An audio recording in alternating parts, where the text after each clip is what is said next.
It's just delivering takeout, but the beautiful CEO is coming for me. Here's the English translation of the passage you provided. Chapter 1, I will take responsibility for you. Chen is a delivery man. One time, he delivered takeout to a hotel for a cold and aloof female CEO. Unexpectedly, she forcefully kept him there. Chapter 1, I will take responsibility for you. A yellow-bottomed black kangaroo jacket, a lace evening gown. Men's and women's intimate clothing, scattered on the floor. Get out.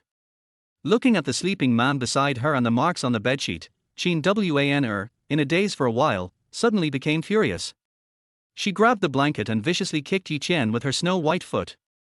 Are you out of your mind? Chen was sleeping soundly when he was suddenly kicked awake. About to explode, he froze when he saw the angry look on her face and the red flower stains on the white bedsheet. After a long pause, feeling uneasy, he stammered, Sorry, I didn't know it was your first time. If you want, I'll take responsibility. At 3 a.m. last night, Chen delivered a bowl of spicy hot pot to this 5-star hotel. When the door opened, Chen wearing nothing, suddenly dragged him into the room and forcefully entangled him in a passionate embrace. With his anger just rising, how could Chen resist such a test? The battle lasted a long time. Take responsibility? What are you going to take responsibility with? Chen was stunned for a moment. Looking at the yellow-bottomed black kangaroo jacket on the floor, she held back her tears. She had spent a night with a delivery man, and it was her initiative. She wanted to die at this moment, but what would dying solve? You can think of any way, like money, Chen said seriously after a moment of silence. Chen sneered, Money? Did you see my bag? It's worth 88,888. Even if you peel off 3 layers of skin and don't eat or drink for a year, can you afford it? Just thinking about it seemed ridiculous. A delivery man, actually thinking of taking responsibility for her. He even thought of giving her money. What did he take her for? Do you even deserve to take responsibility for me? Are you going to support me with a few bucks in order fees? Chen tone was sharp and harsh. She was never this kind of woman. But at this moment, she only felt humiliation and despair, wishing to pour every nasty word onto this delivery man. Chen was stunned by Chen words and then smiled self-mockingly. He was just a delivery man, coming through wind and rain, racing to deliver on time and avoid customer complaints, fighting for the path like his life depended on it. Delivering takeout to a woman whose bag was worth 88,888. It really did sound laughable. But you're first. Chen looked at the red flower on the bedsheet, its bright red color. First time. Har har har. Women have those days every month, don't you know how to notice a red light? Chen interrupted mercilessly, sneering as she grabbed her bag, pulled out a stack of bills, and disdainfully threw them at Chen's face, like she was giving alms to a beggar. What do you mean? Chen felt insulted, his face darkening. Chen raised an eyebrow, calmly saying, You just said you'd give me money, now you don't understand what I mean. Here's your service fee and hush money. Take the money and get out. You performed well last night, I'm quite satisfied. During the wild part of last night, Chen became clear-headed. Chen pushed the money aside, his face darkening as he coldly said, What the hell do you think I am? I'm a delivery man, not a prostitute. Delivering takeout makes money, and being a delivery man also makes money. Is there a difference? Chen looked at Chen indifferently, kicked the blanket, and shook the money in front of Chen, sneering, You slept with a beautiful woman like me, and you still made money. You can be proud of that for the rest of your life. If it weren't for being drugged, this intimate scene would never have happened. Seeing Chen's lack of reaction, Chen leaned forward, playfully beckoning him with her finger, her eyes full of allure. Handsome, are you trying to act pure, playing hard to get, hoping I'll hurt you again? I won't mind, come on, do well, and I'll give you a big red envelope. Get lost. Chen rolled out of bed, blatantly exposing his solid muscles to Chen and put on his delivery uniform. He had actually thought she was a first-timer and was planning to take responsibility, but he didn't expect to run into a woman who still wanted others to cross a red light. How foolish. Chen cheeks flushed slightly as she turned her head away. But in a fleeting glance, she still saw the distinct lines of muscles on Yi Chen's body, which were covered with deep, crisscrossing, hideous scars. Her eyelid twitched involuntarily. Yi Chen put on his clothes without looking back and walked toward the door. Chen Wan pointed at the money and smiled, "Here's your tip. If I need more delivery, I'll look for you next time." Last night, the restaurant was running a promotion, free trial. Kangaroo delivery, enjoy your meal. Yi Chen didn't look back. With a loud slam, he shut the door and walked briskly toward the elevator. Woo-woo. As soon as Yi Chen left, the playful and indifferent facade that Chen Wan had carefully put up immediately shattered. Her slender fingers tightly gripped the blanket as tears fell down her face. If it weren't for Chen Beihuang's manipulation of the alcohol last night, how could she have lost her virginity, something she had preserved for over 20 years, to a delivery man whose name she didn't even know, in one night? She pretended to be harsh and careless, only to prevent her weakness from being exposed, hoping Yi Chen would leave quickly. Now, what was she supposed to do? Should she go get checked, report it to the police, and bring Chen Beihuang to justice? But in order to clear her father's name and save Chen Pharmaceuticals, she had no choice but to place her hopes on that scumbag Chen Beihuang. No one else could save her from the flames of disaster. No one can make me, Chen Wan, give up. No one can destroy me. The next moment, Chen Wan raised her hand, clenched her fist, and wiped away her tears with force. She had known since she was a child that in this world, no one cared about your weakness. If you want to survive, want to live beautifully, tears are the most useless thing. Ding-ling. At that moment, the phone rang. Chen Wan picked up the phone, and when she saw Chen Beihuang on the screen, she clenched her fist so tightly that her pale skin turned blue, as if she wanted to crush the phone into pieces. After a long pause, she took a few deep breaths and answered the call. Soon, a concerned male voice came through. "Wan, are you awake? I was worried you drank too much last night, so I went to the hotel, but no matter how much I knocked, you didn't open the door. I was really worried something happened to you. Have you eaten breakfast? Do you want me to bring you something?" "No, thanks."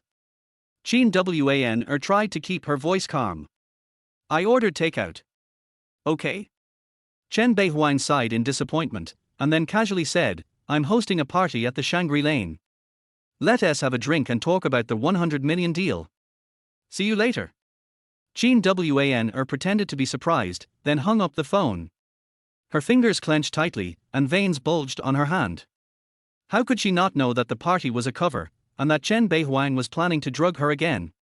But perhaps their way to solve the problems of Chen Pharmaceuticals lay within this party. What should she do? The next moment, Chen Wan's gaze suddenly fell on the bedsheet, and she froze for a moment. She vaguely remembered that the guy last night had strength like an ox, and kept going.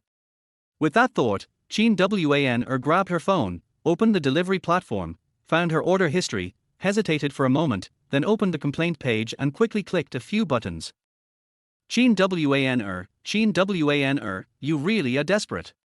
But after doing all of that, she suddenly smiled bitterly, shaking her head and tossing the phone aside. Placing her hopes on a delivery man, was she really crazy? Yet, she couldn't help but glance at her phone a few more times, as if hoping for the ringtone to sound. Crazy woman. As soon as Yi Chen walked out of the hotel, his phone rang. He slid to unlock it, and his face immediately darkened like the bottom of a pot. His molars ground together. This crazy woman actually gave him a 1-star review and filed a complaint. Reason: the delivery man spilled soup on the customer. Chapter 2, What's the problem? Don't like it. Yi Chen, are you an idiot? You spilled soup on the customer while delivering spicy hot pot. The positive reviews for the delivery station this month are ruined because of you, and my 2,000 yuan bonus is gone. What are you going to do about it? Before Yi Chen could recover, the station manager, Li Dong, called. As soon as the call was answered, Li Dong's angry shout made the receiver buzz. "Manager Li, it really wasn't my fault this time." Yi Chen swallowed and tried to explain. "Not your fault. Who else should I blame?" Li Dong didn't wait for Yi Chen to finish speaking and rudely interrupted, "Don't talk nonsense with me. Either you pay me 2,000 yuan, or you figure out how to get the customer to cancel the bad review and complaint. Deliver another order, kneel and apologize, do whatever it takes." Li Dong, are you even being reasonable? Are you saying that if the customer is deliberately causing trouble, I still have to kneel and apologize? Yi Chen's anger started to rise. You dare to yell at me? I'll tell you this, either go apologize, or pay me the money. If you don't want to work, then get lost. When Li Dong heard Yi Chen, who was usually soft-spoken, yell back, his tone rose an octave. FCKU. I'm done. Yi Chen exploded. Going through wind and rain, earning hard money, he had accepted it. But having to apologize to that crazy woman, he just couldn't take it. Done? No problem. You owe me 2,000 yuan for the bonus, plus this half-month commission is gone, and your electric bike deposit 1 TB refunded. Li Dong sneered. Li Dong, what the FCK is your problem? Yi Chen's face darkened to the point where it seemed like water could drip off of it. It's no big deal. You like reasoning, right? This is me reasoning with you. It's written clearly in the contract that if the rider resigns due to personal mistakes that cause a loss to the platform, there is no refund for commissions or the 500 yuan deposit. So, either cancel the bad review and complaint, or come to the delivery station, pay up, and get lost. FCK. Yi Chen heard the sound of the call being hung up, and his temples throbbed. After enduring the heat, rain, and exhausting work for half a month, not earning a single cent, and now being told he had to pay back 2,000 yuan plus the deposit. Was there anyone in this world who could be treated like this? Yi Chen clenched his fists so tightly that they crackled, and he was about to head to the delivery station to settle things with Li Dong, but after taking a few steps, he stopped. His clenched fists loosened, and he panted heavily. Li Dong was unreasonable, but he wasn't wrong.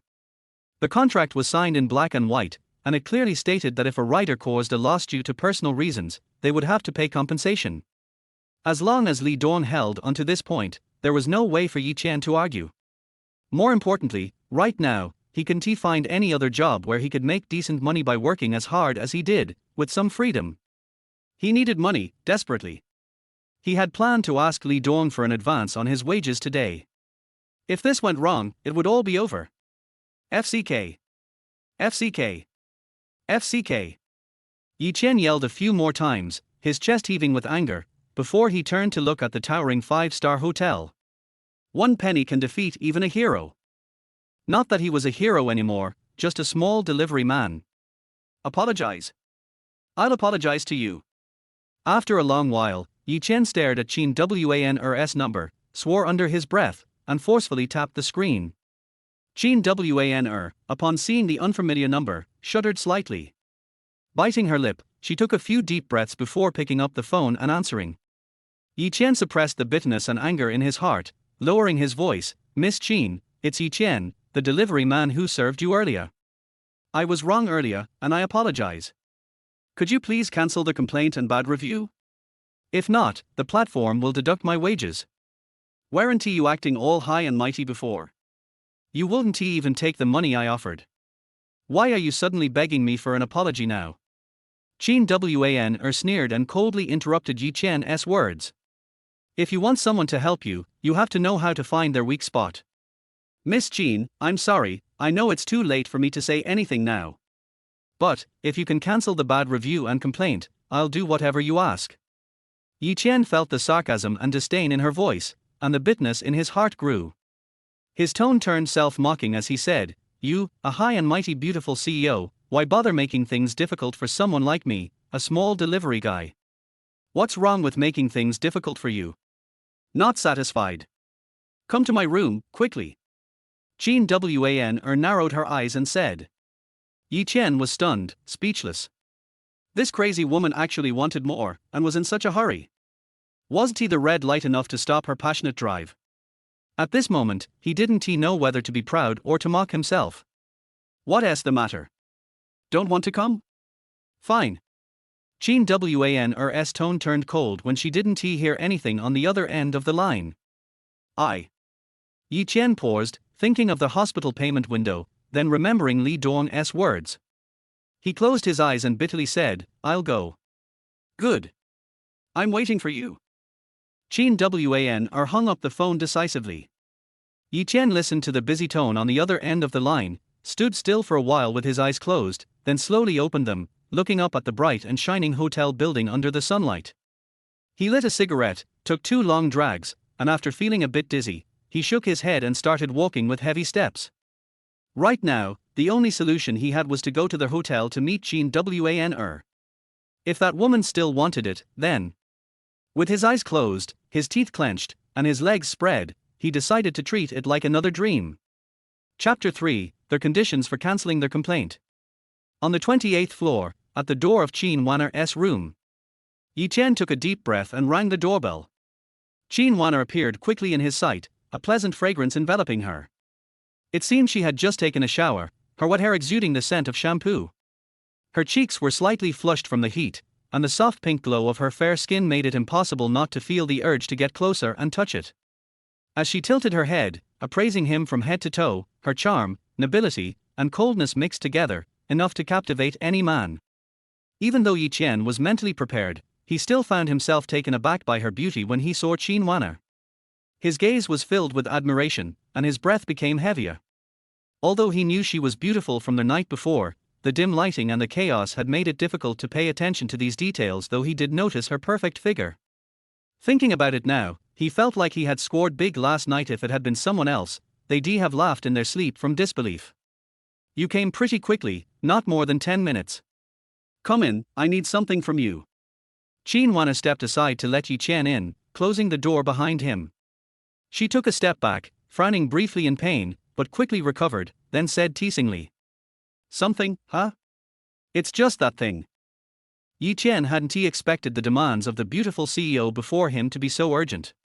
Entering the room, Chen began taking off his jacket. "Let's get this over with. What do you want to do?" Chen Wanner frowned, her eyes turning cold as she sharply retorted, "Do you think I invited you upstairs to sleep with you? Let me tell you, if I hadn't been drunk last night, do you really think someone like you would have had the privilege of climbing into my bed?"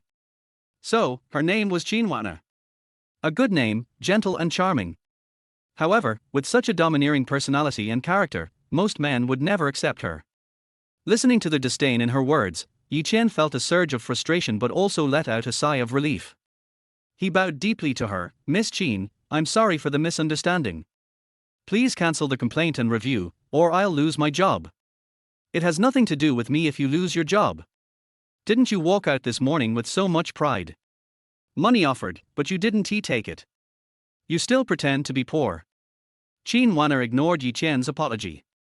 Instead, she sat back on the sofa, crossing her legs in a police interrogation-like manner, her long, fair legs peeking out from beneath her bathrobe. Her flawless skin was mesmerizing, making it impossible to look away. "I only earn money that's clean from my own labor."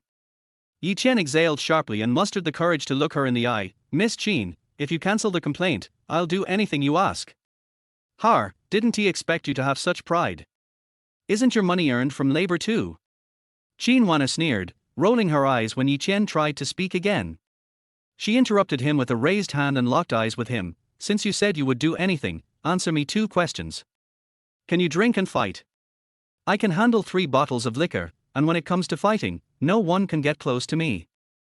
Chen gave her a puzzled look, unsure why she was asking such things, but he still answered honestly. "Speak properly. Bragging only makes me think even less of you." "Say it again." Chen Wanner glared at him in disbelief. "Bragging? Yesterday, someone else did the bragging for him." Chen smiled slightly. "I'm telling the truth. I never brag. Bragging or not, it's none of my business. Just answer whether it's true or not." Chen Wanner interrupted him again with a firm gesture. Looking into her unapproachable eyes, Chen suppressed his anger and nodded, "Yes." "Good."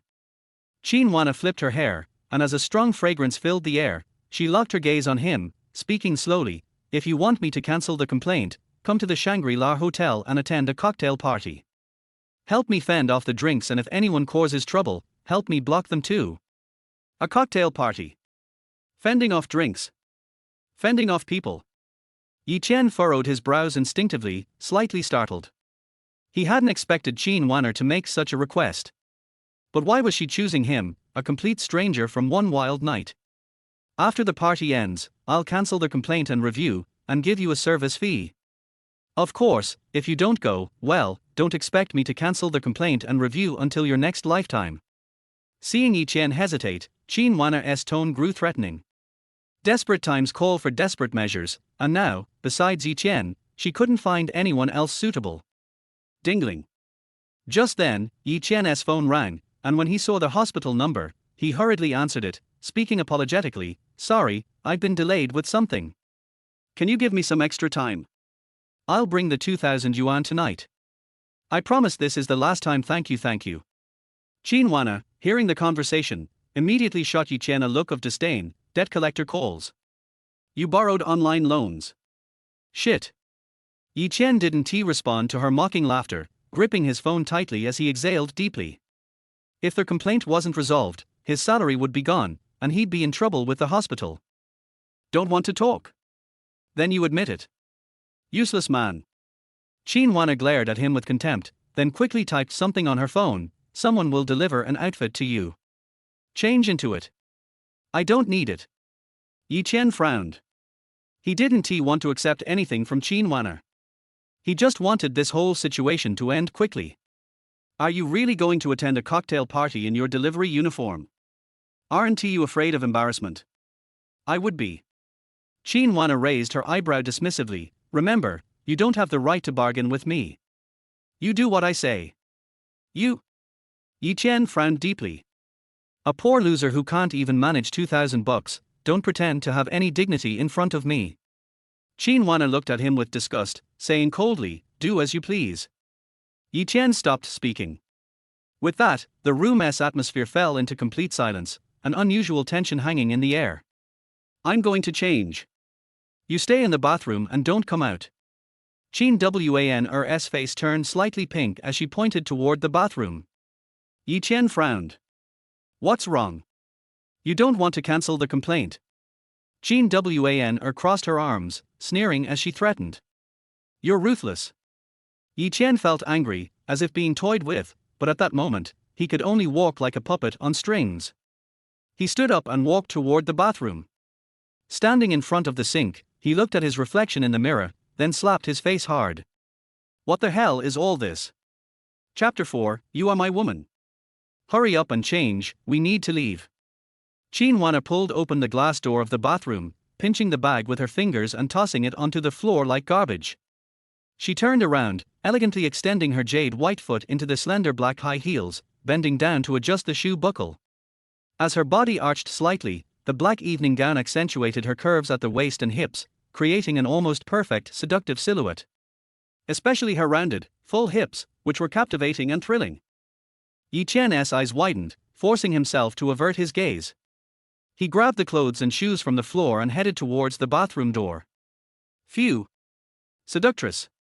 After changing, Yi Chen walked out of the bathroom. Qin Wan squinted her eyes, momentarily lost in thought. Clothes make the man. Yi Chen, now in a suit, looked worlds apart from his previous image as a delivery man. Though it was a cheap suit, Yi Chen's solid muscle structure made it fit him as though it were tailor-made. "Let us go." Qin Wan quickly regained her composure, stepped back, looked at herself in the mirror, clenched her fists slightly, and took a deep breath. "Huh?" Yi Chen was momentarily confused, then realized Qin Wan was waiting for him to open the door. He quickly moved forward and opened it. "Not bad, you catch on quickly. Remember, from now on, you're not a delivery man. You're my bodyguard. You need to always be aware of when to serve." Qin Wan nodded in satisfaction and, lifting her gown, proudly walked toward the door. But her walk was a bit strange. Each step seemed slightly limp, as if she was enduring some kind of pain. "Serving." Yi Chen watched her retreating figure, a surge of anger rising inside him. But thinking of the phone call from the hospital earlier, he could only take a deep breath, unclench his fist, close the door, and hurry to catch up. "Can you drive?" In the elevator, Qin Wan asked calmly. "I can." Yi Chen nodded. Qin Wan rummaged through her bag, casually tossed him the car key. Once they reached the underground parking lot, Yi Chen opened the rear door for Qin Wan, helped her inside, then got in the car and started the engine, heading toward the Shangri-La Hotel. Qin Wan gazed out of the car window at the swiftly changing cityscape, her mind filled with thoughts. She was quietly worried, could Yi Chen truly protect her? Even though Yi Chen looked the part in his suit, he was still just a lowly delivery man at heart. If he was easily intimidated by Chen Beihuang's words, she would be helpless to escape his grasp tonight. But right now, like Yi Chen, she had no other choice. She could only make do with what she had. Yi Chen was a good driver, fast and steady, and they soon arrived at the Shangri-La Hotel's underground parking lot. About last night. Once the car stopped, Chen Wan didn't he get out immediately. She turned to Yi Chen and said indifferently, "Don't worry, I won't tell anyone." Yi Chen answered without hesitation. "Smart." Chen Wan nodded, her tone carrying a hint of seduction. "Though your role now is my bodyguard, the most important thing is to help me avoid drinking any alcohol handed to me. Once the event is over, I'll give you 100,000 as payment for your services. It's yours to keep." Attending the party without drinking? Since you don't want to drink, why were you drunk last night? Yi Chen sneered, but his expression quickly shifted as he noticed something unusual. He turned to Chen Wan and asked, "Was there something wrong with the alcohol you drank last night?" "Of course. If it weren't for that, do you think I would let a filthy delivery man into my bed? I'm not some precious gem, but I'm certainly not someone like you who can just touch me casually." Chen Wan's cold laugh was merciless. She then warned in an icy tone, "But this has nothing to do with you. Just remember your task. After today, we'll be square, and there'll be no further dealings between us. Of course, if you dare to speak out, I'll make sure you regret it, even if it means losing face." Yi Chen frowned deeply and stared at her through the rearview mirror. So that's why she acted so wildly last night. It was because something was wrong with the drink. But why did Chen Wan still come to the party knowing there would be further dangers waiting for her? It seemed she had some kind of leverage.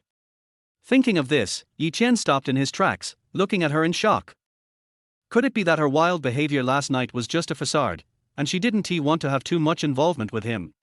Yesterday, he hadn't noticed, but now he realized that from the moment the window paper was pierced, Chen Wan's expression showed pain.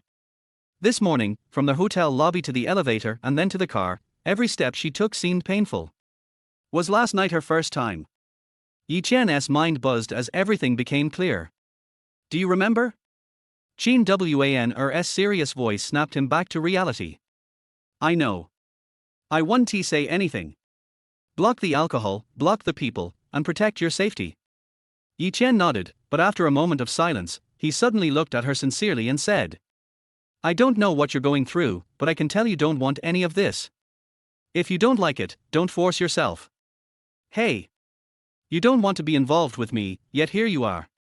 You think you're the only one who is powerless. My father was deceived, made poor investments, and now the Chen pharmaceutical company is on the brink of collapse. Only Chen Beihuang can help me out." Chen Wan sighed and seemed moved by her own words, or perhaps it was just that she hadn't confided in anyone for a long time. Her eyes started to redden. "Forget it, why am I telling you all this?" Suddenly, her tone turned stern. "Remember, you're just a bodyguard now. Do your job, keep your mouth shut, and don't meddle in my business. It's none of your concern." With that, she reached for the car door handle to open it. But before she could, Yi Chen's strong hand grabbed her wrist tightly. Chen Wan's face changed dramatically. The underground parking lot was full of surveillance cameras, and with so many cars coming and going, if anyone saw Yi Chen here with her, and it reached Chen Beihuang's ears, not only would Yi Chen be in trouble, but her plan would be ruined. "Let go." Chen Wan struggled, scanning the surroundings and hissing angrily. Yi Chen ignored her and held her wrist firmly, his eyes intense and deep. "You're betting that you can hold off Chen Beihuang while he takes care of Chen Pharmaceutical. But how long can you hold him off? If you can't, will you really go back to that bastard who spiked your drink last night? Who I choose to be with is none of your business. Let go." Chen Wan struggled harder, her anxiety growing. "I used to think it was none of my business too, but now I've changed my mind." Yi Chen gritted his teeth, as if he had made a decision. "You're not going to the party. I'll help you." "Ha ha ha ha, you'll help me. Do you have any idea how much money the Chen family needs to fill the gap? 100 million. You could deliver food for 10 lifetimes and never make that much money. Who gave you the right to control my life? What does it matter if we had one night together? Let go. Chen Wan laughed scornfully, her eyes like daggers. Yi Chen took a deep breath, holding her wrist tightly, and stared directly into her eyes. His tone was firm and resolute. Yes, just because we had one night together. Because you are my woman. Chapter 5. I drank the wine for her. Who is your woman? I told you clearly what happened last night, stop making a fuss. Let go, you hurt me. Chen Wan was startled by Yi Chen's sudden strength and dominance, but soon came to her senses and struggled hard. Stop pretending to be indifferent, I am your first man. The more you pretend to be indifferent now, the more you care in your heart. Believe me, I can help you. Yi Chen saw the red mark on Chen Wan's hand, slowly let go of his hand, stared into Chen Wan's eyes and said, Arrogant man. Chen Wan rubbed her slightly red wrist, sneered at Yi Chen and said sarcastically, Can you still help me? You are takeaway driver, can you take out 100 million? Have you seen 100 million? If you are so capable, would you not be able to take out even 2,000 yuan and be called by someone to collect debts? Yi Chen frowned and did not refute. Seeing Yi Chen fall into silence, Chen Wan's tone became more and more sharp, and she said coldly, I warn you, don't mention what happened last night, especially the crazy words that I am your woman, it's better not to say it again. Since you know that Chen Beihuang likes me, you should know that once he knows what happened between us last night, he will not let you live to see the sun tomorrow. Chen Beihuang, just an ant. Trust me once, I promise to help you solve this matter. Yi Chen continued in a serious tone, what happened last night has already happened. Whether you admit it or not, I am your first man. In this case, I have the responsibility to help you solve the difficulties. Believe me, I promise to help you solve this matter. Chen Beihuang is an ant, you really dare to say it. Some words can't be said casually, it's easy to lose your life. I hate men who talk big, start shutting up now.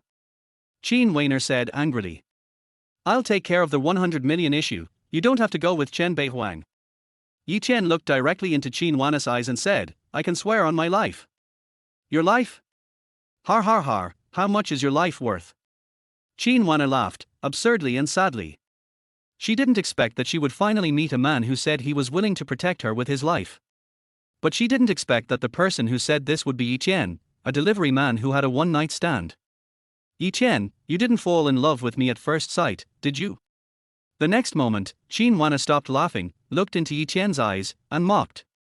Love at first sight? Love? Not really. Yi Chen shook his head and said frankly, I just think I am a man, I am responsible for what happened last night, and I should take due responsibility for you. Who the hell asked you to be responsible? Shut up and do your job, okay?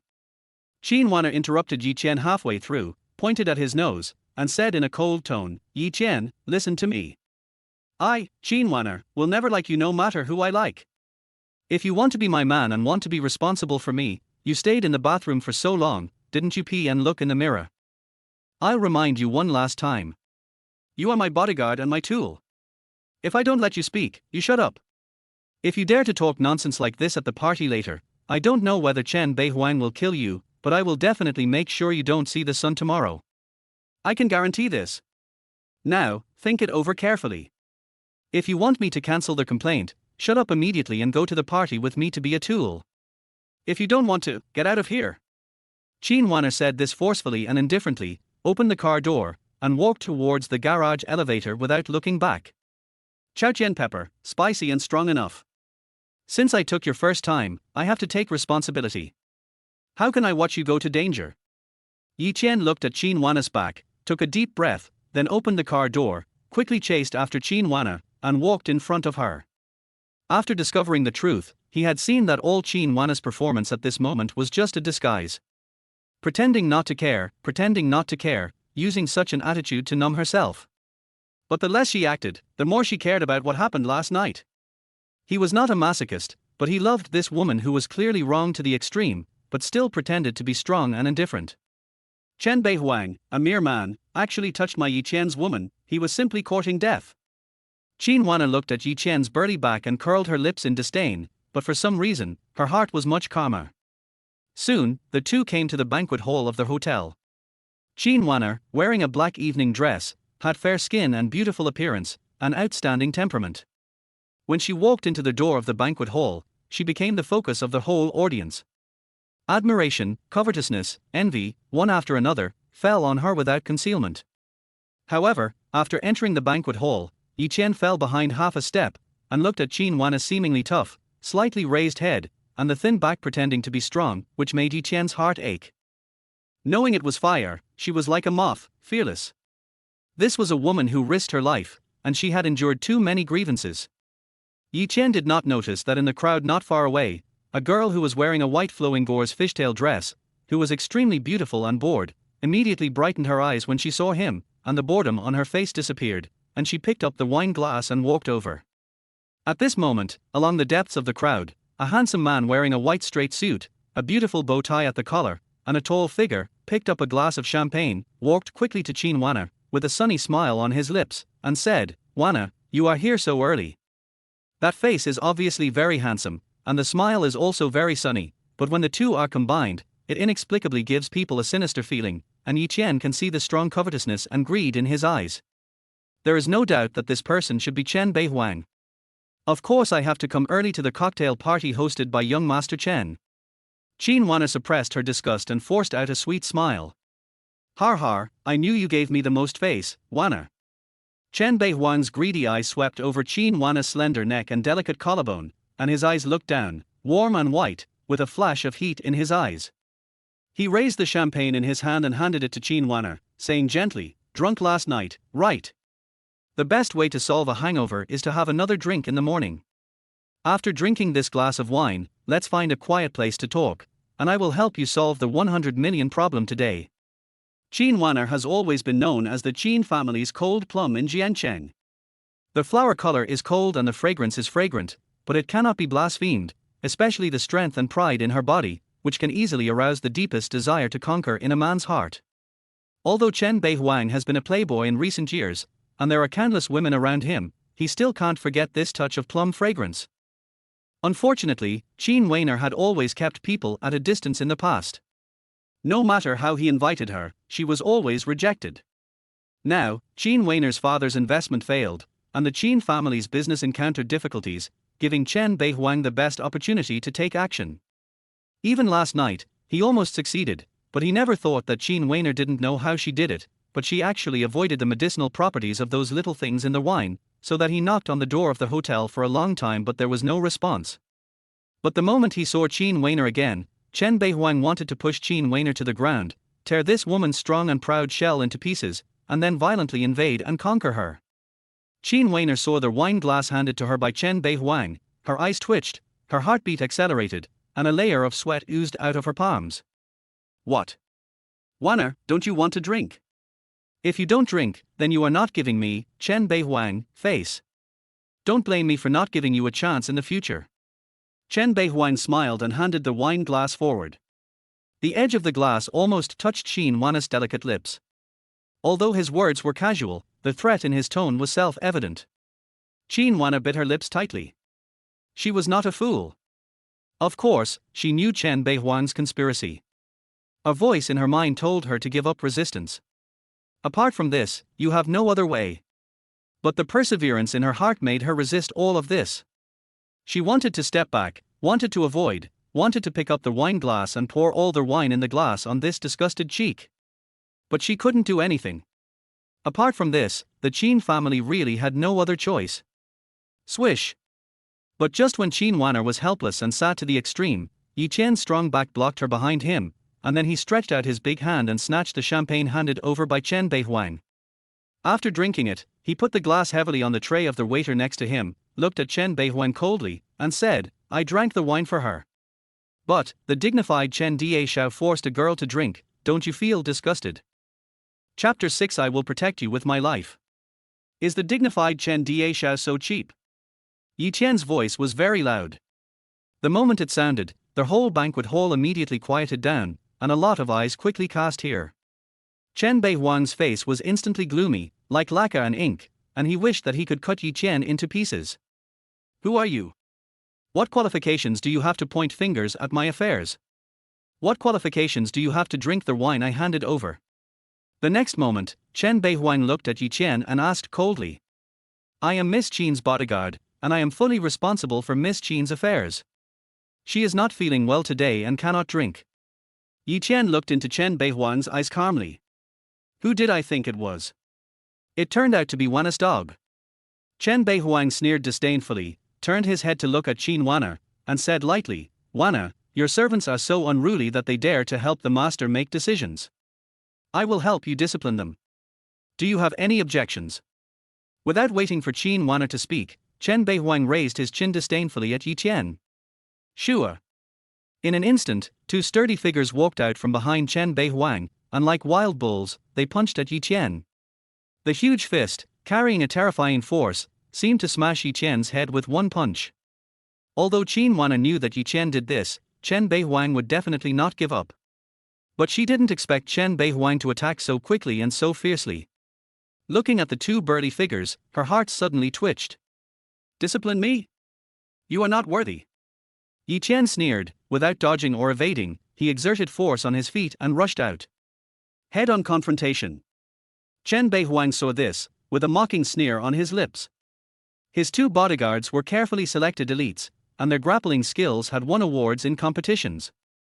With Qin Wanna's wealth, no matter how strong the bodyguards he hired were, they could not be their opponents. They would definitely be put down and beaten to a bloody pulp at the first encounter. He wanted everyone to know what would happen if they dared to offend him, Chen Beihuang. However, the next scene made the smile on Chen Beihuang's face freeze instantly, and the banquet hall instantly became quiet. Yi Chen quickly rushed forward, and when the three bodies intertwined, he was like a flexible fish, easily avoiding the attack of the two bodyguards and appeared behind them. Immediately, he put his hands together to form palm knives, opened his hands to the left and right, and with a sharp wind, he fiercely chopped down at the carotid artery behind the necks of the two men. Bang! With just one touch, the two burly figures immediately seemed to be paused, their bodies stagnated, and then they fell heavily to the ground, without a sound, and their lives and deaths were unknown. 1 versus 2. Complete victory. Instant kill. The field was silent, and everyone was stunned and stared at Yi Chen. Even Qin Wanna looked at Yi Chen in surprise. She was a little worried that Yi Chen would be timid and afraid of things, and would be scared to death by Chen Beihuang's threats. But now, she realized that she had thought too much. Yi Chen was not only not afraid of things, but also had amazing skills. 3 punches and 2 kicks, simple and rough. When Yi Chen took action, he was surrounded by an unimaginable domineering momentum. Chen Beihuang's face was so gloomy that water was about to come out of it. He stared at Yi Chen, feeling ashamed and angry that someone had taken away all the limelight. After a cold laugh, he turned his head and looked into Qin Wanna's eyes, and said with a fake smile, Wanna, is this your attitude when you ask me for help? Fire this rubbish, I don't want to see him again. Why don't you apologize to Mr. Chen quickly? Qin Wanna heard the voice and hurriedly glared at Yi Chen and winked. Yi Chen frowned, but thinking that he would have to help Qin Wanna block the wine next, he suppressed his anger, clasped his fists to Chen Beihuang, and bowed his head and said, Mr. Chen, I am a rough man, please be generous and don't be so stubborn with me. Beihuang, forgive him. I finally found such a capable bodyguard. It would be a pity if he was fired. You must not want me to be bullied outside. At the same time, Qin Wanna looked at Chen Beihuang, with a coquettish tone in her voice, and said in a delicate voice, Since you said so, Wanna, I'll let him go. Chen Beihuang heard what Qin Wanna said and reached out to hold Qin Wanna's slender waist. Qin Wanna frowned. She had a strong personality and was very conservative in her bones. In the past, let alone such intimate actions, even her hands had never been touched by others. It was precisely because of this that she collapsed after what happened last night. Now she felt Chen Beihuang's actions, and she subconsciously wanted to break free, but seeing the sneer on Chen Beihuang's mouth, in order to prevent Yi Chen from leaving like this, she could only endure it. Yi Chen looked at this scene, clenched his fist, and then laughed at himself and let go. Everything, perhaps just his wishful thinking. He felt that he had to be responsible for Qin Wanna, but as Qin Wanna said, did she say that he needed to be responsible? As soon as Chen Beihuang showed his goodwill, I was afraid that she would immediately draw a clear line with him. But this scene was like a flame, burning his eyes, and making him feel a ball of sullen fire burning in his heart. Wanna doesn't want to fire you, I give him face, but don't think about letting it go. Don't you love drinking? Today I'll let you drink to your heart's content.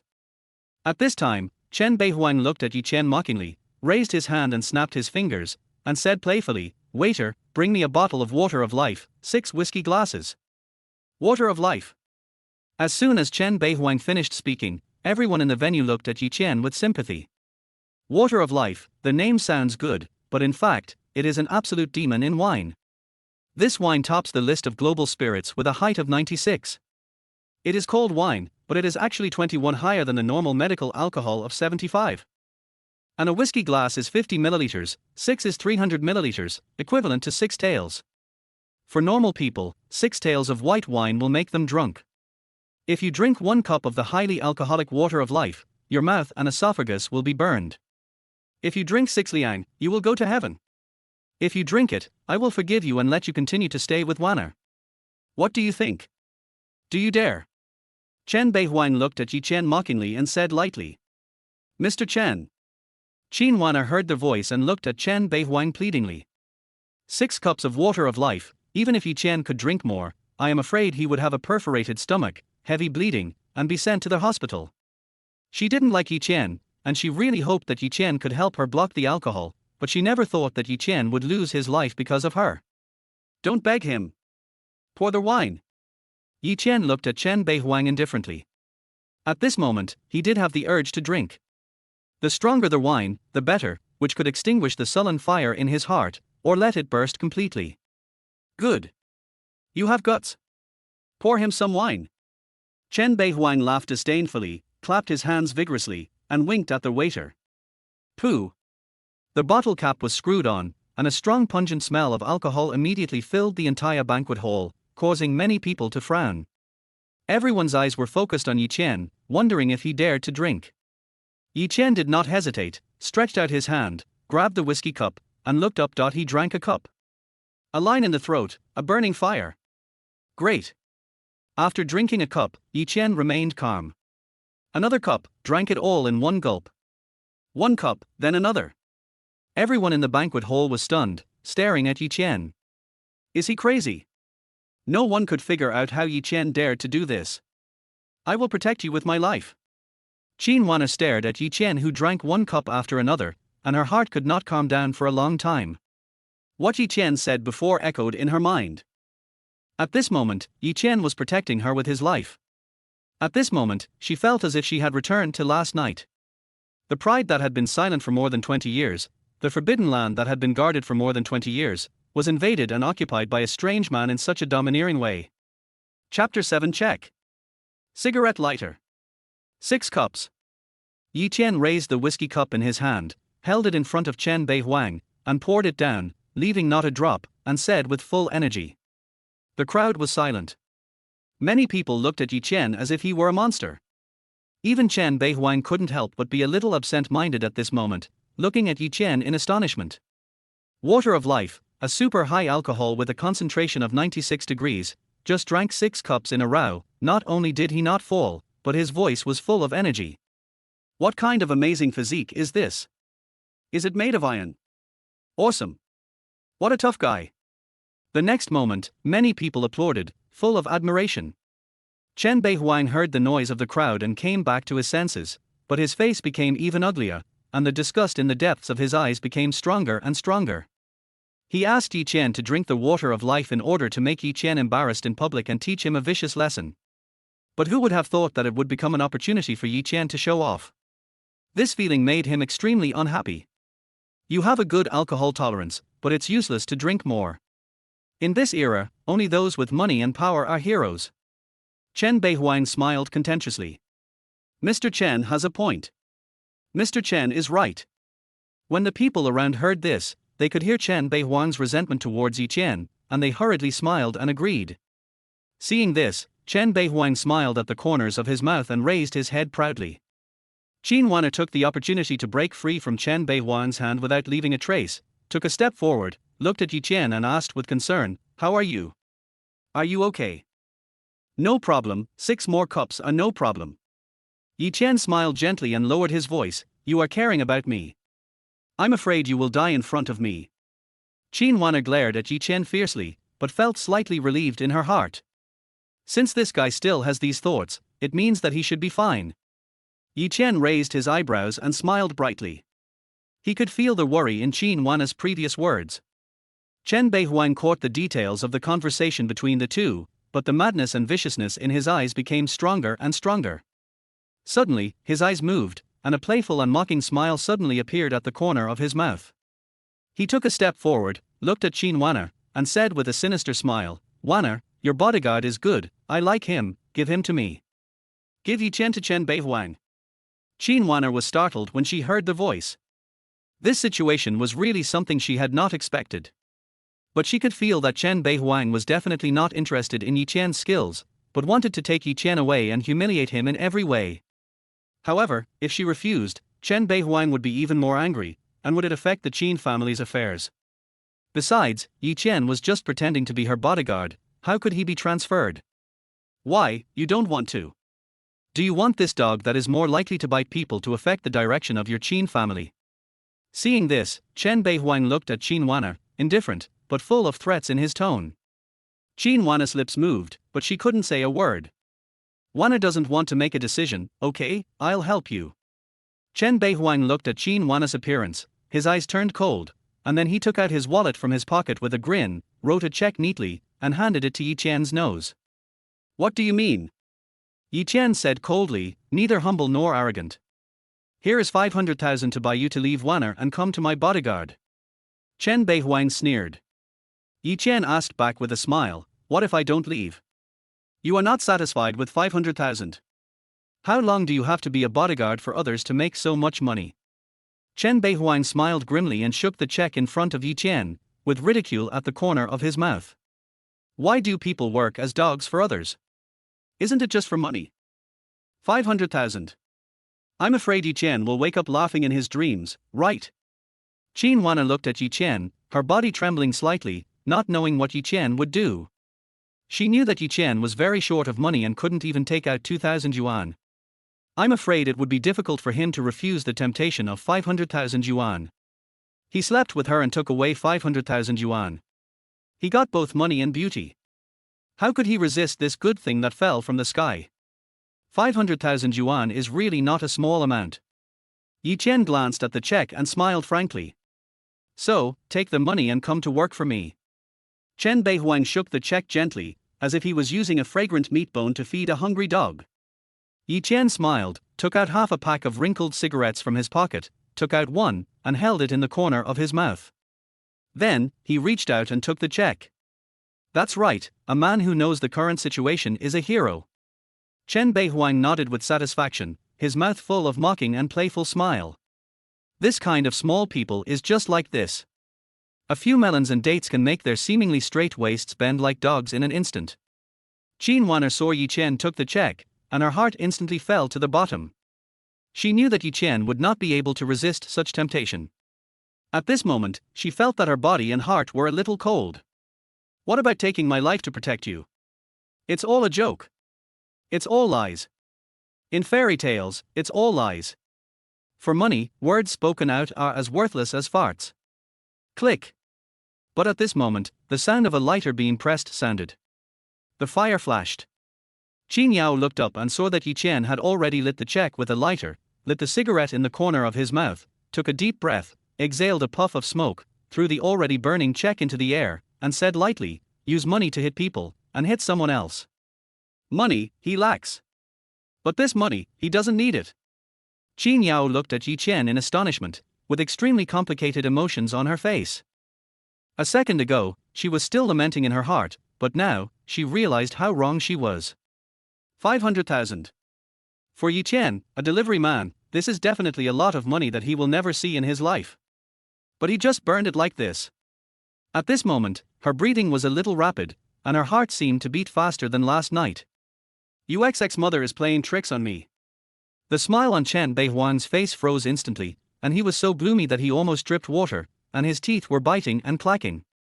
He wanted to use money to humiliate Yi Chen. But now, he was humiliated by Yi Chen in return. The gazes from the crowd made his cheeks sting. Par. Sure enough, the Yi Chen I know is so handsome. Chen Beihuang, a handsome man should be paired with a beautiful woman. It's so inappropriate to ask him to be your bodyguard. But at this moment, along the crowd, there was a burst of applause and a coquettish and playful voice.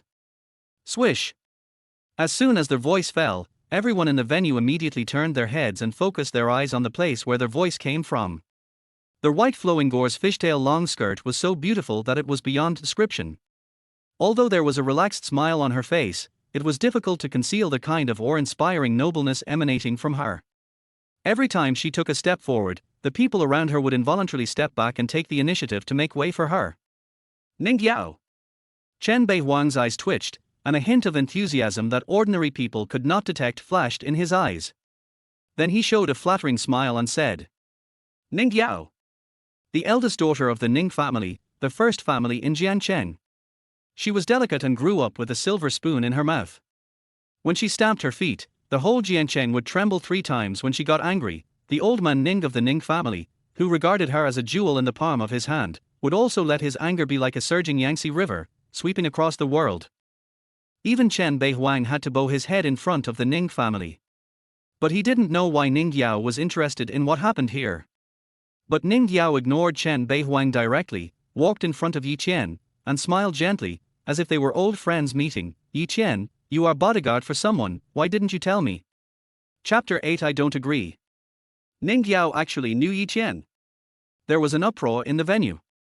Being ignored, Chen Beihuang clenched his head in anger. His eyes were full of anger, but he still looked at Yi Qian with astonishment. Who would have thought that the princess of Jiangcheng, who shone like a pearl, would know a bodyguard? Qin Wanner was also stunned. I just started working. Yi Qian smiled, scratched his head with embarrassment and headache. He didn't expect to meet Ning Yao here. One rainy night a month ago, he met a speeding black Mercedes on their way to deliver food. When the cars crossed, he saw Ning Yao in the back seat lying on the window, hitting the window vigorously. And beside her, a man grabbed her neck and pulled the car curtains. That night, Yi Qian made his first move after coming to Jiancheng. After jumping up, he jumped onto the roof of the Mercedes-Benz, smashed the window with a punch, got into the car, subdued the men neatly, called the police, and drove into the rainy night on the takeaway car. After that, Ning Yao didn't know where to find out his identity, and often went to the takeaway station to find him and asked him to be a bodyguard. Every time they met, she was as sweet as honey. However, Yi Qian rejected Ning Yao's invitation. I told you so many times, and you said you didn't want to. Now you are following someone else. Humph, a man who doesn't keep his word. At this time, Ning Yao curled her lips, seemed a little depressed and angry, and then grabbed Yi Qian's hand with both hands and shook it back and forth, with a face full of expectation and longing like a little girl, saying, Come to me, no matter how much money she gives you, I will give you double, promise me, okay? Everyone's eyes almost fell to the ground. Is this girl in front of her really the high-ranking Ning family princess? What kind of charm does Yi Qian have that Ning Yao favors him so much? Qin Wanner was also confused. She thought Yi Qian was humble to the dust. But now, Ning Yao, a girl as noble as the bright moon, is willing to humble herself for him. Even at this moment, she felt a little flustered. She seemed to be a little worried that Yi Qian would accept Ning Yao's invitation and leave her. Stop it. Yi Qian gently pulled his hand out, looked at Ning Yao with a headache, then looked at Qin Wanner, and said solemnly, I have no plans to change jobs for the time being. HMPH, if you don't change jobs, I'll find a way to make you change jobs. Ning Yao said coquettishly, then turned around gracefully, revealing a flawless jade back like mutton fat jade, looking at Qin Wanner, calm and unquestionable, give him to me. You can make any conditions you want. Miss Ning, I'm sorry, Yi Qian and I haven't signed a contract yet, I respect his opinion. Qin Wanner rejected Ning Yao as if by magic. When she said this, she already regretted it a little, not knowing what was wrong with her to do such a thing. Given the current situation of the Qin family, if she offended Ning Yao again, she would not have a good life. But for some reason, maybe because of that sentence, maybe because of those 6 glasses of wine, or maybe because of the check that turned into charcoal, she suddenly didn't want to give Yi Qian to someone else. Especially another woman. Ning Yao, I really don't have any plans to change jobs now. After hearing this, Yi Qian looked at Qin Wanner deeply, and suddenly laughed, saying to Ning Yao with a bright smile, HMPH, I knew you were going to reject me. Ning Yao was a little depressed, but she looked reasonable. After gently kicking Yi Qian's foot, she looked up at Chen Beihuang and said in a cold tone, you are not allowed to have any ideas about Yi Chen again. He will follow whoever he wants to follow. If I know that you dare to target him again. Humph, you know what kind of character I am. Miss Ning is joking. I was just joking just now. Chen Beihuang hurriedly put on a full smile and said respectfully, but when he looked at Yi Chen, his eyes were full of murderous intent. Yi Chen rejected Ning Yao and wanted to follow Qin Wana. The meaning is self-evident. What's more terrible is that Qin Wana actually rejected Ning Yao for Yi Chen. This made him wonder if the two people had other relationships besides employer and bodyguard. Thinking that Qin Wana might be with someone else, he was almost going crazy at this moment. Suddenly, anger rose in his heart, and a sinister thought came up. What a boring banquet, the only interesting person rejected me. Yi Chen, I'm going home, I'll go to play with you tomorrow. At this time, Ning Yao turned around, waved at Yi Chen, dragged her long skirt, and walked out of the banquet hall like an elf. As Ning Yao left, the eyes of many people around looked at Yi Chen, all changed, and the sound of discussion quietly sounded. There is no doubt that the name Yi Chen will become the biggest topic of conversation tonight. The Ning family princess fell in love with a bodyguard, which will be the most explosive headline in Jiangcheng. Wana, I won't beat around the bush. I just want to ask you one thing. Do you want me to help you solve the problem that the Qin family is facing? At this time, Chen Beihuang took a step forward and walked to Qin Wana's side. Then, as if in protest, he slowly put his right hand around Qin Wana's slender waist. Qin Wana frowned and wanted to resist Chen Beihuang's invasion, but thinking of Chen Beihuang's threatening words, she could only force herself to remain calm and nodded to Chen Beihuang. That's easy. Chen Beihuang showed a satisfied smile on his face, with a sinister arc at the corner of his mouth. He leaned close to Qin Wana's ear and said word by word in a voice that Yi Chen could hear, "Accompany me once, and I will help you solve the problem of the Qin family." Just once. After what happened just now, he had completely lost his patience. He didn't want to pretend to be nice to Qin Wana anymore, and play any tricks. He was simple and rough, tore off the hypocritical disguise, and directly spoke out his heart. Qin Waner's body trembled when she heard this, and her disgust instantly burst out, and her hands suddenly raised. She knew that Chen Beihuan was shameless, but she didn't expect that he could be so shameless as to make such a despicable request so frankly. Why, do you want to hit me? Chen Beihuan stared at Qin Waner's raised hand, looked at Yi Chen provocatively, and said sarcastically, "Think clearly, if you slap me, 100 million will be gone. If you don't count on me, who can you count on, this stinky bodyguard beside you? Can he help you? Agree or not?" One sentence after another, like a heavy punch, hit Qin Waner's chest viciously. She brought Yi Chen here, originally wanting to be servile with Chen Beihuang.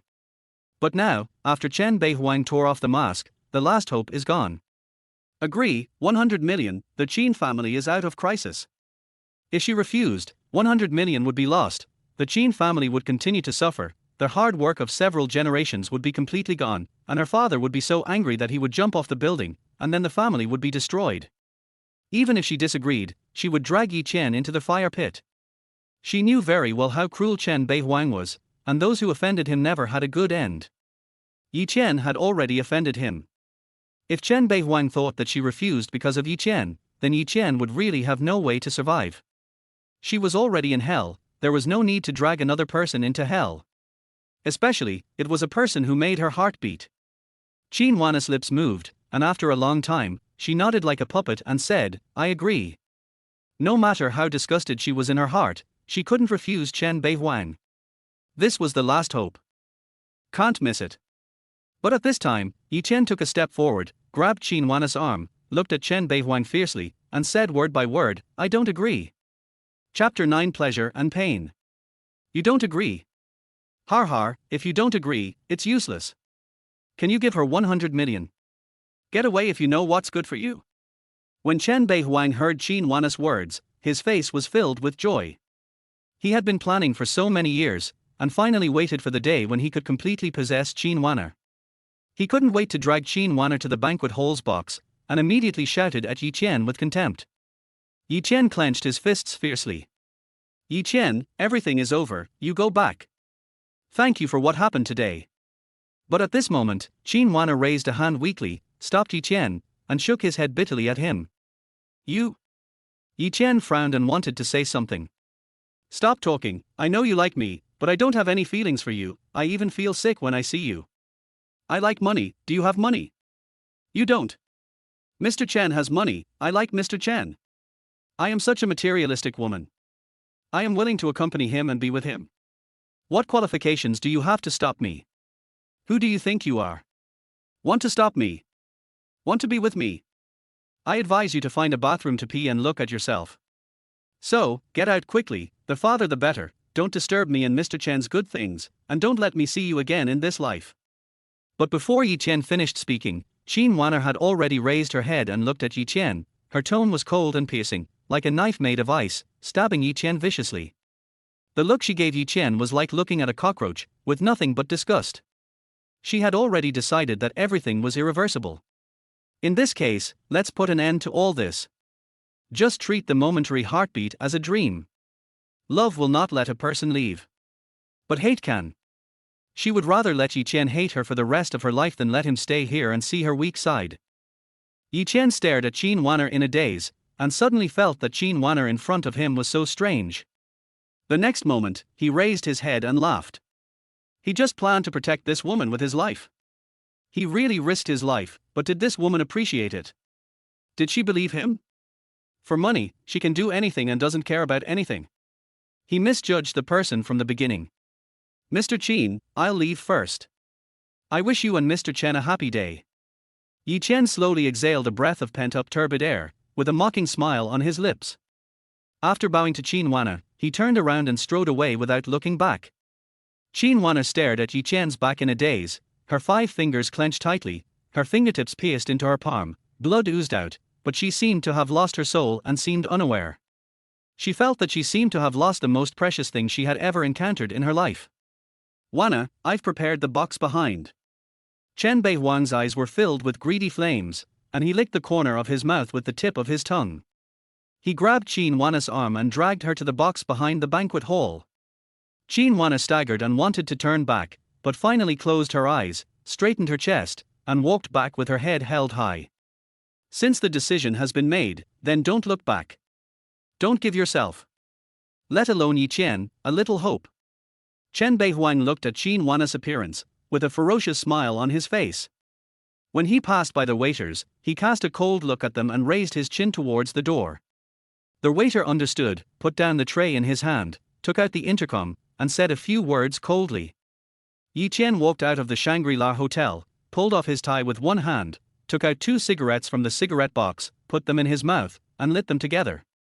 The cigarette butts flickered, and the thick fog blurred his cheeks. Thinking of those cold words just now, he felt that everything was ridiculous to the extreme. If I had known earlier, I should have grabbed the money in the morning and left directly. Still thinking about taking responsibility? Stupid. Do others give you the opportunity to take responsibility? When you are deliveryman, you have to get used to people calling you a battery car, and you have to accept your fate.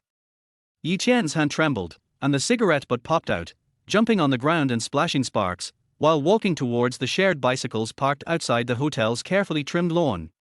He and Qin Wanner are like this blue and white bicycle and the skyscrapers rising into the sky behind them.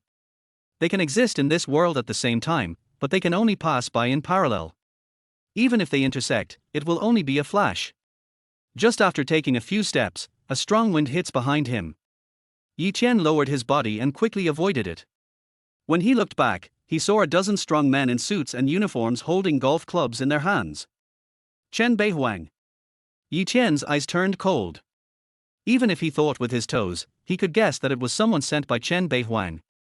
This guy, it's not enough to snatch Qin Wanner away, he also wants to take revenge on him. Disable his 2 hands and let him learn a lesson. At this time, the leading strong man with a cigarette in his mouth snorted coldly and waved his hand. The strong men rushed up with golf clubs, and the clubs flashed a dazzling silver-white metallic light in the sun, and smashed down on Yi Chen's head viciously. Kill your mother. Yi Chen smiled, without dodging or avoiding, and rushed forward.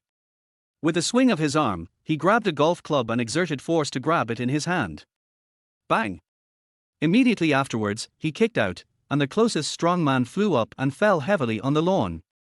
He covered his stomach and squirmed like a worm, with blood all over his mouth. It feels good. Yi Chen laughed.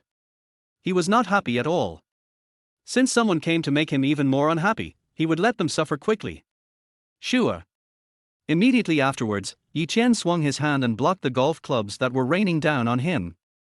Sparks flew everywhere. The strong men felt that the golf clubs that fell down were like hitting a steel plate.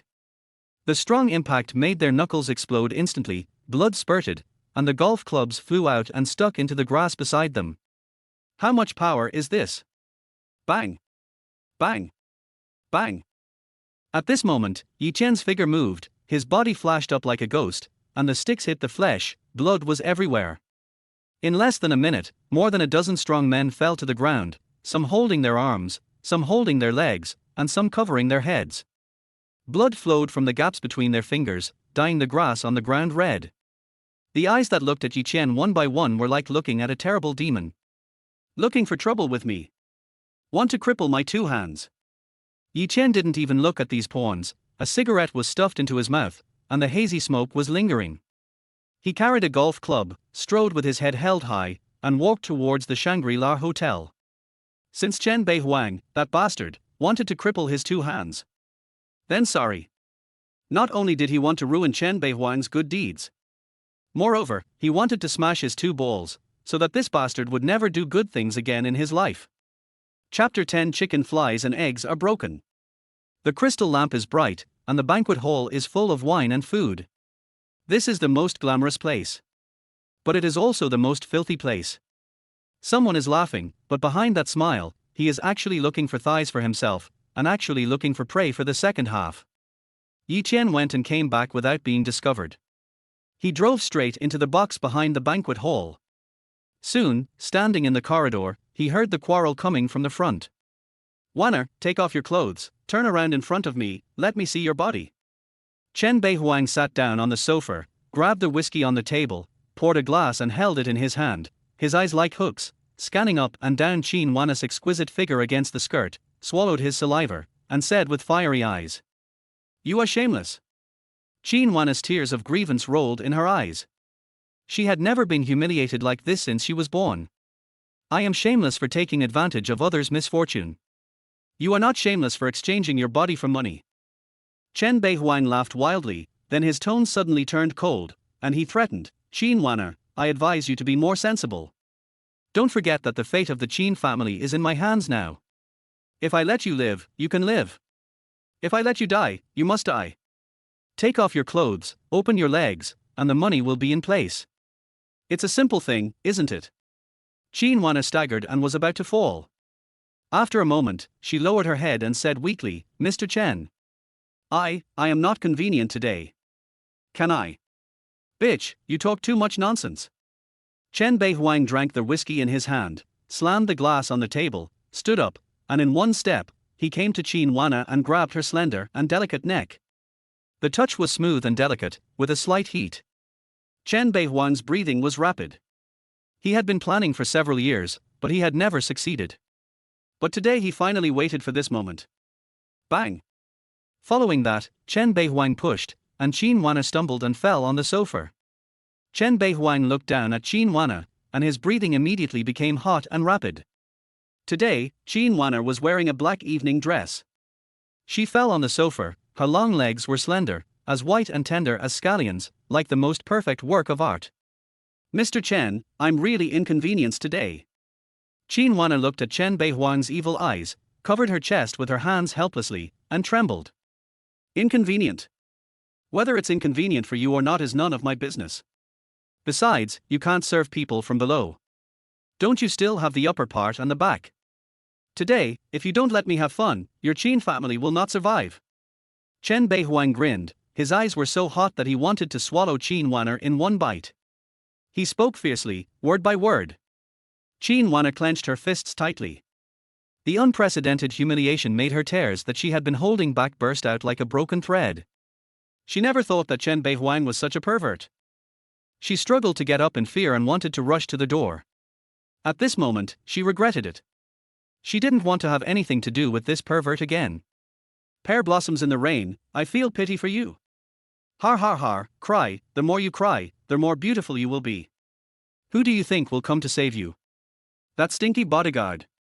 To be honest, he should be enjoying it now, enjoying the taste of being served by more than a dozen people with golf clubs, probably already enjoying it to the sky. Chen Beihuang's body flashed, blocking the door, and after locking the door with his backhand, he looked at Qin Wana and grinned excitedly. Chen Beihuang attacked Yi Qian. When Qin Wana heard this, her expression paused, and she looked at Chen Beihuang with fear and anger, saying, Chen Beihuang, this matter has nothing to do with him, why are you making things difficult for him? Let them stop. Feeling distressed. Damn, bitch, I know that you and that stinky bodyguard are having an affair. Chen Beihuang saw the worry in Qin Wana's eyes, and a burst of anger rose in his heart. But in the madness, there was also a touch of excitement. Want me to let him go? Want your Qin family to get out of trouble? Well, then do what I say and kneel down. The next moment, Chen Beihuang pointed at the ground in front of his feet, his tone became colder and more threatening. Let him go, I've let him go, and he won't see me again, don't make things difficult for him. Qin Wana trembled and knelt in front of Chen Beihuang, looking up at Chen Beihuang, tears streaming down her face, begging. Outside the door, Yi Qian's head buzzed, staring at the door in a daze, his face instantly full of self-blame, raised his hand, and slapped his cheek. Idiot! How could he be so angry that he forgot that Qin Wana was the most hypocritical? Her contempt and her scorn were all disguises. Everything she did was just to make him leave. Har har har, as long as you satisfy me, everything is fine. Chen Beihuang looked at the tearful face, swallowed his saliva, sneered, and reached out to grab the sleeves of Qin Wana's shoulders. What else could be more pleasing to the eye than the goddess kneeling in front of him with tearful eyes, and then tearing her clothes off by hand, and pulling her from the high platform into the abyss of depravity bit by bit? At this moment, Chen Beihuang was so excited that every part of his body was trembling. Qin Wana wanted to struggle and call for help, but she opened her mouth and couldn't make any sound. Yi Qian was beaten by the crowd and was deliberately angered by her. Now, who can save her? Close your eyes and enjoy it. Chen Beihuang's voice was trembling with excitement, and his hands suddenly exerted force. Swish! The shoulder sleeves were torn, and the skirt was torn along the middle, revealing a piece of snow white and black lace. Black and white, like the fruit of the Garden of Eden, instantly ignited the fire in his heart. Bang! But at this moment, a piercing loud noise came from behind. The heavy wooden door of the box was like paper. The door lock was twisted and deformed under gravity. Like a fan suddenly opened, it hit the wall heavily with a sharp wind sound. Qin Wana looked up. The bright lights in the corridor fell. Yi Qian at the door was like a god descending from the sky. His facial features were so angry that they were a little hideous at this moment, and his eyes were murderous and cold like ice. You? Chen Beihuang turned back in surprise and stared at Yi Qian in a daze. His head was buzzing wildly. He couldn't understand why Yi Qian, who should have been beaten by a dozen people with a bloody head, appeared here. Now, enjoy it. Yi Qian didn't wait for him to finish his words. He stepped forward, grabbed his collar, and lifted him up from the ground roughly. He leaned close to his ear and spoke calmly, word by word. But that calmness was like the death god issuing an order to harvest lives. Come here. Chen Beihuang struggled and twisted in panic, trying to get rid of it. Although he was worried, he was not a fool. How could he be a piece of cake if a dozen people couldn't subdue him? Bang! But at this time, everything was too late. Yi Qian paused, and Chen Beihuang's body fell heavily to the ground, and he was thrown upside down. Bang! Yi Qian looked at Qin Wana's torn skirt and the tears on her face. The anger rushed from his heart to his head, and his knuckles made a crackling sound.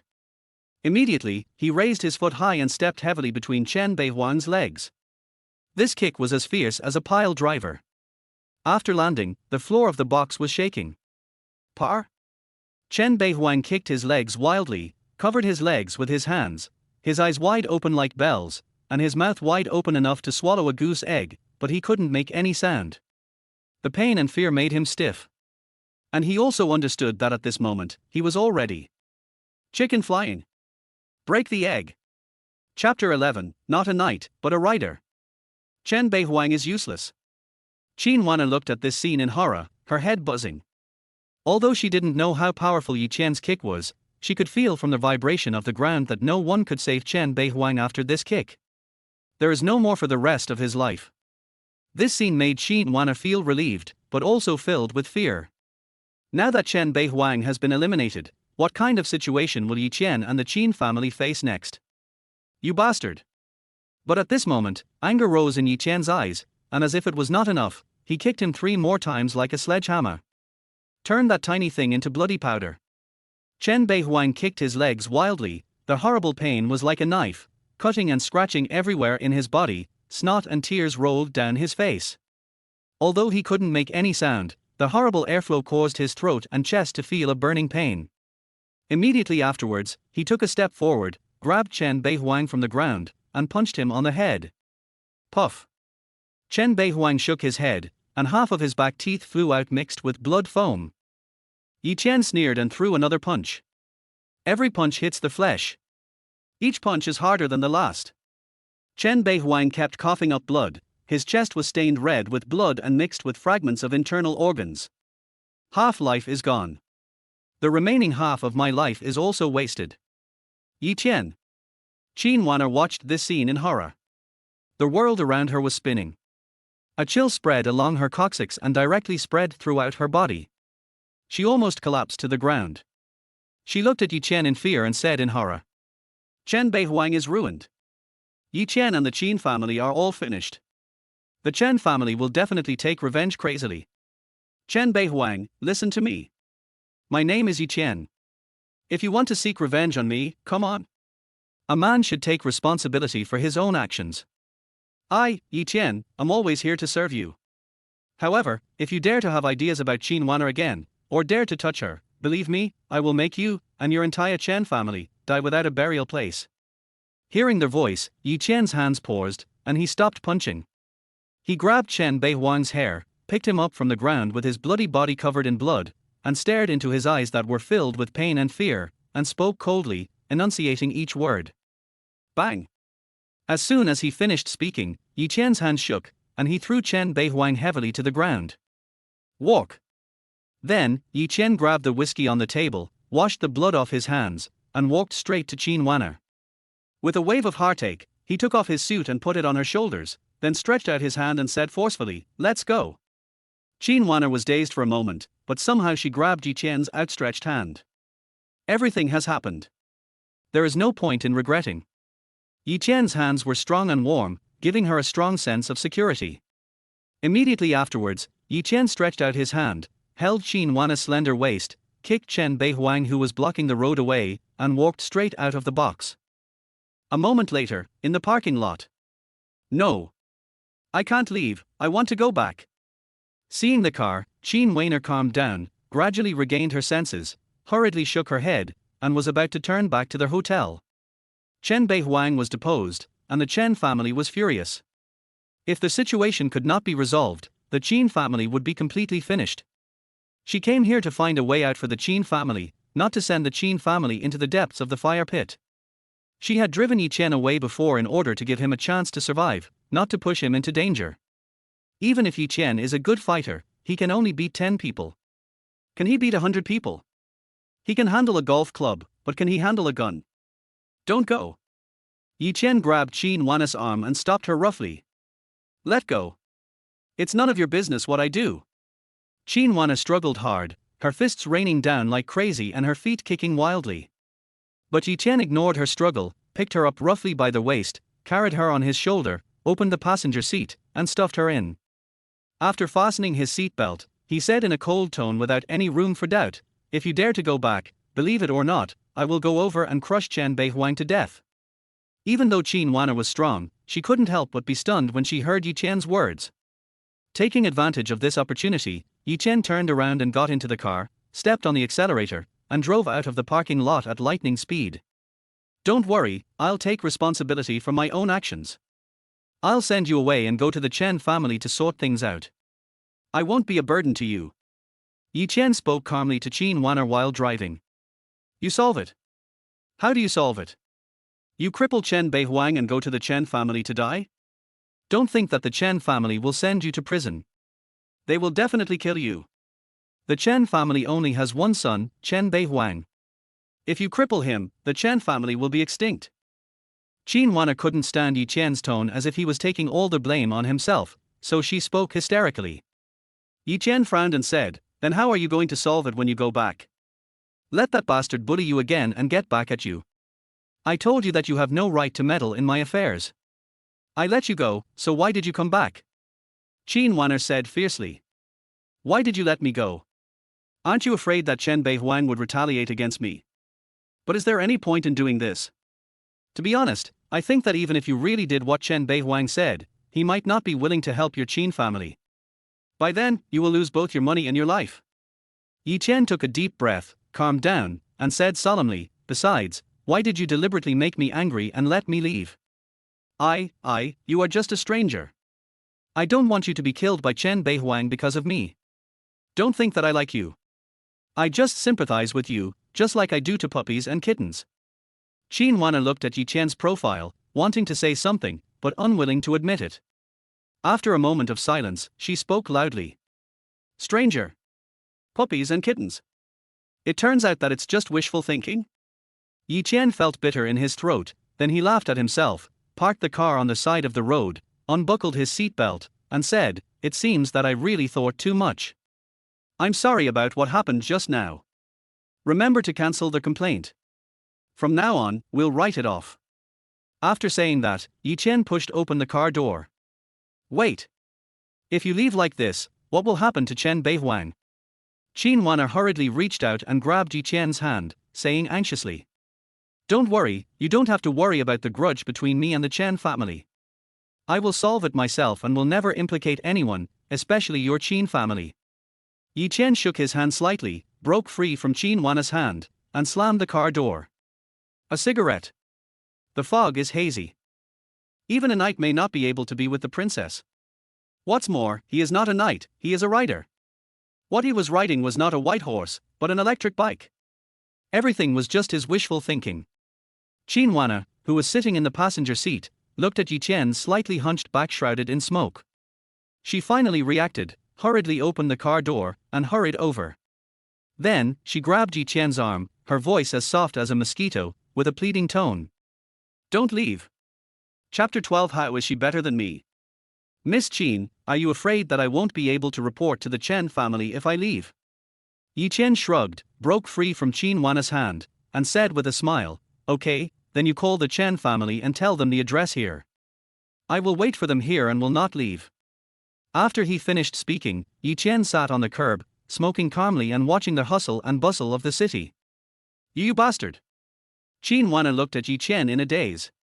Suddenly, she sat on the curb next to Yi Chen, hugged her knees, looked at Yi Chen deeply, buried her head in her arms, and sobbed weakly, "Yi Chen, what should we do?" The sudden scene made Yi Chen's cigarette butt in his hand shake, and the ashes fell down. But this scene also made him realize that perhaps Qin Wanner did not think the same as he did.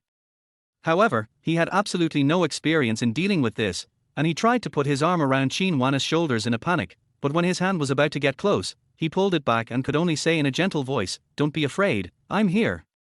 I am just afraid. How could I not be afraid?" Qin Wanner lost control of her emotions. She raised her head and looked at Yi Chen with red eyes. Suddenly, she opened her arms, hugged Yi Chen's neck, and sobbed, "Yi Chen, I'm sorry, thank you. Don't say sorry, don't say thank you, and don't be afraid." The warm and fragrant breeze blew over him.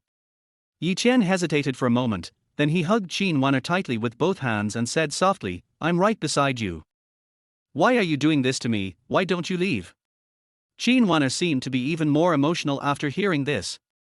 She patted Yi Chen's shoulder hard, bit the flesh on his neck, and said incoherently, "Why are you so nice to me? I'm about to give up on myself, why are you trying to help me?" Yi Chen bared his teeth, but his mouth was full of a bright smile. When she is emotionally broken, this is the real Qin Wanner, and this is her inner voice. At this moment, Qin Wanner let go of her hand, wiped away the tears in her eyes, took out her wallet from her bag, took out a bank card, handed it to Yi Chen, and said, "There is 1 million in it. Go, take your family with you, find a place, hide your identity, and don't show up again. Don't think it's too little, I only have this much now. I won't leave. Since I have taken action, I am not afraid of revenge from the Chen family." Yi Chen pushed away the bank card and shook his head. "Yi Chen, you are too naive. Do you think that being able to fight is enough? The Chen family is a top family in Jiangcheng. If you kill their descendants, will they let it go? Can you beat 10 people? Can you beat 100 people? What if the Chen family uses professional killers or guns? Besides, have you ever thought about your family? If the Chen family takes action, they will not only target you, but also make your whole family be buried with Chen Bei Huang. What will they do if something happens to you or them? And what do you want me to do? Will I live with a guilty conscience for the rest of my life? Listen to me, let's go. The farther the better. Qin Wana looked into Yi Qian's eyes, stuffed the bank card into Yi Qian's hand, and said solemnly, "Goodbye." Then, without giving Yi Qian a chance to speak, she stood up and walked towards the car. But when she stood up, Yi Qian grabbed her hand. "I have no family. So, you don't have to worry about me. What will you do if I leave?" The next moment, Yi Qian looked up at Qin Wana and said, "I'll be fine. I'm still a bit famous in Jiangcheng. Even if the Qin family collapses, they can't do anything to me, okay? Let's stop here. Don't bother me anymore, and I won't look for you again." Qin Wana struggled hard to get her hand back, her tone cold and firm, keeping people at a distance. However, although the tone was as cold as ice, Yi Qian felt warm and a little cute in his heart. "You are not allowed to leave." Yi Qian used his 5 fingers to hold Qin Wana's hand tightly, and after stuffing the bank card into her bag, he said, "I won't take the money, and I won't leave Jiangcheng. I said I will be responsible for you, so I will definitely be responsible to the end." "How can you be responsible? Yi Qian, why are you so stubborn?" Qin Wana smiled bitterly and looked at Yi Qian with complicated eyes. "This is a stubborn one that is a headache. But he is also a man who is so stubborn that it makes people fall in love with him. If the Qin family's troubles are resolved, will the Chen family be unable to do anything to you?" Yi Qian said calmly without explaining anything. Qin Weiner nodded confidently and said, "Although the Qin family is only a second-rate family in Jiangcheng, it is not so easy for the Chen family to destroy the Qin family. Moreover, as long as we get through this difficult time, with my ability, I believe that the Qin family will get better and better in my hands." "Okay, then I will help you solve the Qin family's trouble first." Yi Qian looked at Qin Wana with appreciation, and then said, "When you have nothing else to do, think about it carefully, and then think about how to deal with the relationship between us." Qin Wana smiled bitterly. "That's 100 million, not 1 or 200. Yi Qian can't even handle 2,000, so how can he handle 100 million? How could Yi Qian, a delivery rider, turn the tide when even she couldn't do it?" Without waiting for her to speak, Yi Qian took out his cell phone and dialed a number. Qin Wana saw this and stopped talking. "Ning Yao, it's me." The phone was dialed, Yi Qian said softly. "You changed your mind so quickly. That's great. Where are you? I'll pick you up."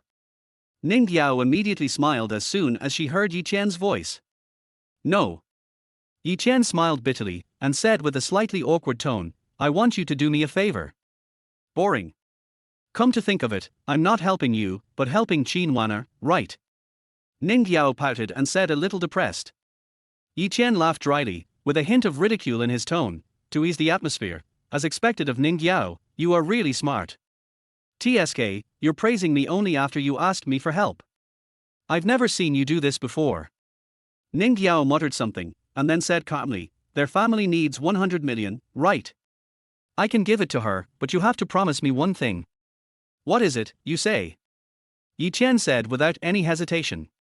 Ning Yao rolled her eyes and said slyly, "I haven't thought about it yet. I'll tell you when I have thought about it." "Okay, I promise." Yi Qian said firmly, and then said, "Thank you. TSK, thanks for nothing, my life belongs to you. Tell her that the money will be transferred to Qin's pharmaceuticals account soon." Ning Yao said casually, and then asked with puzzlement in her big eyes, "I also met that Qin Wana today. She is not prettier than me. Her breasts are only a little bigger than mine, but her legs are not as long as mine, her waist is not as thin as mine, she is not as rich as me, and her temper seems not as gentle as mine. Yi Qian, tell me honestly, what is so good about that Qin Wana that makes you help her so much?" Chapter 13, A Passionate Kiss. It's a bit complicated. I can't explain it in a few words. I don't want to talk about it. Yi Qian smiled bitterly and said, Okay, I won't force you, but sooner or later I will figure it out myself and take you away from her. Ning Yao clicked her tongue twice with some regret, and then said in a firm tone that one could feel even through the phone that she must be clenching her fists at this moment, with fire of expectation in her eyes.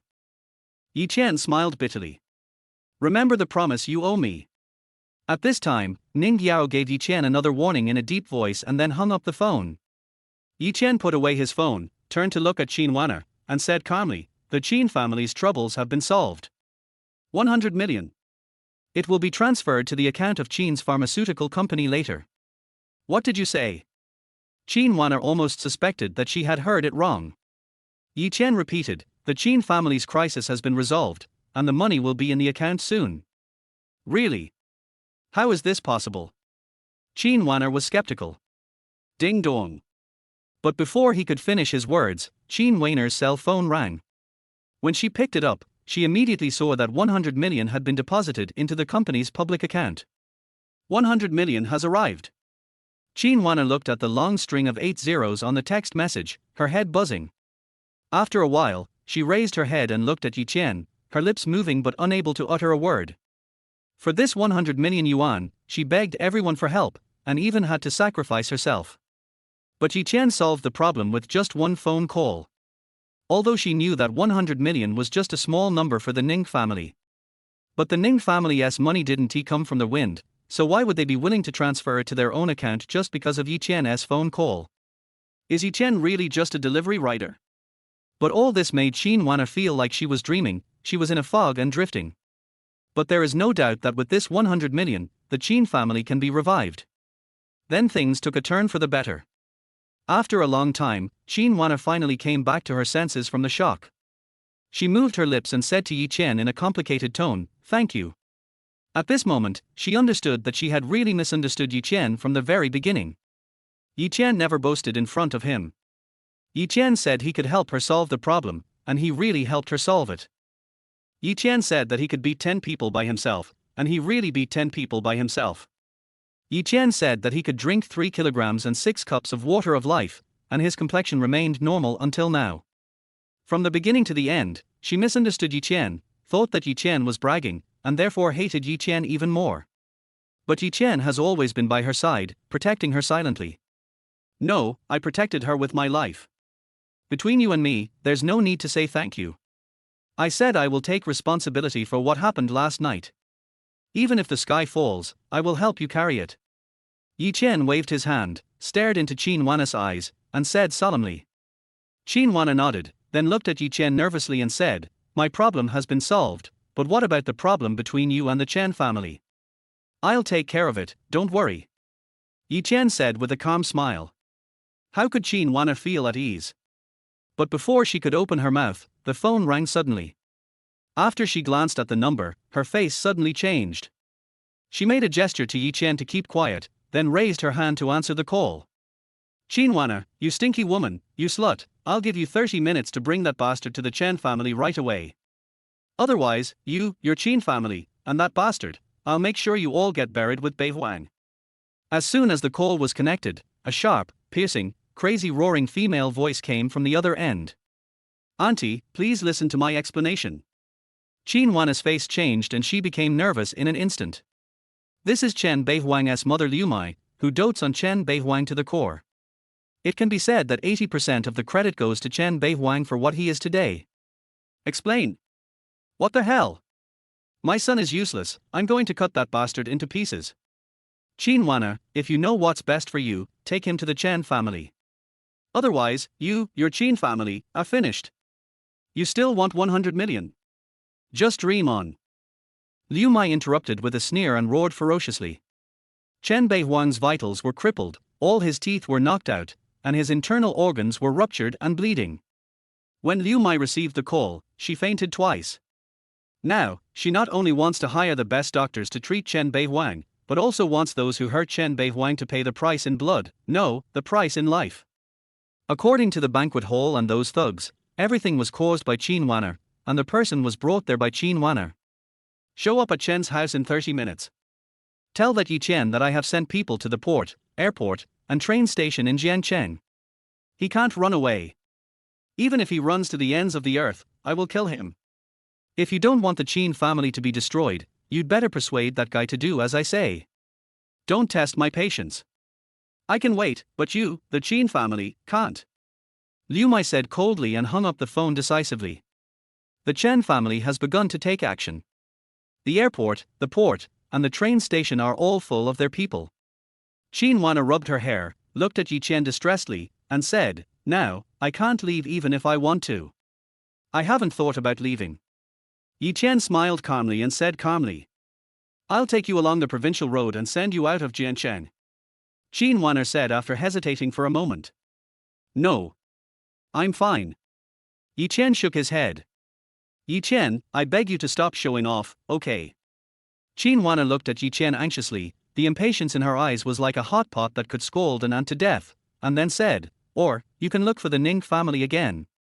"No, the Ning family has already helped one person, I'm afraid they may not be willing to help the second one." The more Qin Wana spoke, the lower her voice became. "As long as the Ning family takes action, all these troubles can be solved." But Yi Chen gave her the opportunity. "Don't be afraid, trust me." Yi Chen held Qin Wana's hand, said something gentle, then changed the subject. "Tell me the truth, was last night your first time?" As soon as the words were spoken, the air fell silent. Qin Wana's tone was complicated, she sighed with a wry smile, and said, "So what if it is, so what if it isn't, what's the point of saying this now? I know the answer." Yi Chen smiled brightly. Qin Wana didn't answer directly, but she had already told the truth. "Yi Chen, why don't you turn yourself in? With the police protecting you, the Chen family can't do anything to you. Delay for time first, and I'll find a way. Even if it doesn't work, no matter how long you stay in prison, I will." Qin Wana's eyes moved and she looked at Yi Chendao. She was halfway through her words when she suddenly fell silent, feeling a little awkward. Yi Chen smiled and asked, "What will you do? Will you wait for me forever?" Qin Wana remained silent, but tears kept flowing down. I don't know whether she hated the Chen family's tyranny, or was angry at her own uselessness, or maybe she was lamenting for Yi Chen and her fate. But Yi Chen was really the first man she fell in love with. Is it really like what others say, that the first time will always be painful? Maybe it's each other, or maybe it's external forces. So, I can't go even more. I want to stay with you.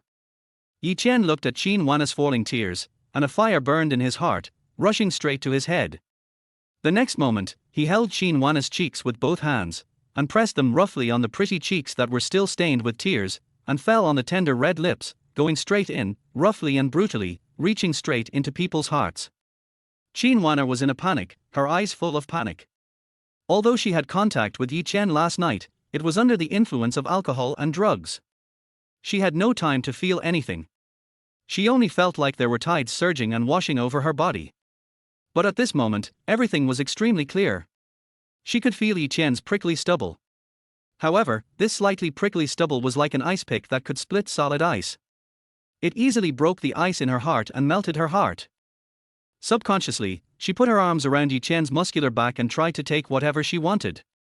It seemed that only this passionate kiss could warm her cold heart.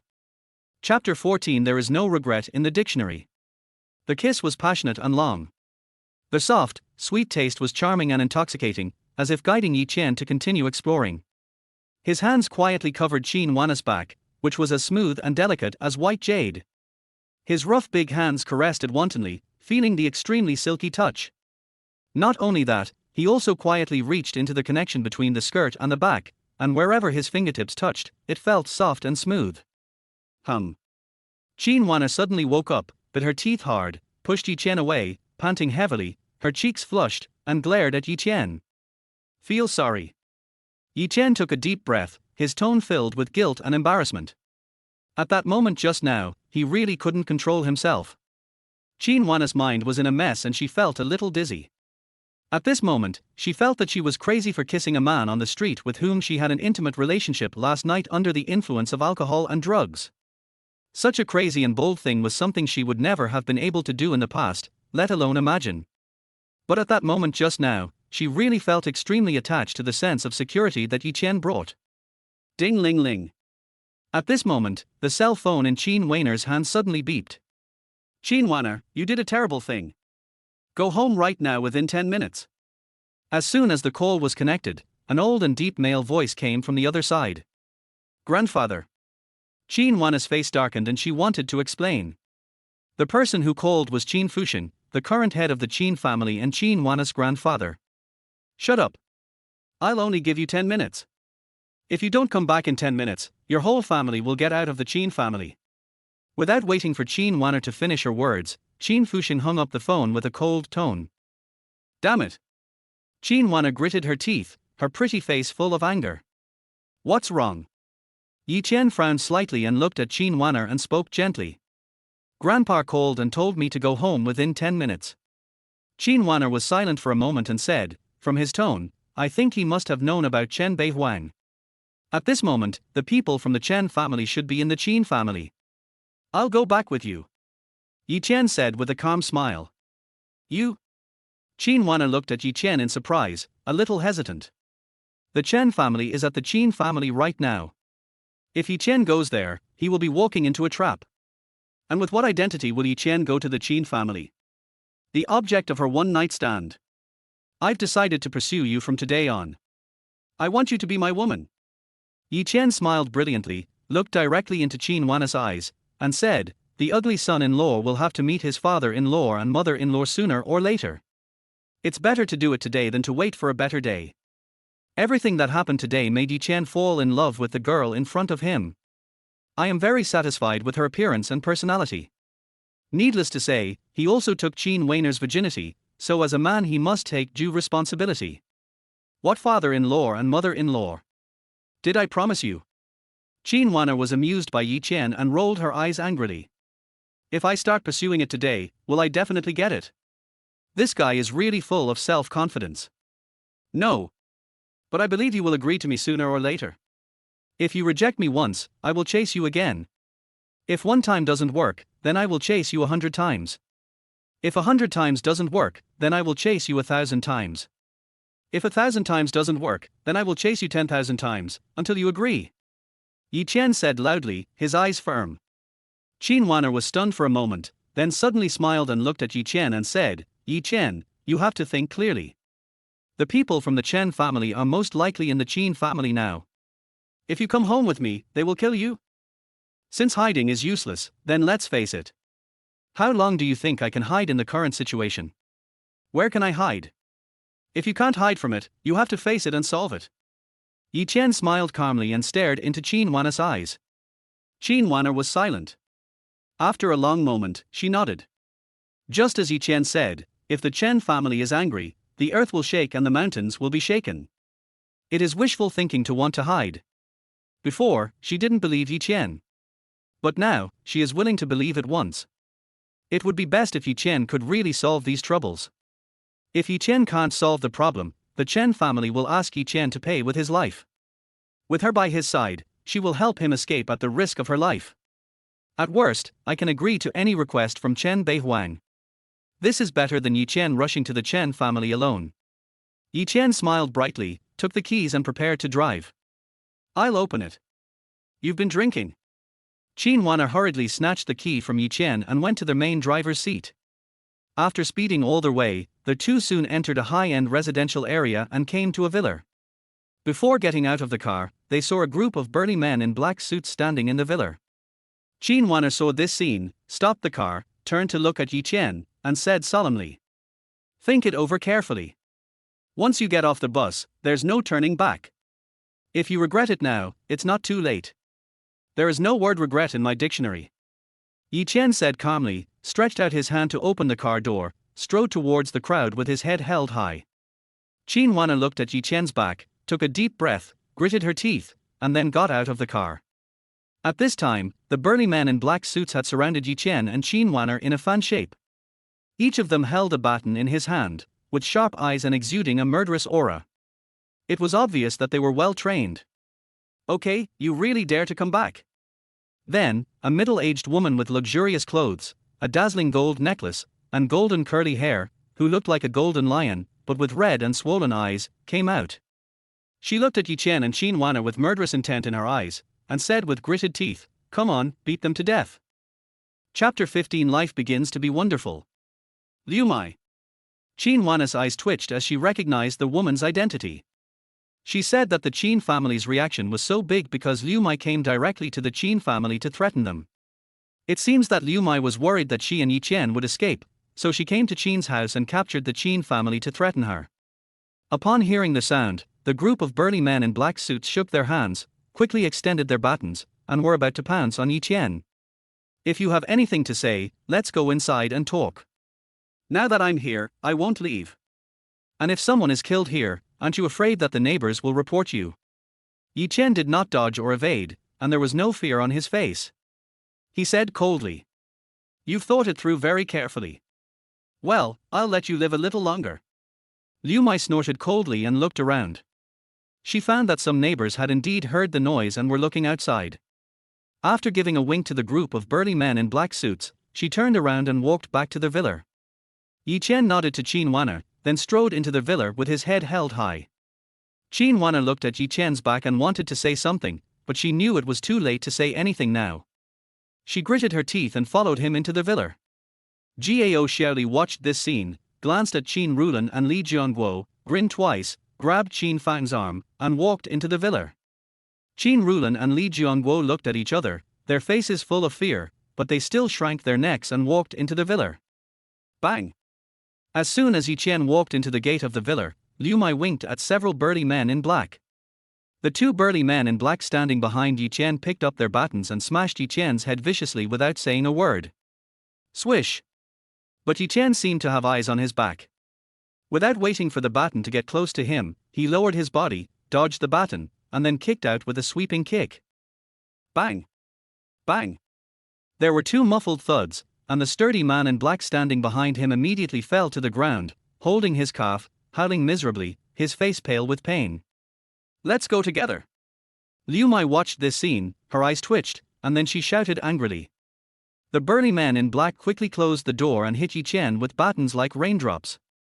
Yi Chen's eyes flashed, and he reached out to snatch the batons from the two black-clad burly men who were lying on the ground wailing. Holding one in each hand, he roared and rushed into the crowd of black-clad burly men. Bang! Bang! Bang! He raised the stick and swung it down, one after another, just like a tiger entering a flock of sheep. Every time he swung the stick, a strong man would fall to the ground howling in pain, with his forehead torn and blood all over his cheeks. In just less than a minute, more than 20 strong men in black brought by Liu Mai had all fallen to the ground, some wailing miserably, and some fainted directly. Liu Mai looked at this scene, her face as dark as ink, and snorted coldly. As she shouted, the two thugs standing beside her immediately pulled out two machetes from behind their backs, one on the left and one behind, and chopped towards Yi Chen's neck. Under the crystal chandelier, the cold light was sharp, and Qin Wana covered her mouth in fear. Yi Chen sneered, without dodging or evading, holding the baton in both hands. He strode forward, and with a wave of his hand, the baton barely blocked the two heavy machetes that were coming down. Kang! The sound of metal clashing was heard, sparks flew, and the baton in Yi Chen's hand slid down quickly along the blade. The moment it approached the wrists of the two men, his hand shook slightly. Click! Click! As he moved, the baton turned into a spirit snake coming out of a cave, and with great impact force, it hit the thumbs of the two strong men holding knives viciously. Clang! Clang!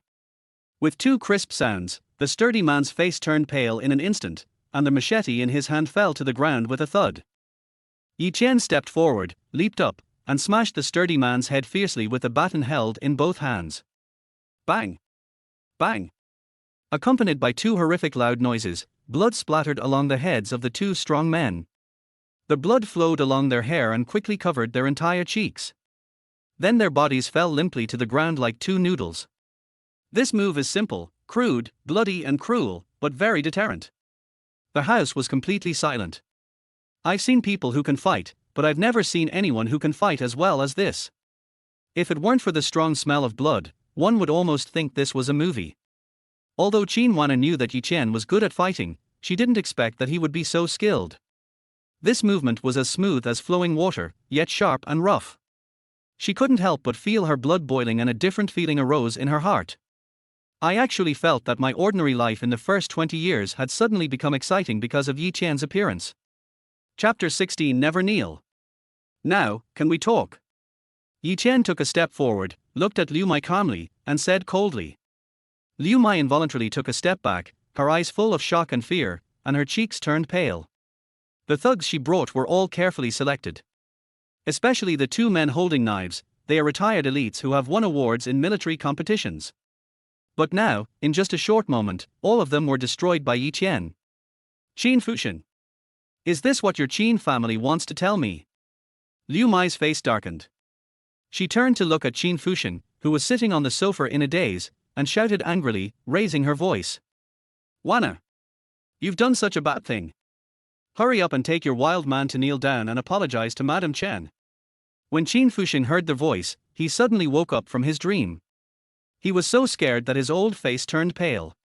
He hurriedly stood up with the help of a cane, glared at Qin Wana and Yi Chen, and said in a trembling voice. He had already learned from Liu Mai that Chen Beihuang's penis had been crippled, which made him extremely worried. Now, Yi Chen has injured the thugs brought by Liu Mai at the Qin family again. How can he not be worried? The Qin family is rushing towards the fire pit. Why do we have to kneel? Qin Wana was also angered by the wild man Qin Fushan mentioned, and she stiffened her neck and retorted coldly to Qin Fushan. Why? Tell me why? You two colluded with each other and did a terrible thing. You pushed our Qin family into the fire pit, and you still ask us why? How can our Qin family have an unfilial daughter like you? Gao Xiaoli gnashed her teeth and cursed a few times when she heard this. Then she turned around and glared at Li Jiangguo and Tang Xiaoli, saying viciously, Li Jiangguo, Qin Rulan, you two raised a good daughter, but now she is causing trouble for the family outside and bringing disgrace to the family. She is also talking back to the elders at home. Li Jiangguo was a son-in-law, and even his daughter took the Qin family's surname. He was usually cautious and prudent, and this disaster was caused by him. Hearing the scolding, he dared not speak a word. He lowered his head in embarrassment, not daring to say a word to defend his daughter. Qin Rulan walked to Qin Wana tremblingly, took Qin Wana's hand, and said in a trembling voice, Wana, listen to your grandfather, kneel down and apologize to Madame Chen. Qin Wana looked at her parents and felt unprecedented loneliness and helplessness. Her heart sank to the bottom and her face was full of bitter smile. Since she returned home, no one in the Qin family has asked her the whole story. Instead, they have been forcing her to apologize to Liu Mai. These are relatives whose blood is thicker than water. These people, on the contrary, care more about her situation and her feelings than Yi Chen, an outsider. I didn't do anything wrong. I will never kneel down. Qin Wana watched these scenes, and deep in her heart, an angry emotion grew like weeds. She didn't know where she got the courage from, and she said loudly. Nothing wrong? What a good thing. Har har har, Qin Fushan, I think your Qin family really wants to be done with it. Liu Mai laughed mockingly, pointed at Qin Fushan, Qin Fang, Qin Rulan, Li Jiangguo and Gao Xiaoli, and said coldly, I'm telling you, your Qin family will never get a penny from our Chen family. Not only the Chen family, but all the families in Jiancheng, no one dares to help you. The sound was like thunder exploding in the living room. It's over, unworthy descendants. If I had known earlier, I should have kicked you all out of the Qin family and let you starve to death on the streets. Qin Fushan felt dizzy and would have fainted if his crutch had not supported his body. Immediately, he raised the crutch in his hand and smashed it at Li Jiangguo on the head. While smashing it, he cursed, You useless loser, you ruined our family and raised a little bitch. The Chen family has connections everywhere in Jiancheng, and they have a lot of wealth and power. If the Chen family speaks up, I'm afraid no one will be able to help the Qin family get through this difficult time. By then, the whole family might really be left with nothing. Li Jiangguo held his head with both hands, not daring to resist at all, but just trembling submissively. Qin Rulan hurriedly stepped forward to stop him, but unfortunately, Qin Fushan ignored her and started beating her too. Beat you to death, you wimp. Look at what kind of little bitch you taught. Seeing this, Gao Xiaoli and Qin Fang also rushed over and started punching and kicking Li Jiangguo. Liu Mai watched all this with a sneer and looked at Yi Chen and Qin Wana with contempt. So what if I can fight? As long as she controls the Qin family, she can control the whole family. Wana, kneel down quickly, otherwise they will beat your father to death. Qin Rulan hurriedly walked up to Qin Wana, wiping her tears and sobbing. Stop. Qin Wana gritted her teeth and roared. Beat you to death, you piece of trash. Coward. Evildo. But after she finished speaking, Qin Fusheng, Qin Fang and Gao Shirley turned a deaf ear to her and continued to punch and kick Li Jiangguo. In just such a short moment, Li Jiangguo's head was covered with bruises and his face was scratched with bloody marks. He fell to the ground, looking horrible. Stop. Yi Qian looked at the anger and reluctance on Qin Wanna's face, took a step forward, and pushed Qin Fusheng, Qin Fang and Gao Shirley aside with a sudden push of his hand. Then he helped Li Jiangguo up from the ground and brushed the dust off his body. Li Jiangguo looked at Yi Qian with gratitude, but seeing the looks of the people around him, he hurriedly pushed Yi Qian's hand away. I'll beat you to death. Qin Fusheng was so angry that he raised the crutch in his hand and smashed it at Yi Qian. Crack! Yi Qian raised his hand and grabbed the cane, snatching it from Qin Fusheng's hand. He exerted force with his hand, broke the cane in two, threw it aside, looked at Qin Fusheng coldly, and said, I see that you are an old man, I won't argue with you, don't make yourself unhappy. You. Qin Fusheng's face was pale and his body was shaking. Gao Shirley hurried over, patting Qin Fusheng on the back while continuing to provoke, Qin Wanner, look at the wild man you brought back. He has made the old man so angry. Why don't you kneel down and apologize? Kneel down. Why should I kneel down? What did I do wrong? Qin Wanner smiled, and after asking a question arrogantly, she looked at Gao Shirley with a sharp tone and said coldly, Second aunt, since things have come to this, let's talk about it. Why did my father fail in investing in the coal mine? It was because the mine owner was introduced to him by you two, and you patted your chest and assured him that the man was very reliable and capable. He listened to you and invested in the coal mine, but it turned out that the man was a liar. Uncle, aunt, let me ask you a question. How much benefit did that man give you to make you speak for him like this? Or is this a trap set by the two of you, waiting for my dad to fall into it? You said that it was my dad who destroyed the Qin family. Don't you two have any responsibility at all? Since you are so clean, do you dare to go to the bank with me and check your bank statements carefully to see which money is of unknown origin? Chapter 17, Marrying a Eunuch. Gao Shirley and Qin Fang felt guilty, their lips trembled, but they couldn't utter a word. Li Jiangguo endured many years in the Qin family before finally being appreciated by Qin Wanner and taking charge of the Qin family business. His life became a little easier. Qin Fang and Gao Shirley were jealous of Qin Wanner's control of the Qin family business, so they contacted outsiders and deliberately set up a trap, using the bait that if Li Jiangguo succeeded, his status in the Qin family would be changed. They lured Li Jiangguo into the trap, stole the official seal of Qin's medicine from Qin Wanner, borrowed 100 million yuan from the bank, and invested in a coal mine. In the end, they lost all their money. When things went wrong, Qin Fang and Gao Shirley pushed the blame onto Li Jiangguo, completely blaming both of them. Li Jiangguo was driven into a state of panic and turned to Qin Wanner for help, asking her to find a way to solve the problem. Although Qin Wanner was angry at her father's stupidity and lack of fighting spirit, blood is thicker than water. In addition, Qin Fusheng didn't trust Li Jiangguo at all. As soon as something happened, he beat Li Jiangguo and asked him to find a way to solve the problem. Qin Wanner could only accept it with a pinch of her nose, which led to everything that happened now. But if everything is really investigated thoroughly, Qin Fang and Gao Shirley's tricks will definitely be exposed. Why should we go with you to check our bank statements? Our money is all saved by us with great difficulty. How much money we have has nothing to do with you. This disaster was caused by your father, so you have to find a way to help him solve it. Gao Shirley rolled her eyes and said something in a hoarse voice, then pulled Qin Fusheng's arm, looking like she was about to cry, Dad, look at Wanna, she did something wrong. Not only did she not admit it, but she also pushed it onto Qin Fang and me. Don't bring this up with your second uncle and second aunt. There won't be such people in our Qin family. Only a coward like your father would do such a stupid thing. Qin Fusheng shook Gao Shirley's hand, and after angrily scolding Qin Wanner, he turned to look at Liu Mai and said flatteringly, Madam Chen, this is all the work of Yi Qian. It has nothing to do with our Qin family. Please don't hate our Qin family. As long as you are willing to help us through the difficulties, we will agree to any conditions. You want me to help the Qin family? Dream on. Liu Mai sneered, but then she turned her eyes and showed a vicious look on her face. She looked at Qin Wanner and said, however, this is not impossible. I want your Qin family to distance themselves from it. It's easy.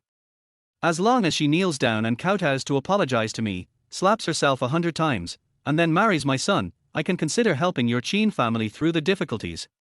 Otherwise, don't even think about getting a penny from our Chen family. Chen Beihuang is doomed. If this matter gets out, the Chen family will become the laughingstock of Jiangcheng. The Chen family wanted to cover up the past, and the best way was to find a wife for Chen Beihuang. In this case, Qin Wanner would be the best candidate. Moreover, Yi Chen helped Qin Wanner, which means he must like her. Now forcing Qin Wanner to marry Chen Beihuang can also make Yi Chen feel disgusted. As for the other accounts, we will settle them later. As soon as these words were spoken, the living room fell into silence. Chen Beihuang has become a useless eunuch. If Qin Wanner marries into the Chen family, she will be a widow for the rest of her life. Moreover, with a mother-in-law like Liu Mai, Qin Wanner will probably have to spend the rest of her life suffering from inhuman abuse. Mrs. Chen is so magnanimous. The next moment, Gao Shirley's face immediately showed ecstasy. She looked at Qin Wanner with a beaming face and said, "Wanner, this is a great thing. Hurry up and agree to it. If you agree to it, you will be the young mistress of the Chen family. No one in Jiangcheng will dare to look down on you in the future. Good thing. Great news. Wanner, Madam Chen is being very kind, you must not be ungrateful." Qin Fang also joined in. "Thank you, Mrs. Chen." Qin Fusheng also showed a look of joy. After thanking Liu Mai, he looked at Qin Wanner and said coldly, "If you still have the Qin family and me as your grandfather in your eyes, don't make excuses. I think tomorrow is a good day. You can marry into the Chen family tomorrow. Dad, Wanner is your granddaughter, you can't push her into the fire pit." Qin Rulan panicked. She hurried over and knelt in front of Qin Fusheng, holding his hand and sobbing. "It's all my fault, old man. Please don't make things difficult for me." Li Jiangguo was also anxious. He knelt in front of Qin Fusheng and kowtowed several times. Then he turned to Liu Mai and kowtowed repeatedly, saying in a trembling voice, "Madam Chen, please be magnanimous and spare Wanner. Blood is thicker than water. Even though they are useless, they don't want their daughter to marry a eunuch and ruin her life. Unworthy offspring. She is not my granddaughter, but the evil creature born from you and the loser. I didn't let you be with this loser in the first place, but you didn't listen to me and brought disgrace to the Qin family. Now you have given birth to another evil creature and pushed our Qin family into the fire pit. Now she has the opportunity to repay the Qin family, this is your blessing." Qin Fusheng reached out and pushed Qin Rulan away, furious. Qin Rulan was in love with Li Jiangguo at the beginning, and the Qin family invited a son-in-law to marry into the family. They made a fool of themselves in Jiangcheng and made Qin Fusheng lose face. It was only after Qin Wanner was born, became more beautiful, and had a business sense that his opinion changed slightly. Who would have thought that Qin Wanner would get into such trouble again? You two are so confused. This is a great thing. Wanner is marrying young Master Chen, and you are relatives of the Chen family. Everyone will look up to you in the future. Even the two of us have to bow to you when we see you." Gao Shirley's eyes were full of mockery, but she pretended to be happy on her face and kept instigating. Qin Wanner looked at these scenes and felt that they were absurd, funny, sad and angry, but her whole body was cold. "Is this my relative? No, it was the enemy who pushed her into the fire pit. So good." At this time, Yi Chen laughed mockingly, looked at Gao Shirley with contempt and said, "Why don't you marry him? You?" Gao Shirley paused, gritted her teeth, and wanted to explode, but a glance from Yi Chen frightened her so much that she shrank her neck and swallowed the words back into her stomach. "Qin Wanner, you can refuse, but if you refuse, forget about me helping your Qin family. You'll end up dying with this bastard." Liu Mai sneered and said in a long tone, "I advise you to think it over carefully. If I don't take action, who can help your Qin family? Except for you, no one can help the Qin family. Sorry to disappoint you. Let me tell you a good news. Before Wanner and I come back, the problem that troubled the Qin family has been solved. 100 million in cash has been transferred to the account of Qin's pharmaceutical company." Yi Chen glanced at Qin Wanner, then raised his head, looked around, looked straight into Liu Mai's eyes, and spoke word by word. The living room was completely silent. Pairs of eyes looked at Yi Chen in disbelief. This is not 100 or 1,000, but 100 million. Moreover, Qin Wanner and Yi Chen had offended Chen Beihuang. Who in Manjiang City would dare to lend money to Chen Wanner? Immediately, Yi Chen raised his voice a few degrees and added, "The person who helped your Chen family, unfortunately, is me, Yi Chen." Chapter 18, Peeling Off the Fig Leaf. You? Har har har, stop kidding. You're just a useless errand boy like you. You don't even take a piss to look at yourself and see what you look like. How dare you say such things? He also returned 100 million in cash. I think it's the ghost money of the 100 million Chindi bank. Liu Mai was stunned for a moment, then burst into laughter and mocked him mercilessly. On their way here, she had asked someone to investigate Yi Chen's background. According to what she knew, Yi Chen seemed to have had an experience of traveling abroad before, but now, he was delivering takeout in Jiangchen. A delivery guy took out 100 million. If he could do that, wouldn't everyone in the world be a billionaire? A delivery man? This wild man is actually a delivery man. Chen Wanner, you are really crazy. You actually like this kind of rubbish. Chen Fang was also stunned for a moment, then came to his senses and exclaimed in surprise. TSK, big sister, congratulations, it seems that Wanner is indeed your biological daughter, and even her vision in choosing a man is so similar. TSK, a son-in-law who married into the family has brought shame to our Chen family, and now it's even worse, Wanner actually fell in love with a delivery man. No, he won't also marry into the family as a son-in-law, right?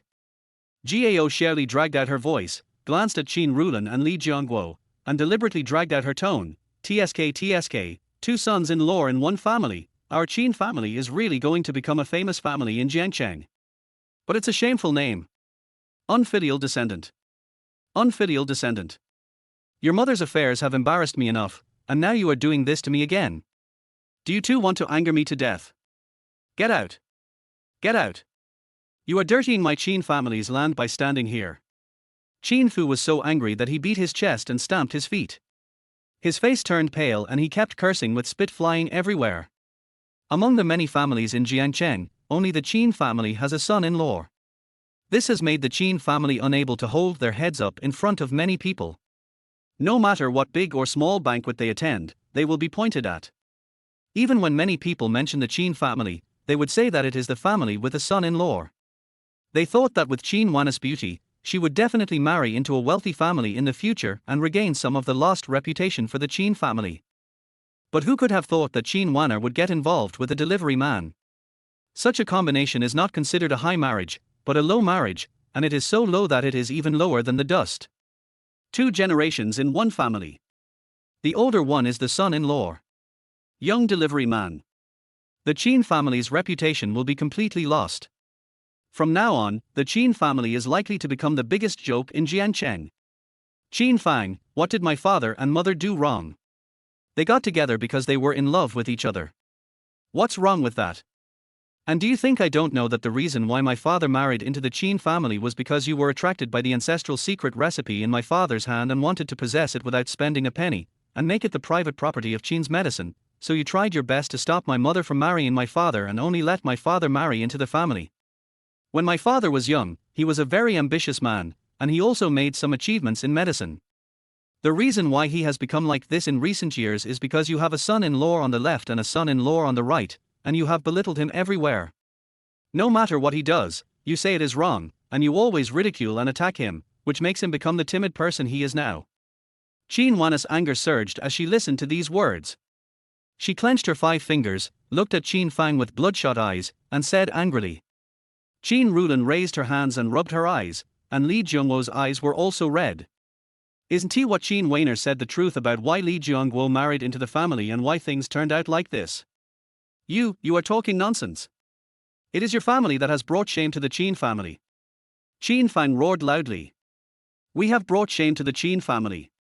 Har har har. I would like to ask you a question. Even though my dad is a son-in-law, he is willing to pay any price for love. But what about you? Do you think others don't know that you took money from the company and kept a mistress outside who can be your daughter? Who is more shameful? My dad doesn't dare to compare with you. And Gao Shirley, you are so happy and excited, but I want to tell you some good news. Your husband's mistress is 8 months pregnant. I advise you to go home and check your bank account to see if all the money in it has been transferred instead of jumping around here. Chen Wanner took a deep breath, her eyes full of determination, and replied coldly. Chen Wana, you are talking nonsense. You did such a shameless and despicable thing, hanging out with a delivery man, bringing shame to the Chen family, and you still dare to slander me. Chen Fang immediately panicked, a layer of cold sweat broke out on his forehead, and he kept shouting angrily in a trembling voice. Slander. Chen Wana sneered, looked at Chen Fang with disdain, and said coldly, how about asking Gao Xiaoli to go to room 603, building 12, Galaxy Plaza and knock on the door to see if we can. Sweat beads rolled down Chen Fang's forehead and his lips moved, but he couldn't utter a word. Chen Fang, I was wondering why you've been running out every other day recently, and you keep saying that you lost money because of investment failures. It turns out you haven't broken up with that little witch yet, and you even got her pregnant. All the money you lost must have gone to fill that little witch's pocket. I'll scratch you to death. When Gao Xiaoli saw this scene, how could she not understand whether it was true or not? Her eyes immediately turned red, and she rushed to Chen Fan with her claws bared. With a wave of her claws, she scratched 10 bloody marks on his face. Then she threw him to the ground and slapped him in the face non-stop. Bitch, you dare to hit me? Do you know that it is because you never take me seriously that I found Xiaolu? She is 10,000 times better than me. Chen Fang was slapped several times and became furious. He grabbed Gao Xiaoli's neck, turned over and pressed her down, slapped her hard several times, and roared at the top of his voice. Chen Wana looked at the dog-eat-dog scene with a sneer on her face. At this moment, she was completely enraged and gave it her all. Saying she is shameless and that her parents are shameful? Well, today she will peel off the Chen family's fig leaf and see who is the one who has lost face. You a vile dog. You won't be satisfied until your family brings shame to the Chen family, right? Our good life has been ruined by you, this evil creature. Chen Fang looked at Chen Fang and Gao Xiaoli fighting each other and wanted to separate them, but was pushed to the ground by the two. Amidst the cries of pain, he was filled with rage and pointed at Chen Wana. His chest heaved violently, his eyes were filled with shame and anger, and he kept cursing. Have I brought shame to the Chen family? Chen Wana was completely desperate and sneered, Grandpa, you are getting old and confused. Our family is just risking our lives for love, but we haven't done anything immoral. If you ask me, you are the culprit for the Chen family's current situation. If it weren't for your preference for boys over girls, if it weren't for your partiality and pampering, would Chen Fang become like this? Chapter 19, Breakup. You. Chen Fuxing looked at Chen Wana in disbelief, his body staggering and his temples throbbing wildly. He never thought that Chen Wana would dare to speak to him like that. What do you mean? Is this the truth? Don't you have any idea? At your age, where have you been? Chen Wana smiled brightly, freely and unrestrainedly, and interrupted Chen Fuxing's words neatly. Loud. Simply. Nothing to worry about. All the ladylike demeanor and blood ties were thrown aside by her at this moment. Miss? It's just the halo that the Chen family added to her because they wanted to use her as a bargaining chip. Rather than being a young lady, she would rather be a strong woman who has built her career from scratch. Blood relationship. These people just treated her as a tool and her parents as a joke. What kind of blood relationship was there? Today, she wants to say everything that is in her heart. Today, she wants to break up with the Chen family. Huff huff. After saying this, Chen Wana took a deep breath. At this moment, she had never thought that one day she would have the courage to speak out the words that were hidden in her heart. But this courage should have been given to her by Yi Qian. Moreover, after saying everything, at this moment, she felt happier than ever before. Bitch. Bitch. Bitch. When they gave birth to you, they should have thrown you into the river and drowned you. Chen Fuxing was almost fainting from anger, and he could only repeat curse words over and over in his mouth. Shut up. Seeing this, Yi Qian shouted loudly, like a spring thunder, which made Chen Fuxing's head buzz. After he could no longer say a word, he looked at him coldly and said, You are really old and confused. Not only are your eyes dim, but you are also blinded by lard. Wana ran around for the Chen family and to clean up these rubbish. He even thought of sacrificing himself. But you just don't care. That's fine, but when someone else made a mistake, you actually blamed Wana for exposing everything. Let me ask you, if these people didn't do those dirty things, wouldn't Wana be able to find no fault with them even if she was nitpicking? Could it be that it was Wana who instigated Chen Fang to go find his mistress? You can't even figure out something as simple as this. I must be so unlucky to have such a foolish grandfather like you. As he spoke, Chen looked at Qin Wanner with sympathy. If he hadn't seen such a fast today, how could he have imagined that Qin Wanner had such a story? He finally understood why Qin Wanner always pretended to be strong. Because in such a native family, if she is not strong, then her life will be even more difficult and bitter. And even if she is weak, no one will notice it, no one will care. A single glimpse can reveal their whole picture. From today's scene, we can see how Qin Wanner spent the past 20 years in the Qin family. This is so strong, it makes people feel distressed.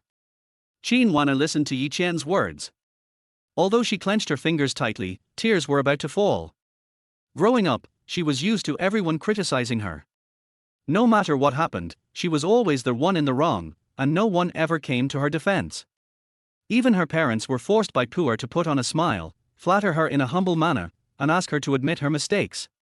But now, someone stood by her and refuted all the injustices she had suffered. You don't believe Wanner, you don't believe me, but the 100 million is already on the books of Qin's pharmaceutical company. It's not issued by Qindi Bank, but real money. From today on, Wanner won't owe you anything. If anyone dares to bully him again, don't blame me, Yi Chen, for being ruthless. At this moment, Yi Chen's eyes swept indifferently over Qin Fusheng, Qin Fang, Gao Xiaoli and others, and he spoke coldly word by word, with murderous intent in his words. Yi Chen didn't lie to you. The 100 million is now in the public account of Qin's pharmaceutical company. Also, I'm officially notifying you of something. From today on, I no longer have any relationship with the Qin family. Dad, Mom, if you trust me, come with me and leave the Qin family. Let's start from scratch as a family and live our lives well.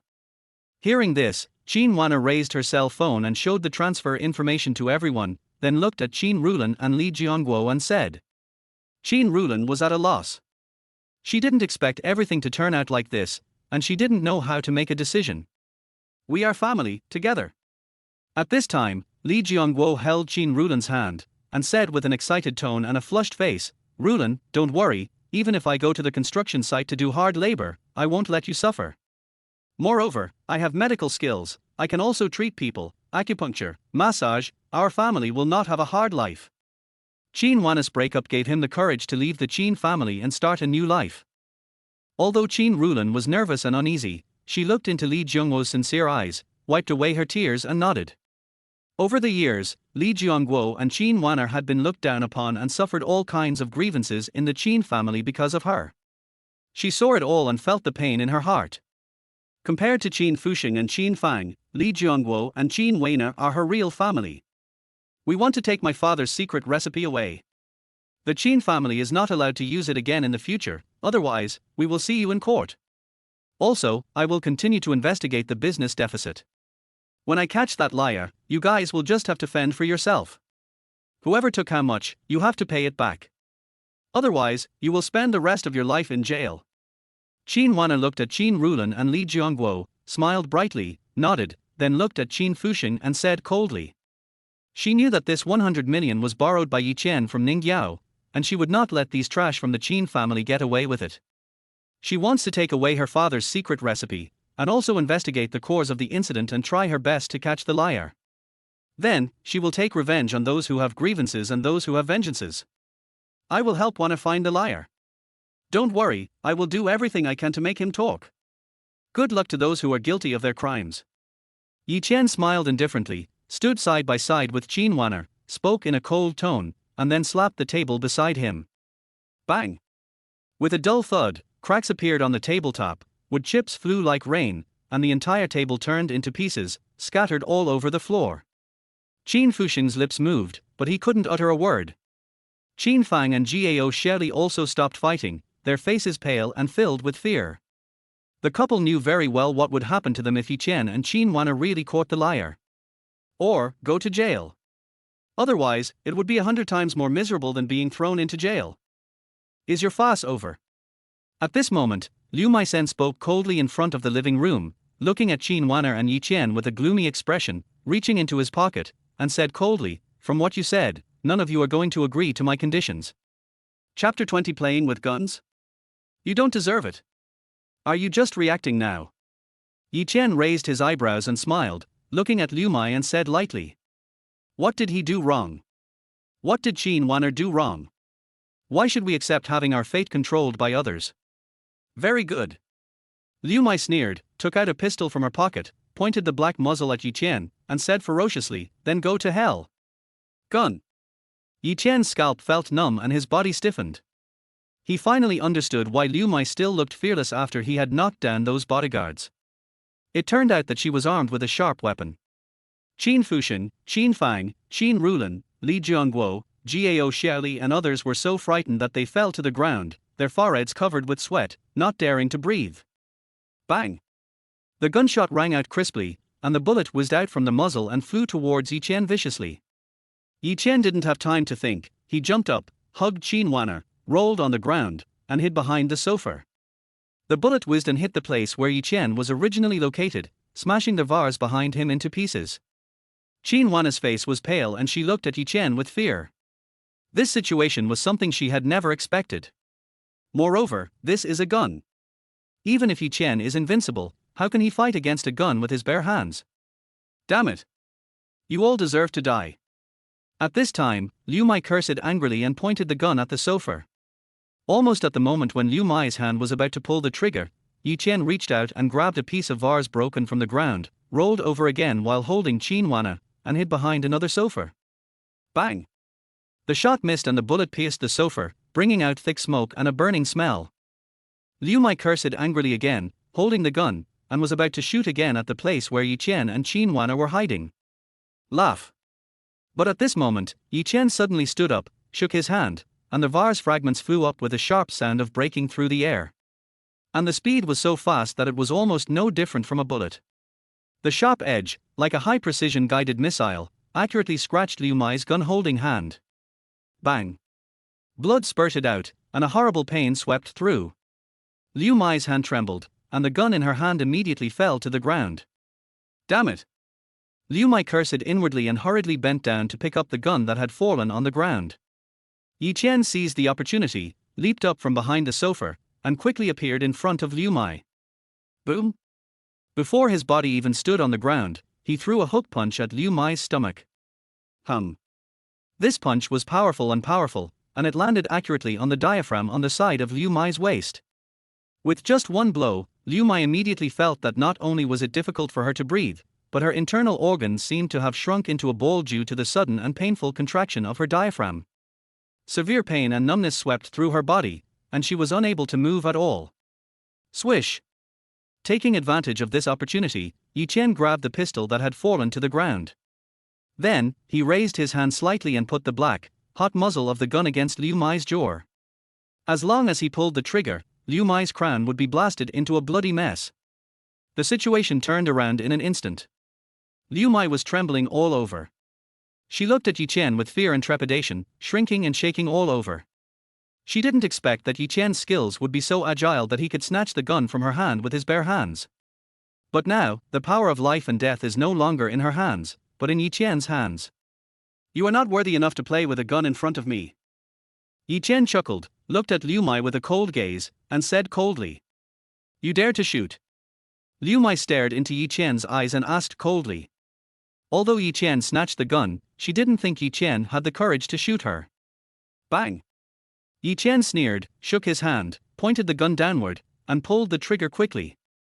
With a crisp sound, the whistling bullet instantly pierced Liu Mai's foot, and blood splattered everywhere like rain. The hands and feet are connected to their heart, let alone the instep of the foot being pierced by a bullet. The horrible pain made Liu Mai tremble violently all over, and she howled miserably like a pig being slaughtered. Why shouldn't I?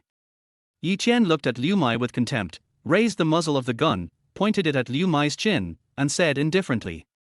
The current situation is a fight to the death.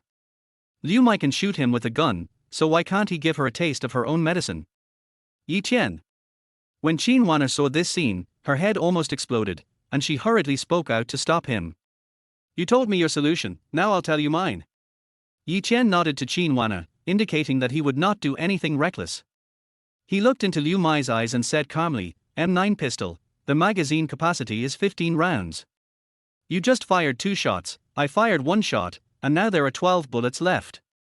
With my skills, even if I use a conservative calculation, 2 bullets to kill 1 person, I can kill you, your husband and Chen Beihuang 6 times. What do you think? Do you want to fight me to the death, or do you want to end this matter here? If it's the former, I will fight you to the end. I have nothing now, so I can only throw it away. Kill 1 to make back my investment, kill 2 to make 1 profit, and kill 3 to make a huge profit. However, I am a rotten life, and life and death are not much of a difference to me.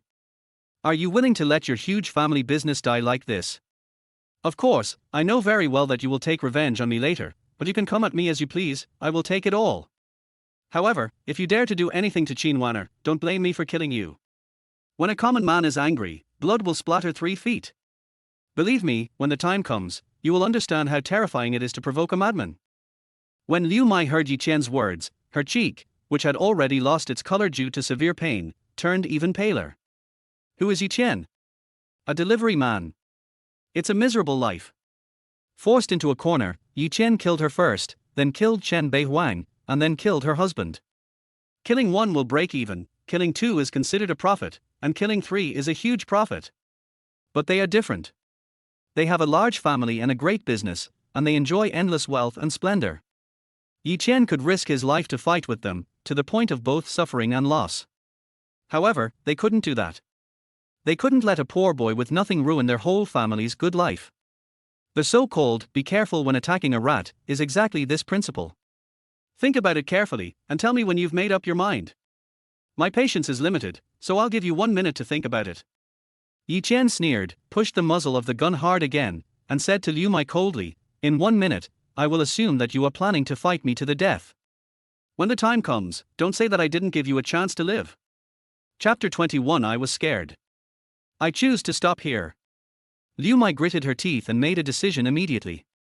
It's called a choice, but in fact she has no choice at all now. If they don't stop there, they will have to fight to the death with Yi Qian. Yi Qian doesn't care, but they can't help but care. So, she had no choice but to compromise. Smart guy. Yi Qian chuckled, put away the gun, put it in his pocket, pushed Liu Mai out, and said indifferently, "Get lost." Liu Mai fell to the ground like a dog eating shit, then struggled to get up from the ground, looked at Yi Qian, and said ferociously, "Yi Qian, don't be so arrogant. This matter is not over, our Chen family will make you pay with blood." At the same time, Liu Mai was also full of confusion. Who is Yi Qian? Delivery man? But how come he is so good at it? Moreover, looking at Yi Qian's gun movements, he was extremely skillful. When shooting, he didn't even look at the target, but he could still hit the target accurately. In fact, the reason why she chose to compromise was precisely because of these confusions. With Yi Qian's skills and strength, the harsh words he just said were by no means alarmist. If this guy was allowed to go crazy and want to kill their entire family, it would not be just talk. Whatever you want, just come at me. Yi Qian smiled indifferently and said lightly. He knew very well that the Chen family would not dare to fight him to the death, but at the same time, the Chen family would never stop retaliating against him, but they would do it more covertly and fiercely than now. Once you make a move, you will choose to kill with 1 blow. But now, not only Liu Mai has no choice, he also has the same choice. Only in this way can Qin Wanner escape from danger and predicament. A bunch of rubbish. Go. Liu Mai gave Yi Qian a cold look, then looked at the group of bodyguards and scolded them coldly. Hearing the sound, the bodyguards hurriedly stood up and supported the limping Liu Mai as they walked out the door. Soon, the living room was empty and quiet. "Dad, Mom, let's go." Qin Wanner glanced at Qin Fuxin, Qin Fang and Gao Shirley indifferently, then turned to look at Li Jiangguo and Qin Rulan. Li Jiangguo and Qin Rulan glanced at Qin Fuxin, then silently walked to Qin Wanner and followed her out the door. "No, you can't leave." Seeing this, Qin Fang hurriedly opened his arms and stood in front of the crowd. When Gao Shirley heard this, she also rushed over and blocked the door, shouting angrily, "Yes, you can't leave. What will we do if you leave? No one can leave this house until the Liu family makes their position clear. Yes, you can't leave." Qin Fuxin was startled and shouted in panic. Although it is true that Liu Mai has left now, who knows whether Liu Mai will fight back? If Yi Qian and Qin Wanner leave, what will Liu Mai do when she comes back and can't see anyone? What should she do to vent her anger on them? Do you think that only Liu Mai dares to deal with you, but I don't? Seeing this scene, Yi Chen sneered, walked up to Qin Fang, raised the M9 in his hand, and pointed the muzzle directly at Qin Fang's eyebrows. Crash! As the muzzle of the gun, still carrying the hot bullet, touched Qin Fang's forehead, his legs trembled immediately and he knelt limply on the ground. Between his legs, there was a loud sound of water splashing, and a pool of urine with a strong fishy smell spread out. People were scared to death. Plop! Gao Xiaoli's legs also went weak and she knelt on the ground, looking at Yi Chen tremblingly. Qin Fuxing's legs went limp and he fell onto the sofa in fright. They were just worried about Liu Mai and forgot that Yi Chen was also an absolute evil star. If Liu Mai can handle them, why can't Yi Chen? Useless. Get out of here. Yi Chen smiled with disgust and scolded coldly. To deal with this kind of trash who only bullies the weak and fears the strong, you have to use tough tactics. Seeing this, Qin Fang and Gao Xiaoli hurriedly rolled and crawled to the side, huddled together, and looked at Yi Chen tremblingly. Let's go. Yi Chen put away the gun, grabbed Qin Wanna's hand, and strode out the door. Qin Rulan and Li Jiangguo, who were already pale and trembling with fear, hurriedly followed. Soon, 4 people walked out of the villa. Dad, what should I do?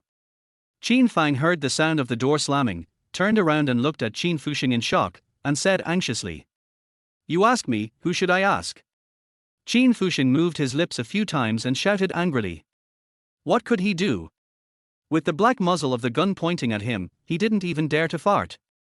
Let's wait and see what Liu Mai will do. I hope the Chen family can really settle the matter peacefully. Otherwise, we will be buried with them. After a long while, Qin Fuxing shook his head bitterly, slammed the sofa hard, and roared, What a sin! Qin Fang and Gao Xiaoli looked at each other, fear and anxiety in their eyes. Now they are just fish on the chopping board. Not only Liu Mai is at the mercy of others, but Yi Chen, the evil star, is also at the mercy of others. He has no choice but to accept it. Dad, we're leaving first. At this moment, Gao Xiaoli tugged at Qin Fang's clothes and winked at him. Qin Fang hurriedly looked at Qin Fuxing and whispered something, then hurried out the door. The Qin family villa became a place of controversy. If you want to survive, you have to stay away from this damn place. As for whether Qin Fuxing is dead or alive, he can't care about it now. I'm not going home. I'm going to your house. I think Liu Mai is targeting our house too. After walking out the door, Qin Fang looked around like a frightened bird. He felt like someone was staring at him, and hurriedly said to Gao Xiaoli. Go to my house. You're dreaming. You guys caused the trouble yourself, you have to clean it up yourself, don't even think of dragging me down with you. When Gao Xiaoli heard this, she slapped Qin Fang twice, then pointed at his nose and said coldly, Also, Qin Fang, I warn you, if you want us to continue to be together, break up with that little witch immediately and let her beat the child. Otherwise, don't even think about entering my house again in this life, and don't even think about taking a penny from me. As soon as she finished speaking, Gao Xiaoli rushed into the car, stepped on the accelerator and went back to her parents' home. Bitch! Bitch! Bitch! Why didn't the bullet just now hit you? Why didn't the stray bullet kill you? Qin Fang watched Gao Xiaoli drive away with a vengeance on his face. After cursing madly for a long time, he took out another mobile phone from his pocket, dialed a number, and said in a low voice, Xiaolu, your brother is still in Jiangcheng, right? Ask him to come home, I have something to see him about. I don't care what he is doing, something happened, and it's a matter of life and death. At the same time, Yi Chen, Qin Wanna, Qin Rulan and Li Jiangguo were already driving towards Xingshi Jiangcheng. Qin Rulan and Li Jiangguo sat side by side in the back row, looking at each other in shock for a few seconds. Only after seeing Yi Chen put the gun into the armrest box did they breathe a sigh of relief. Uncle and aunt, don't be afraid. I was just scaring them. Yi Chen saw this scene from the rearview mirror and hurriedly spoke to Qin Rulan and Li Jiangguo in a gentle and comforting voice. That's good. That's good. Li Jiangguo nodded hurriedly and forced a smile. Qin Rulan also breathed a sigh of relief. Her eyes changed and she looked at Yi Chen as if he were a criminal. She said in a deep voice in an interrogative tone. Yi Chen, is what they said true? Are you really a food delivery man? Chapter 22 Disdain from Parents-in-Law. Auntie, I am indeed a delivery man. Yi Chen didn't hide anything and said politely. R. He's really a delivery man. When Qin Rulan heard this, her face was immediately filled with disgust and aversion. Just now, Yi Chen made such a big promise, asking for 100 million yuan and pulling out a gun as soon as he raised his hand. She thought Yi Chen was some important person. Unexpectedly, he turned out to be a delivery man who went out in the wind and rain, riding an electric scooter to earn hard-earned money. Delivery is not bad. Nowadays, everyone orders takeout. Your aunt and I sometimes don't want to cook, so we occasionally order takeout. When Li Jiangguo saw this scene, he was so scared that he tried to smooth things over while pulling Qin Rulan's hand hard and winking at her. Yi Chen was too scary. He put a gun directly to Qin Fang's head. If they made him angry, he would shoot them one by one and kill them both. Why did you pull me in? My daughter found a delivery man, can't I say a few words? Even if I hit him where it hurts, can he really shoot me with a gun? Qin Rulan slapped Qin Rulan's hand aside, glared at him angrily and roared. Xiao Yi, your aunt is just like that. Don't take it personally. Li Jiangguo laughed dryly and hurriedly apologized to Yi Chen, but his eyes were fixed on the armrest box, fearing that Yi Chen would open the box and take out the gun. Uncle and aunt, it's okay. Yi Chen shook his head. This is being disliked. Yi Chen is not a fool. After hearing this, how could he not understand that Qin Rulan and Li Jiangguo were implicitly expressing their dissatisfaction with him? But he understood that it was normal for Qin Rulan and Li Jiangguo to have such reactions. One is a beautiful CEO with a wealthy life and a successful career. One is a delivery man who works in wind and rain. These are people from completely two different worlds. Even if you threaten me with a gun, I still say the same thing. I can't let my daughter, whom I have worked so hard to raise, be with a delivery man. Qin Rulan stared at Yi Chen, her eyes filled with deep disgust. Her last hope in this life is Qin Wanner. She dreams of Qin Wanner marrying into a wealthy family, and then she will transform into a noble lady and be looked up to by everyone. Now, Qin Wanner could have found anyone else but a delivery man. This feeling is even more disgusting than finding a fly while eating. Xiao Yi, why don't you change your job? You are so young, it's better to find a job than delivering takeout. It's decent and doesn't require exposure to wind and rain. If you don't like it, I can introduce you to a. Li Jiangguo leaned forward, put his hand on the armrest, and gave Yi Chen a dry smile, but he couldn't hide the disgust in his eyes. Thank you for your kindness, uncle, but I have no plans to change jobs for the time being. Yi Chen shook his head and said frankly. His decision to deliver food was made after careful consideration and he will not change it for the time being. Li Jiangguo was stunned and chuckled twice, but the look in his eyes was even more disgusted. Yi Chen's refusal made him feel that this young man had no ambition. A man without ambition will have a ruined life. Would Qin Wanner let such a person live on coarse food? How can the two of them still think of taking advantage of their son-in-law and enjoying a comfortable life for the rest of their lives? Dad, Mom, can you please be quiet for a moment? Qin Wanner couldn't bear it any longer and looked at Qin Rulan and Li Jiangguo unhappily. Yi Chen helped her a lot, but now, Qin Rulan and Li Jiangguo not only did not show the slightest gratitude, but instead found fault with Yi Chen and spoke harshly. Stop the car and get out right now.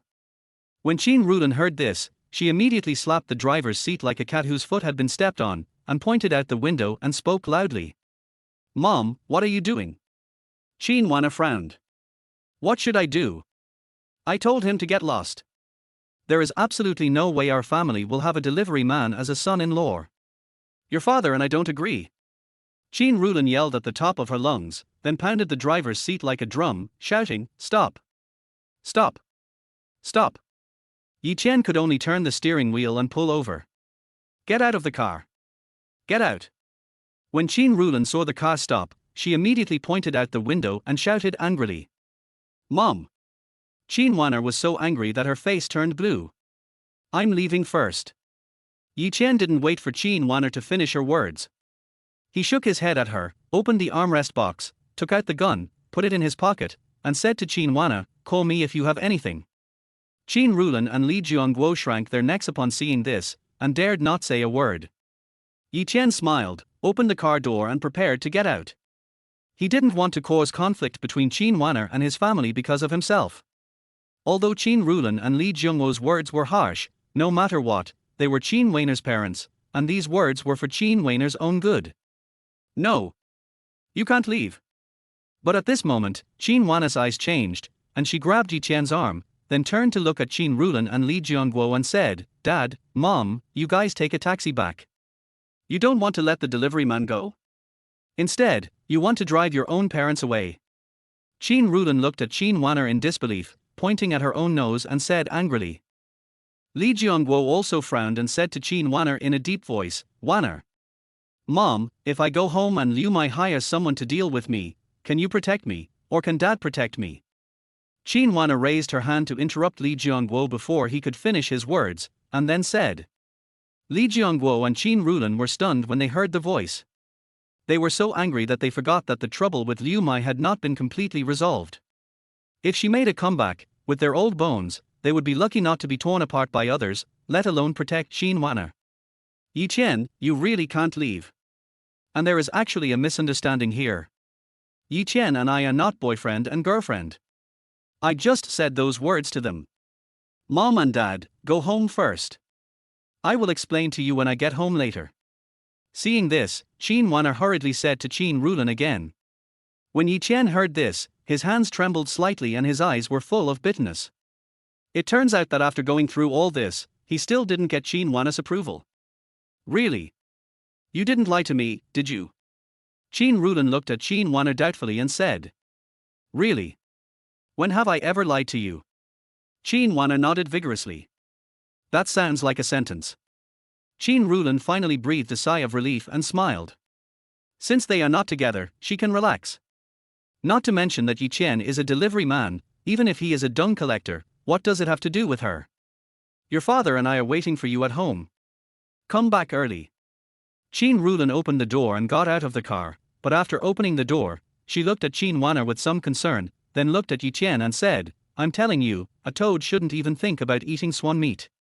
My daughter is going to marry into a wealthy family in the future, and she won't be with a delivery man. You should understand clearly that it doesn't matter if your life is over, but don't bring disaster to my daughter. I understand, Auntie. Yi Qian said with a bitter smile. Humph, you're smart. After hearing this, Chen Rulan turned around and left with Li Jiangguo in a triumphant manner. What I just said was that I wanted my parents to leave quickly. Their attitude was not good either. Don't take it personally. After Chen Wanna watched Li Jiangguo and Chen Rulan leave, she looked at Yi Qian with some embarrassment and guilt, and said. It's okay, I can understand. No matter who it is, knowing that their daughter is with a delivery man, they will feel a little bit uncomfortable. Yi Qian shook his head and a smile appeared on the corner of his mouth. It turned out that Chen Weiner's words only meant that she hoped Li Jiangguo and Chen Rulan would leave earlier, not that she did not approve of him. Don't get me wrong, I'm not saying that we are really boyfriend and girlfriend. Seeing this, Chen Wanna hurriedly denied it, then looked at Yi Qian apologetically and said, I'm sorry, but I really can't fall in love with someone so quickly. It's okay, I will make you fall in love with me. Yi Qian smiled and shook his head, saying sincerely. Before, the situation was tense and there was no time to consider anything, so it was not surprising that any ideas came to mind in the heat of the moment. But now that I have regained my composure, there are naturally more things to consider. But he will try his best to get Chen Wanna's approval and make her fall in love with him. Chen Wanna hesitated to speak. After a moment of silence, she took out her phone, clicked a few times quickly, then looked back at Yi Qian and said, the complaint has been cancelled. But when the words came out of her mouth, her heart was filled with emotion. Who could have thought that this complaint would trigger such a terrible storm? Chen Beihuang has become a useless person. This incident will definitely sweep across Jiangcheng like a storm. Yi Qian nodded and said, thank you. Chen Weiner waved her hand. But the atmosphere in the car quickly fell silent, and the air became somewhat stagnant. Then I'll be leaving first. Call me if you have anything to say. The Chen family probably won't dare to do anything recently. Yi Qian smiled at Chen Wanner and decided to let her calm down for a while. He smiled at her, opened the car door and got out. Then he thought of something and pointed at his clothes. He said, then I'll take the clothes to the takeaway station. I'll return this set of clothes to you after I dry clean it. No need. Never mind. It's up to you. Chen Wanna shook her head and wanted to say something, but hesitated, then said, then go ahead. Yi Chen smiled and waved his hand, then opened the trunk, took out the takeaway box and delivery clothes, walked towards the bus stop nearby, and went to the hotel to pick up the electric scooter to bring back to the takeaway station to see if he could ask Li Dong to help him advance his salary. Qin Wana looked at Yi Chen's back through the windshield, and her heart suddenly felt inexplicably empty, as if a piece of the puzzle was missing. When Yi Chen was around, even if he just sat quietly beside her without saying a word, she felt as if she had the confidence to do whatever it took no matter where the car went. But now, as Yi Chen left, she felt she didn't know what to do. Suddenly, she gritted her teeth, walked to the driver's seat, stepped on the accelerator, and drove the car to the bus stop. She lowered the passenger window, ignored the eyes of the people around the bus stop, looked at Yi Chen, and said loudly, "Get in the car." "Where are you going?" "I'll take you there." Chapter 23 Expulsion. "Good." Yi Chen was stunned for a moment, then nodded vigorously with a bright smile. After putting the takeaway box and clothes into the trunk, he opened the passenger door and sat in. "Where are you going?" Qin Wana looked at Yi Chen and said, "Go to the hotel to get the electric bike. I'll go to the takeaway station. Or you can go directly to the takeaway station and get the electric bike myself later." Yi Chen said. "Then let's go to the takeaway station." Qin Wana hesitated for a moment, gave an answer, and said, "Turn on the navigation and tell me how to get there." "No need, just drive straight ahead and turn right when you reach Jiancheng Avenue. I'll remind you when you're almost there." Yi Chen looked forward at the road sign, shook his head and said. Qin Wana nodded, stepped on the accelerator, and sped forward. Yi Chen was even more accurate than a navigation system, and all the roads he pointed out were unobstructed. "Are you familiar with the roads in Jiancheng?" Qin Wana looked at Yi Chen in surprise and said. "Professional habit," Yi Chenping said with a smile. Qin Wana nodded, feeling that it was unnecessary for her to ask this question. Yi Chen was a delivery man, so he was naturally familiar with the streets and alleys. However, she didn't know that Yi Chen's habit was that every time he arrived in a city, he would buy a map of the city and study it thoroughly. The reason why Yi Chen was able to successfully apply for the job of a delivery man was because of his ability to recognize the way. With his eyes closed and without looking at a map, he could directly tell the street location of each community and business district. This skill immediately impressed the person who recruited him, and they signed the contract right away. "Yi Chen, do you love me, or do you take responsibility as you said?" After a long silence, Qin Wana suddenly asked. Yi Chen was stunned by the question. "Like?" It probably hasn't reached that point yet, but Qin Waner's character did leave a deep impression on him and he had a lot of good feelings towards her. But if you think about it carefully, it should be more about responsibility than love. It should be a combination of both, with more responsibility. Thinking of this, Yi Chen said frankly. "What if I don't let you take responsibility?" "I'm serious. I'm not kidding. Everything that happened last night was just a coincidence. You can't blame me, and I can't blame you. If I don't let you take responsibility, how will you handle our relationship without this responsibility?" Qin Wana seemed to have found the answer and said it solemnly. Yi Chen fell silent. After a long time, he said, "I will try to pursue you once more to see if I can catch up with you. If I succeed, I will be lucky, if I fail, I will die. But even if we are not together again, if you need my help with anything, I think I will help you." Qin Wana looked at Yi Chen for a long time and suddenly laughed. Yi Chen is really honest. A kind of honesty that she had rarely, no, probably never seen in other men. "So, what about you to me?" Yi Chen looked at the smile on Qin Waner's face and asked curiously. "Me? I don't know either." Qin Waner gave a confused bitter smile, with a complicated tone and a hesitant look on her face, and continued, "According to what happened last night, I should hate you, but I know it's not your fault, and I can't hate you, but that's all. I am grateful for your help today. However, apart from not hating you and being grateful, I can't say that I like you, but it seems that I like you a little bit. I can't explain it clearly, but sometimes I feel that this is a mistake." Yi Chen smiled. Qin Wana's attitude was within his expectations. This is how things normally are.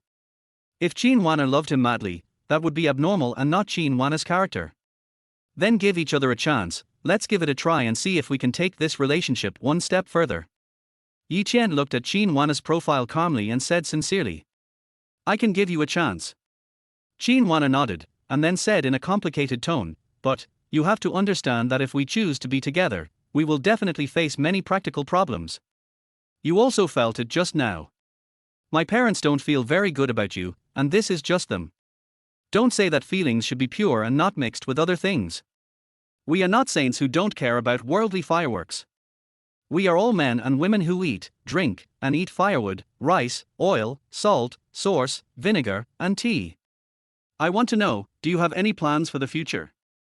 Do you really want to keep delivering takeout? I will continue to deliver food for the time being. After a while, I will have other arrangements. Yi Chen understood what Qin Wanner was worried about and told her his plan frankly. Is there any difference between a few months later and now? Qin Wanner looked at Yi Chen in confusion, not understanding why he was so persistent. What's good about delivery man? You have to go through wind and rain, and even under the scorching sun, and still be looked down upon. Why should Yi Chen endure all this? Because I have more free time, I need free time management now. Yi Chen said frankly. Time freedom. Qin Wanner became more and more confused. Why does he need free time? Is Yi Chen still doing a part-time job?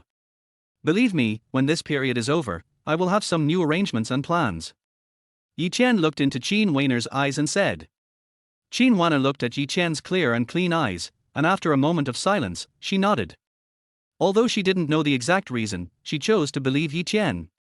But as soon as this thought came to her mind, she suddenly became distracted. Why, no matter what Yi Chen said, she chose to believe Yi Chen. Since when did Yi Chen become so important to her? Arrive. Just as Qin Wanner was daydreaming, Yi Chen pointed to the takeaway station in front and said. Qin Wanner stopped the car and looked outside, wanting to see where Yi Chen lived. The takeaway station is a shop rented outside a residential area. The first floor is where the delivermen charge their electric bikes, and the second floor is a shared dormitory for delivermen who have no money or are reluctant to spend money to rent a house on their own. At this moment, there are 5 or 6 electric bikes being charged parked in front of the store, as well as a quilt covered with tire marks from the electric bikes, and daily necessities such as toothbrushes and tooth mugs. Especially between the toothbrush and the tooth mug, there was a photo frame that was crushed into pieces. In the photo, there were several young people hugging each other's shoulders with bright smiles on their faces. At this moment, their faces were covered with stains from the tires of electric vehicles, and the edges were even a little curled. When Yi Chen saw this scene, his breathing suddenly quickened, a gloomy coldness flashed in his eyes, and his whole body was filled with murderous intent. He pushed the door open, got out of the car, and strode towards the takeaway station. These things scattered on the ground were his personal belongings that he had placed in the dormitory. At the same time, Li Dong, who was standing in the takeaway station, smoking a cigarette and chatting with several takeaway men, heard footsteps. When he saw Yi Chen, his face turned cold. He flicked the cigarette butt in his hand towards Yi Chen, causing a spark to splash onto the photo. He said coldly, Yi Chen, get out. You're fired. Chapter 24 I'll protect you. Li Dong. Yi Chen walked quickly forward, picked up the photo, and wiped off the stains on the photo with his sleeve.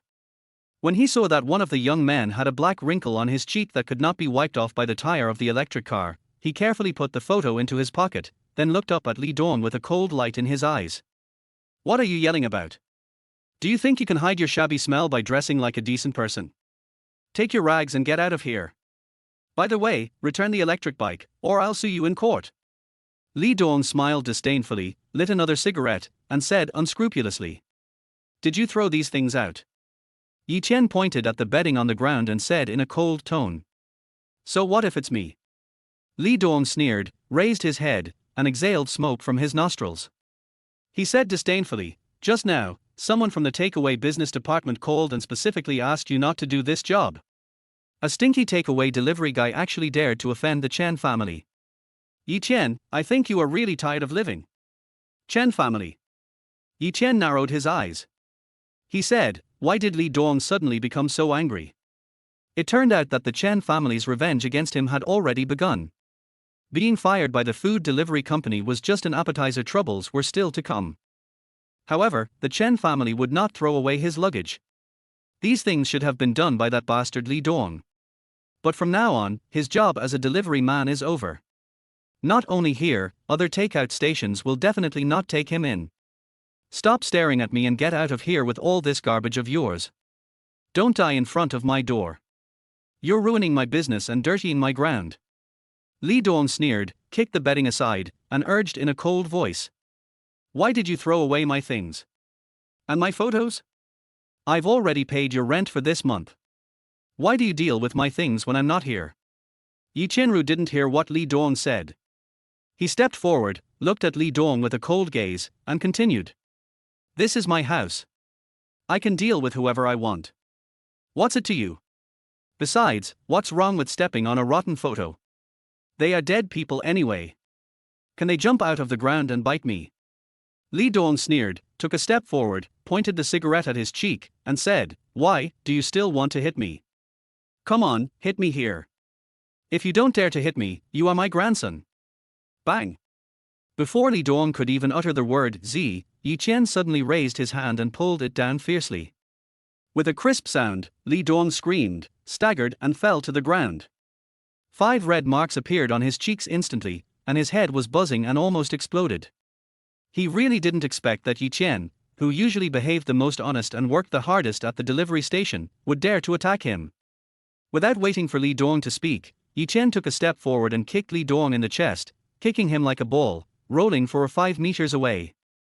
After holding his stomach and howling miserably, he continued in a stern tone, Do you think that you can't afford to offend the Chen family, but you can afford to offend me, Yi Chen?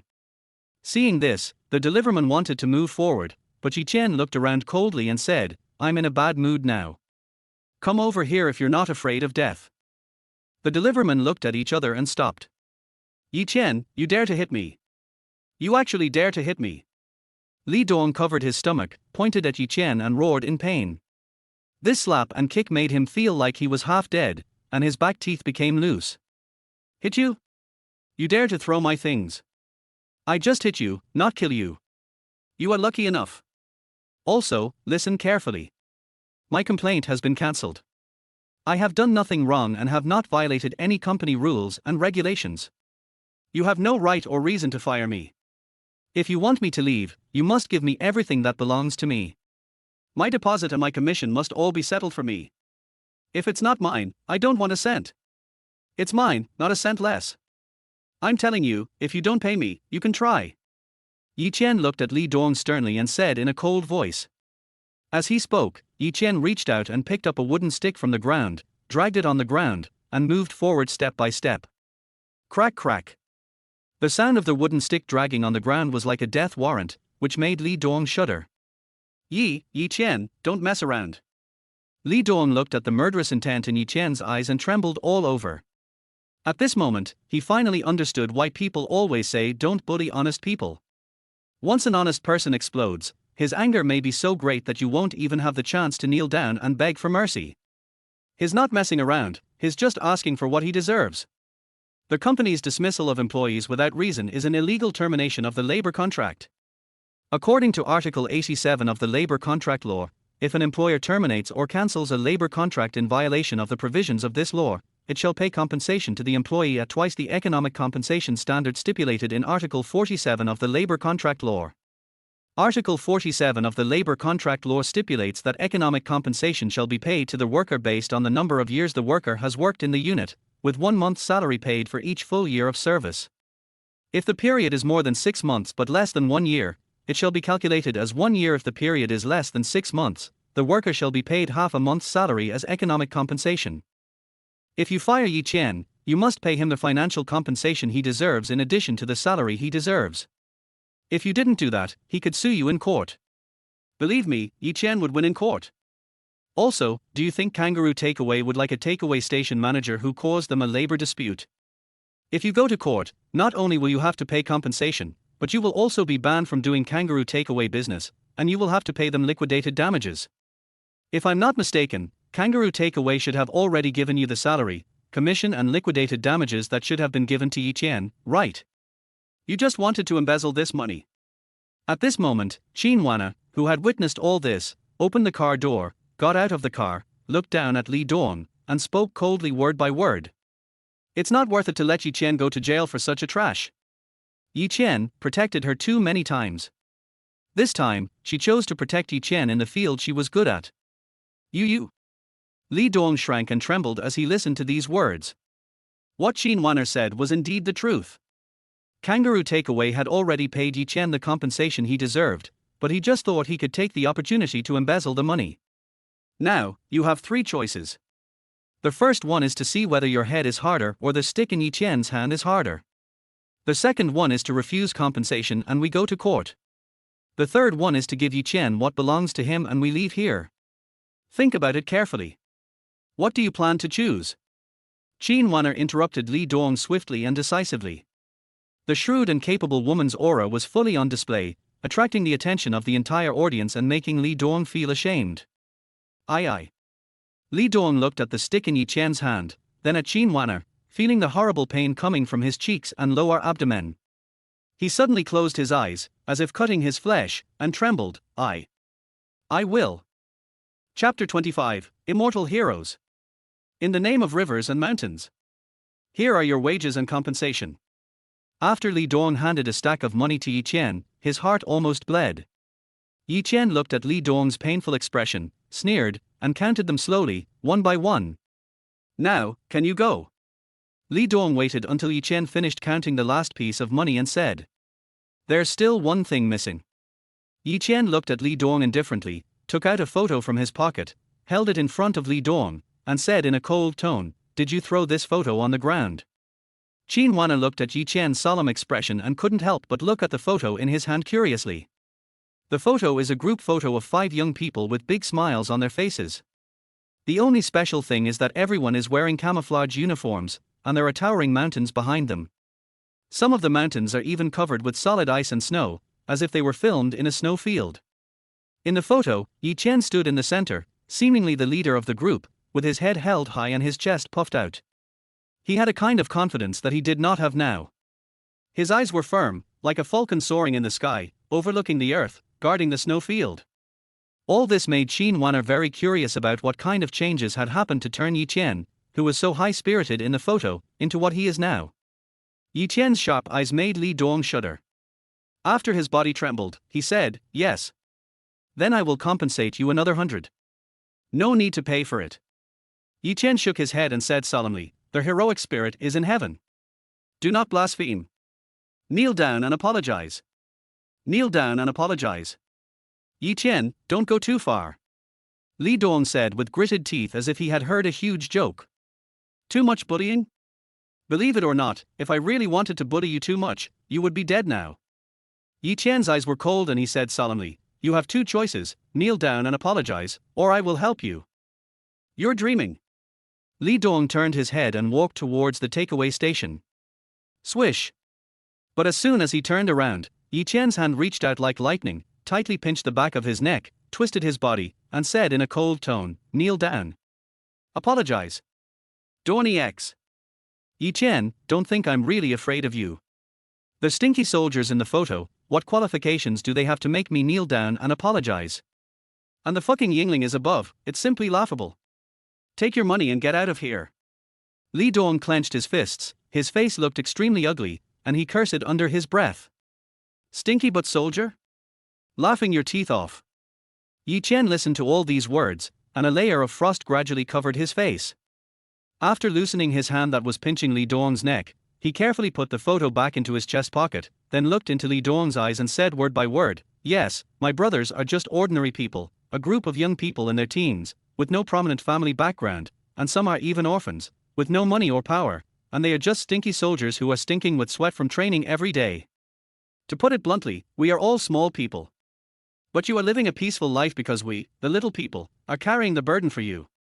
If they didn't sacrifice their lives, if they didn't sacrifice their blood for the country, if they didn't guard the country with their hard work, what qualifications do you, Li Dong, have to shout here? They are small people, but they are 1,000 times and 10,000 times nobler than you trash. Today, I want to seek justice for my brothers. You can insult me. But, if you disrespect the heroic spirit, I will not tolerate it, no matter who is the king." Every word was powerful and deafening, yet it made everyone silent. Yes, there is no such thing as a peaceful life in this world. It's just that someone is carrying the burden for you. Li Dong wanted to refute and curse, but no words came out of his mouth. "Kneel down." At this moment, Yi Chen stretched out his hand and suddenly grabbed Li Dong's hair. A terrifying force ran through Li Dong's body, making him unstable. His body leaned forward, and his legs fell heavily to the ground with a bang. His forehead hit the floor tiles loudly, and blood spurted out. For kowtows. Before everyone could react, Chen took a step forward, stepped on Li Dong's head, and slammed it hard on the ground 4 times. Heaven. Earth. Man. God. In China, man can conquer nature, and we don't believe in gods. The immortal spirit of the hero is the god. After knocking his head 4 times, the floor tiles were covered with blood. Li Dong's ears were buzzing, stars were flashing in front of his eyes, and his head was like a boiling pot. Come here, my spirits, rest in peace, my heroic spirits. The long river is my throat, the green mountains are my witnesses. How can you say there is no sound? The river and the mountains are my name. Chen ignored Li Dong's expression, picked up the army green bedding on the ground, dusted it off, put it on his back, and walked towards the car. Qin Wana followed Chen, looking at his resolute profile, and suddenly felt that Chen was extremely strange. In fact, at this moment, she was extremely curious about Chen's past and what he had experienced. Chen, you did this to me, do you dare to do this to the Chen family? Li Dong looked at Chen's back and wanted to rush forward and fight him, but he shrank back for no reason. He could only roar at the top of his voice. You don't need to remind me. I will settle their accounts naturally. Chen's eyes were sharp and he spoke coldly, enunciating each word. Only Qin Wan'er saw how crazy and bloodthirsty Chen's eyes were at this moment. The Chen family really stepped on Chen's bottom line this time. They should never, ever let Li Dong throw away Chen's luggage, and they should never throw the photo on the ground. What awaits the Chen family must be Chen's crazy revenge. After getting in the car, Qin Wan'er looked at Chen, who took out a photo and was trying to wipe the dirt off it. She handed him a wet wipe and said, "Use this to wipe it clean." Thanks. Chen took the tissue, his voice a little hoarse. Qin Wan'er was shocked to find that Chen, who was carefully wiping the stains on the photo, had slightly red eyes and tears in his eyes. Who could believe that this man who seemed as strong as iron would have tears in his eyes at this moment? Men don't shed tears easily. How sad is this? Qin Wan'er sighed softly, then asked Chen, "Where are we going now?" "Where are you going?" Chen raised his head and suddenly fell silent. Although Jiangcheng is big, there is no place for him to stay now. Ding ling ling. At this moment, Chen's cell phone suddenly beeped. After Chen hurriedly answered the phone, an annoyed voice came from the other end of the phone, saying, "Are you coming to pay the fee or not? If we don't see the money within 30 minutes, we will arrange for the patient to be discharged." "No, I'll be there soon," Chen hurriedly said, then turned to look at Qin Wan'er, and said nervously, "Please take me to Tonghar Hospital." Tonghar Hospital. Qin Wan'er nodded and looked at Chen in confusion, not understanding why Chen suddenly became so nervous. What is there in the hospital? Chapter 26, Once a comrade for life. The vehicle was speeding. 20 minutes later, the car drove into the parking lot of Tonghar Hospital. "Sorry to bother you. I'll take the things down. If you have something to do, go ahead and do it first." Chen unbuckled his seat belt and looked at Qin Wan'er, a little embarrassed. "No, I'll go with you." Qin Wan'er shook her head and said. She was very curious about why Chen suddenly came to the hospital. Good. Chen hesitated for a moment, but did not refuse. After nodding, he and Qin Wan'er got out of the car and walked quickly towards the elevator. A moment later, the two arrived at the payment counter on the first floor of the hospital. "Hello, this is Niseyu in bed 3 of ward 302. Please pay the fee." Chen walked to the window, took out a hospital card, and then handed the commission, deposit and compensation he had just received from Li Dong into the window and said, "Niseyu?" When Qin Wan'er heard the name, she looked at Chen suspiciously. This name sounds like a young girl. And judging from the name, doesn't he seem to be Chen's family member? Why would Chen pay for his hospital bills? Could it be Chen's girlfriend? What's wrong with your family? Why are you always dragging your feet when it comes to paying the fees? How many times have you made us wait like this? Let me tell you, hospital beds are very tight right now. If you can't pay their hospital fees anymore, you should go to another hospital as soon as possible. After the cashier took their hospital card handed over by Chen, she counted the money while muttering in dissatisfaction. "I'm sorry, I was really delayed by something today, otherwise I would have come here a long time ago. Don't worry, I promise there won't be a next time." Chen smiled and expressed his opinion quickly. "You promise? Does your promise count? I tell you, there won't be a next time. If you do this again, I will ask someone to vacate the patient's bed. Don't blame me for being cruel. The hospital is not a charity." The cashier mumbled a few words, then said, 9,000 yuan. "I tell you, according to her treatment plan, this amount of money is only enough for 1 week. You family members have to hurry up and get the money together. You can't keep dragging it out like this." "Okay, I'll figure it out." Chen nodded hurriedly, but his eyes were full of bitterness. 9,000 yuan. This is all his commissions for this month, plus half a month's salary as severance pay. As a result, it was only enough to cover the hospital's expenses for 7 days. But now he has lost his job as a delivery man. What should he do with the remaining money? Okay, now that the fee has been paid, go upstairs to the nursing station and let them give the patient an 4. The cashier handed the hospital card and receipt out of the window and said, "Thank you, doctor." Chen thanked him hurriedly, then looked apologetically at Qin Wanner, who was waiting on the side, and walked towards the elevator together. "Who is this girl in the hospital to you? Was the phone call this morning also from the hospital?" Qin Wanner was walking on the road, and after a moment of silence, she suddenly asked Chen. "Xiaoyu is my comrade's sister. They called to pay the bill this morning." Chen didn't hide anything and nodded honestly. "Sorry." When Qin Wanner heard this, she opened her mouth and her eyes were full of guilt. When she heard the content of Chen's phone call in the morning, she thought that Chen had borrowed some loan and someone called to collect the debt, and was making fun of Chen. But I never thought that it was the hospital calling for payment. And now, she finally understood why Chen had thrown away his self-esteem and hoped that she would cancel the complaint. Because Chen has to rely on delivering takeout to earn money for medical expenses.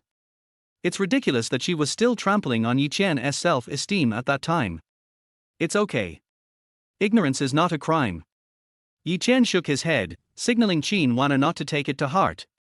Qin Wanner looked at Chen with guilt, and then asked in confusion, "Your comrade's sister, why are you in charge of her medical expenses? What about her family? Xiaoyu and Xianai are orphans who have been dependent on each other since childhood. Later, Xianai died due to some reasons, leaving only Xiaoyu. Some time ago, Xiaoyu was diagnosed with acute lymphocytic leukemia. The treatment cost all of Xianai's pension. When I heard about it, I came to Jiangcheng and used my retirement salary to cover the medical expenses."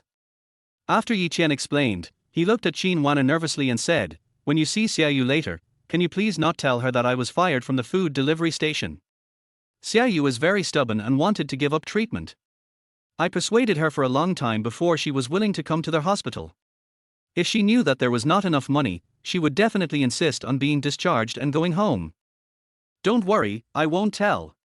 Qin Wanner shook her head, looked at Chen with complicated eyes, and said firmly. She found that her prejudice against Chen was really too deep. Who would have thought that Chen would have to bear such a thing? In order to take care of his comrade's sister, he traveled thousands of miles to a foreign land, delivering takeout in the wind and sun, just to earn medical expenses for the other party. What kind of friendship is this? To say that he is of great righteousness is no exaggeration. Why? However, in addition to her feelings, Qin Wanner also had countless doubts and confusions in her heart. No matter what, Nai Xiaoyu is only the sister of Chen's comrade in arms, not his biological sister. Why would it be like this? Once a comrade, always a comrade. I believe that if Xianai were still alive and I sacrificed myself, he would do the same if anything happened to any of my family members. Chen looked ahead leisurely and said calmly. It was a simple and unadorned sentence, without any affectation, but it pierced the heart like a knife. Qin Wanner was stunned until the elevator door opened, then she came to her senses. She really wanted to know what kind of experience Chen had had that made him like this? At this moment, she only felt that Chen was shrouded in a layer of mysterious mist, making it impossible for her to see Chen's face clearly. Just as Chen and Qin Wanner were walking out of the elevator, 2 doctors in white coats, masks and holding folders passed by them and walked into the elevator. But just as Chen and Qin Wanner walked out of the elevator, the female doctor suddenly stretched out her hand to stop the elevator door that was about to close. She looked at Yi Chen's back and said in disbelief, "Yi Chen." Qin Wana was startled when she heard the voice and looked towards Yi Chen instinctively. With a quick glance, she immediately saw that the moment Yi Chen heard the voice, his steps suddenly paused, his body seemed to be frozen, and then he looked back in a daze. Qin Wana looked at Yi Chen like this, and suddenly she felt a sense of annoyance in her heart that even she herself could not understand. "Yi Chen, it's really you." At this moment, the female doctor showed joy on her face after seeing Yi Chen turning back. She took off her mask and quickly walked out of the elevator. But after taking a step, her steps suddenly slowed down, and then slowly stopped. "Wu Nuanyu." At this time, Yi Chen's expression had returned to calm. He showed a peaceful smile, nodded slightly to the female doctor, and said, "Long time no see." Chapter 27 First Love, Long Time No See. "Haven't seen you for a long time." When Wu Nuanyu heard this, she looked at Yi Chen with complicated eyes and murmured. Once upon a time, she and Yi Chen had an unforgettable love affair. At that time, the two of them made a vow in front of the snow-capped mountains that they would get married when Yi Chen was discharged from the army. But she never expected that after her mother found a letter sent by Yi Chen, she became furious and threatened to commit suicide, forcing her to separate from Yi Chen. Helplessly, she could only send Yi Chen a breakup letter with only 5 words, "Let's break up," written on it. Since then, the two have completely lost contact. Later, she heard her mother muttering that she had seen Yi Chen in Jiangcheng, and that Yi Chen was delivering takeout. She also said complacently that it was fortunate that she was stopped from being with Yi Chen, otherwise, she would be suffering now. She was a little unconvinced at first and thought her mother had recognized the wrong person. "But I never thought that I would actually meet Yi Chen here." The moment their eyes met, her mind couldn't help but recall the time when she and Yi Chen sat side by side at the foot of the snow-capped mountains, and a song that often echoed in her headphones. "How I wish I could meet you and see how you have changed recently. No more talking about the past, just a greeting, just one sentence to you, just one sentence, long time no see." It turns out that at the end of a relationship, all that is left is really just this sentence. "Haven't seen you for a long time." At the same time, Qin Wana was also looking at Wu Nuanyu. With curved eyebrows, a delicate nose, moist red lips and a pair of gold-rimmed glasses, she is indeed as warm as her name suggests. Even though she was wearing a loose white coat, you could tell that she had a very nice figure. The curve of the white coat on her chest gave her, as a woman, a strong sense of oppression. But Qin Wana was confident. Even though Wu Nuanyu did have a beautiful face and a charming figure, she was definitely not inferior to Wu Nuanyu in terms of appearance, figure, or temperament. When fighting, one encounter can crush the opponent. But when she thought of this, she suddenly felt absurd. She is not Wu Nuanyu's love rival, so why compare these trivial things? However, looking at Yi Chen's obviously lost expression, her feeling of annoyance became more and more serious. "You came to the hospital to find." Wu Nuanyu broke the silence, with a hint of hope in her eyes. But thinking of everything that had happened in the past, she couldn't say the word in looking for me, so she changed her words and said, "What's the matter?" "I came here some time ago to see a patient." Yi Chen smiled calmly. Wu Nuanyu nodded, but there was a hint of disappointment in her eyes. "I'm working here now, let me know if you need any help." But soon, Wu Nuanyu returned to normal and said to Yi Chen with some guilt. Qin Wana raised her eyebrows and looked at Yi Chen deeply. "Is it first love?" From Wu Nuanyu's expression, she could tell that Yi Chen and Wu Nuanyu were probably each other's first love. First love is always hard to forget and hurts the most. Moreover, judging from the looks of the two, it was most likely Wu Nuanyu who hurt Yi Chen. Thinking of this, she felt even more unhappy. It wasn't that Wu Nuanyu was in front and she was behind, and she was worse than Wu Nuanyu, but that Yi Chen was hurt. Why? Warm moon. At this moment, the male doctor frowned immediately after seeing Yi Chen, walked out of the elevator quickly, grabbed Wu Nuanyu's hand as if to declare his sovereignty, and asked with a smile. He had seen a collected photo in Wu Nuanyu's mobile phone. It was on the snowy plateau, in front of the snow-capped mountains and white clouds. Wu Nuanyu stood side by side with the man in front of her, holding hands tightly, smiling as beautifully as a flower.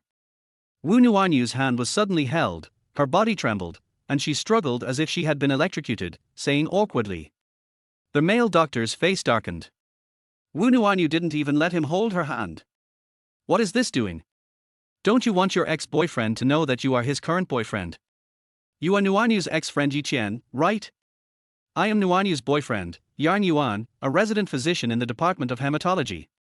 I heard about you from my aunt. You seem to be delivering food now, right? Please be aware of your position and stop harassing Nuanyu. She doesn't have any feelings for you anymore. Don't be a disgusting piece of trash. The male doctor snorted coldly, took a step forward, and stood in front of Wu Nuanyu. He looked at Yi Chen arrogantly and shouted angrily, exuding a sense of superiority from the inside out. Yarn Yuan, how do you talk? Wu Nuanyu frowned and quickly turned back to glare at Yarn Yuan. That's what I said. Did I say it wrong? A delivery man, if he changes into a cheap suit, does that mean he is no longer a delivery man? He is doing so badly, and he has the nerve to come to you and ask for reconciliation. Before he comes, he doesn't even bother to take a piss, look in the mirror, and think about whether a delivery man is worthy of being a doctor. Yarn Yuan sneered and curled his lips, looking at Yi Chen arrogantly, waving his hand impatiently, and said, "Hurry up and leave, I will call the security later." Yarn Yuan. When Wu Nuanyu heard Yarn Yuan's words, her tone suddenly rose. She looked at Yi Chen apologetically and said awkwardly, "Yi Chen, I'm sorry." She didn't expect to see Yi Chen again, nor did she expect that the farewell after such a long separation would be so awkward. You didn't do anything wrong, so you don't have to apologize for other people's poor manners. Yi Chen waved his hand casually, signaling Wu Nuanyu not to do so. He looked at Yarn Yuan indifferently and said calmly, "You may have misunderstood. I came to see the patient. This was just an accidental encounter. Meet by chance. Har har, do you take me for a fool? Let me tell you, you have no chance." Yarn Yuan curled his lips in disdain, convinced that Yi Chen came here to get back together with Wu Nuanyu. Yi Chen looked at Yarn Yuan calmly and said lightly, "I have a girlfriend now." Har har har, you're just a delivery boy, and someone actually wants to be with you? TSK, you're just trying to save face because your pursuit is not working, right? Yarn Yuan laughed out loud, treating Yi Chen's words as a joke. TSK, don't delivery guys deserve to have a girlfriend? I've never heard of this kind of bullshit. If you ask me, only low-class and petty-minded trash don't deserve a girlfriend. I really don't understand, with so many good men in the world, why some girls always like to find boyfriends among the garbage dump. Qin Wana frowned slightly, she couldn't bear to watch it any longer. She took a step forward and hugged Yi Chen's arm. With a cold and beautiful face full of sarcasm, she said to Yarn Yuan with contempt, raised her head, shook Yi Chen's arm, and said shyly like a little bird, "Yi Chen, let's go see your friend. Why bother with such a low-class person? My feet are sore from standing there. I don't care. You have to massage my feet to make it up to me tonight." Chapter 28. I wish you happiness. Forehead. Yi Chen was stunned on the spot, almost suspecting that there was something wrong with his ears. This Qin Wanner is so different from her previous self. Yarn Yuan was also stunned, his eyes were full of fiery desire and lust, and his breathing became rapid. What Qin Wanner was wearing at the moment was a small dress for attending a dinner party. Although she had Yi Chen's suit draped over her shoulders, she was still so hot that it suffocated all male creatures. Especially the pair of black high heels, which not only make the calves look straight and slender, but also make the small feet look smooth, white and jade-like. Wu Nuanyu heard the breathing sound coming from beside her, looked at Yarn Yuan with disgust, took a step aside, raised her eyebrows, and looked at Qin Wana vigilantly. A woman's instinct and the territorial awareness of female creatures made her feel that the other party was strongly hostile. "You must be Yi Chen's ex-girlfriend, right? Thank you. If you didn't cherish me, I wouldn't have the chance to get the happiness he gave me." At this moment, a scene that surprised Yi Chen even more appeared. Qin Wana was actually looking at Wu Nuanyu, elegantly and calmly, and spoke sincerely. "How did you know Yi Chen? Why have I never heard him talk about it?" Wu Nuanyu stared into Qin Waner's eyes with hostility in her eyes. "Of course you met after you broke up." Qin Wana smiled sweetly, hugged Yi Chen's arm tightly, put her head on Yi Chen's shoulder, and said with a smile, "Such an excellent man, except for some people without vision, who cannot like him." Wu Nuanyu's face darkened, and a layer of ice seemed to float in her eyes. She said, "In this world, there are always some people who like things that others don't want." "Yeah." Qin Wana raised her eyebrows and smiled, Her eyes swept up and down Yang Yuan, and said, "If that's the case, Dr. Yang is the same." In an instant, it was as if an invisible war had ignited between the two of them, and even the air became frozen. Warm moon. After hearing this, Yang Yuan reached out to pull Wu Nuanyu, but after pulling in vain, he found that Wu Nuanyu was already standing aside.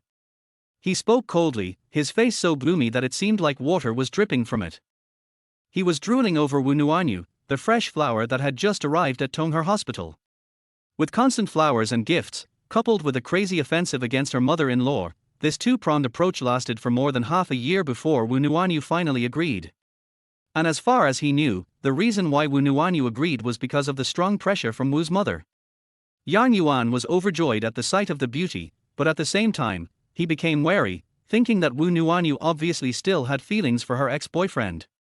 Especially after they had been together for 3 months, he had only had a handful of opportunities to kiss her, let alone hold Wu Nuanyu's hand, which made him even more certain of this idea. When he learned that Yi Chen came to Jiangcheng and delivered the takeaway, he had been looking forward to the opportunity to meet him. He wanted to trample Yi Chen's self-esteem in front of Wu Nuanyu and let Wu Nuanyu know who is her good partner. Now, he was on the verge of success. But unexpectedly, the plan was ruined by Qin Wanner. Anyone who is not blind can see Qin Wanner's excellence. Whether it is her appearance or her dress, she is undoubtedly a goddess. But, whether it is Qin Wanner or Wu Nuanyu, how could goddesses of this level fall in love with a little delivery boy? Could it be that, in the eyes of the goddesses, he, a resident doctor in a tertiary hospital, is not as good as a former soldier and current electric bike delivery man? Nice to meet you, I wish you happiness. At this moment, Wu Nuanyu came back to her senses after hearing Yang Yuan's words. The coldness in her eyes disappeared and a smile appeared at the corners of her mouth, as if nothing had happened just now. However, when she said the 6 words, "I wish you happiness," the smile on her lips became a little bitter. At the beginning, when she was on the snowy plateau, the young soldiers who followed Yi Chen called her sister-in-law all the time. Before leaving, they gave her a wreath made of jesang flowers, wishing that she and Yi Chen would be happy forever as the jesang flowers meant. Now, although the jesang flower wreath is still hanging at home, it has already withered and dried up. The person who said, "I wish you happiness," also changed from those young soldiers to her. Times have changed. The past is like smoke. Thank you, I wish you happiness too. Yi Chen also looked at Wu Nuanyu with a complicated look and nodded. The person in front of you is no longer the person of the past. Everything depends on looking forward. Brother Yi, you are finally here. Have you paid the hospital fees? I begged the head nurse for a long time before they didn't move Xiaoyu's bed out. I also gave Xiaoyu today's medicine. At this moment, a young nurse ran over in a hurry, looked at Yi Chen nervously, and then saw Wu Nuanyu and Yang Yuan beside him, and quickly stuck out her tongue and said awkwardly, "Dr. Wu, Dr. Yang." Yang Yuan ignored the little nurse and looked at Yi Chen meaningfully, with a playful and mocking smile on his lips. Can't afford the hospital bills. It seems like this guy really went out to deliver takeout. What's wrong with you? I've told you so many times that no matter who the patient is or what your relationship is, you can't delay paying the hospitalization and medical fees. Otherwise, I'll stop paying the medication immediately. Have you turned a deaf ear to me? The next moment, Yang Yuan looked at the little nurse and scolded her coldly, then looked at Yi Chen, pretending to be embarrassed, and said with a smile, "Yi Chen, I'm not targeting you, don't take it to heart. The hospital is not a welfare institution, it has to be responsible for its own profits and losses. We can't treat patients for free just because they are pitiful and have no money." As he spoke, Yang Yuan's mouth corners turned up, his face full of the despicable look of a villain who has succeeded. The little nurse lowered her head, pursed her lips, and was about to cry. "I'm sorry to trouble you.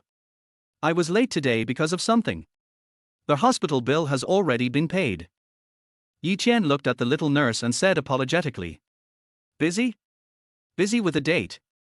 Wu Nuanyu's tone turned cold, like a cat whose foot had been stepped on.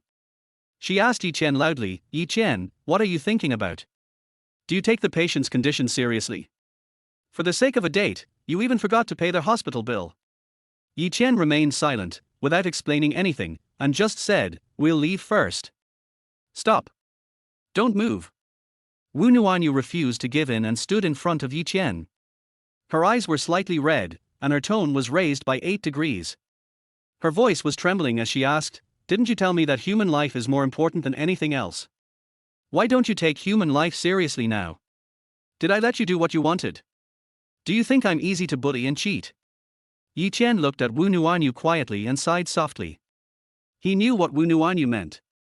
When Wu Nuanyu proposed to break up, she also gave him a chance, hoping that he would choose to demobilize and then the two of them could live a good life together. But Yi Chen refused with the reason that human life is more important than anything else, thus cutting off the last hope. He still remembered how heartbreakingly Wu Nuanyu cried on the other end of the phone at that time, but he could not say anything except, "I'm sorry." He couldn't even explain it to Wu Nuanyu. And now, he did not pay the medical bills on time, which naturally reminded Wu Nuanyu of the past, and her emotions suddenly exploded. "Dr. Wu, Brother Yi is not that kind of person." When the nurse heard this, she waved her hands and defended Yi Chen. "The patient is not his family member, but the sister of his comrade in arms. Moreover, Big Brother Yi dotes on her very much. He always carries her up and down for examinations. The medical expenses are earned by running takeouts. It's very hard work. Comrade." Wu Nuanyu was stunned when she heard the voice. She looked at Yi Chen in surprise and asked, "Whose sister is this?" "You know her, Xiao Nai's sister," Yi Chen said slowly. "Xiao Nai." When Wu Nuanyu heard this, the boy who always had a clear smile and called her sister-in-law immediately appeared in her mind. After a pause, she said, "Why doesn't he come to take care of his sister? Why does he need your help? Xiao Nai is gone." After a long silence, Yi Chen lowered his voice and murmured, "Boom." When Wu Nuanyu heard the voice, her head buzzed and almost exploded instantly, and her eyes became wet. She couldn't imagine that the young man who always had a clear smile on his face, who handed her the Jesang wreath and wished her and Yi Chen eternal happiness, was no longer in this world. What happened after she left?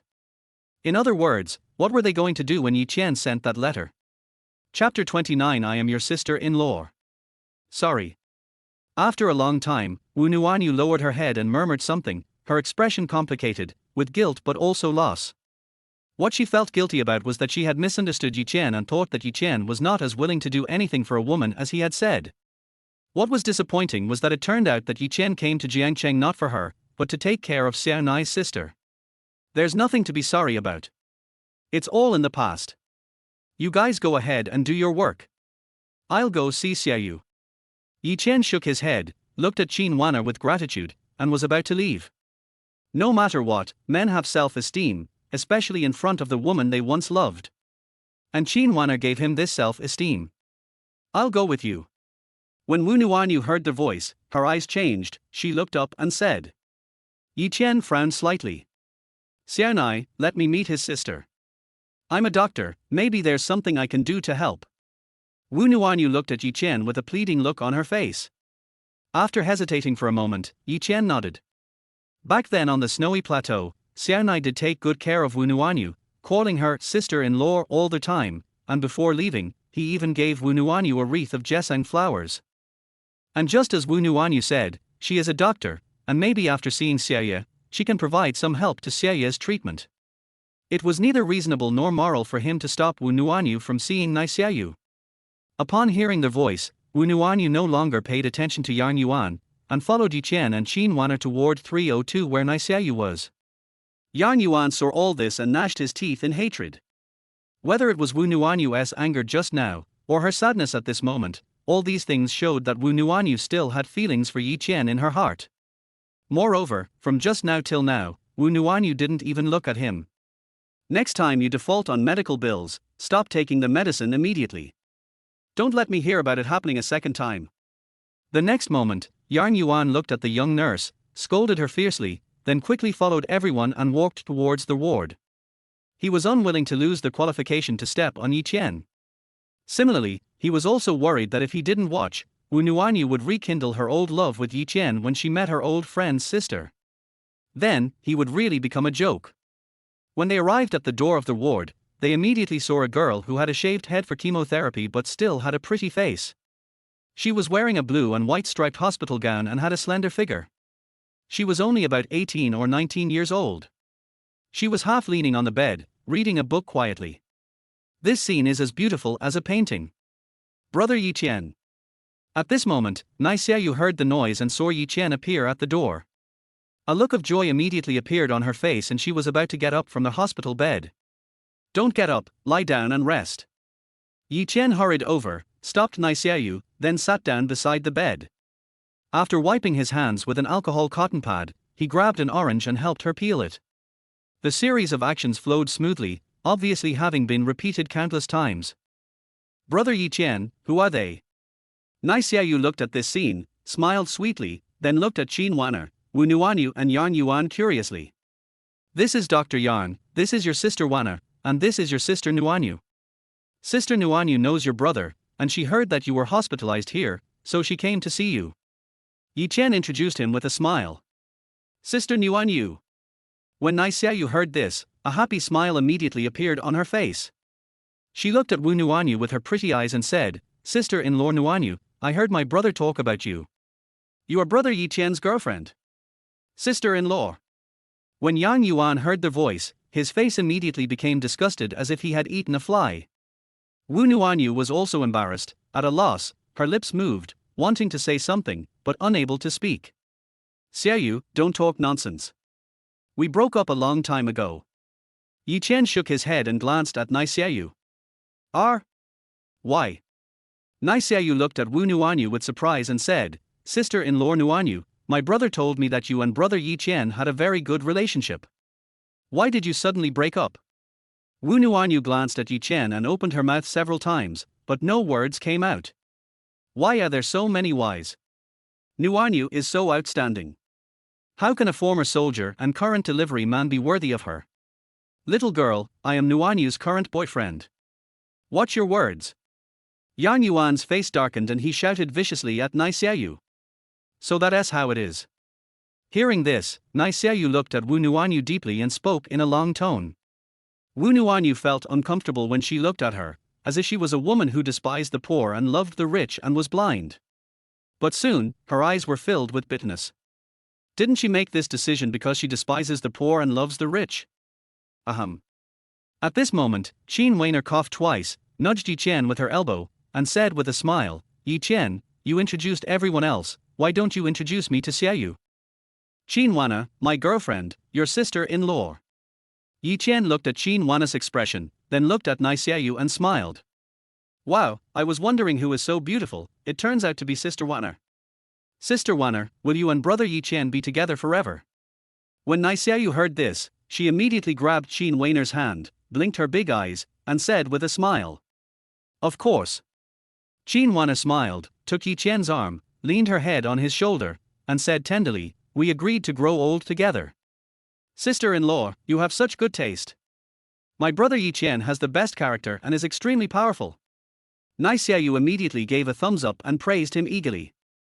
Qin Wanner's eyes curved, and she suddenly felt that Nai Xiaoyu was so cute, articulate, and although she looked shabby, she didn't sound shabby at all, and she had her own style. We're leaving first.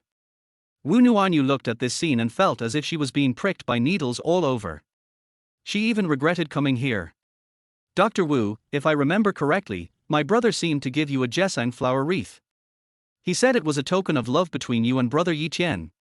Since you two are no longer together, please return the jesang flower wreath to me. But before she left, Nai Xiaoyu suddenly said. The atmosphere in the ward suddenly became solemn.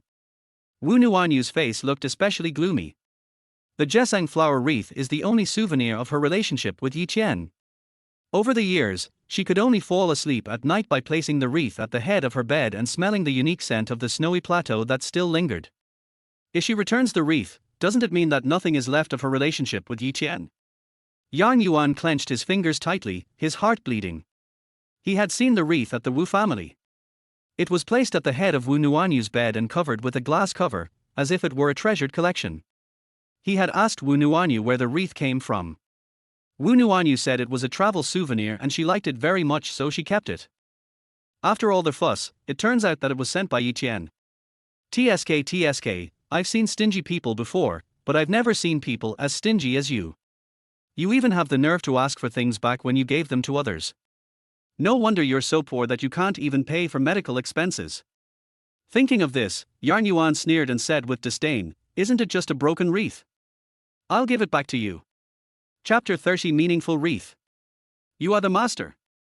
Why do you think you can be my master? I won't return it. When Wu Nuanyu heard this, she turned to look at Yan Yuan and said angrily.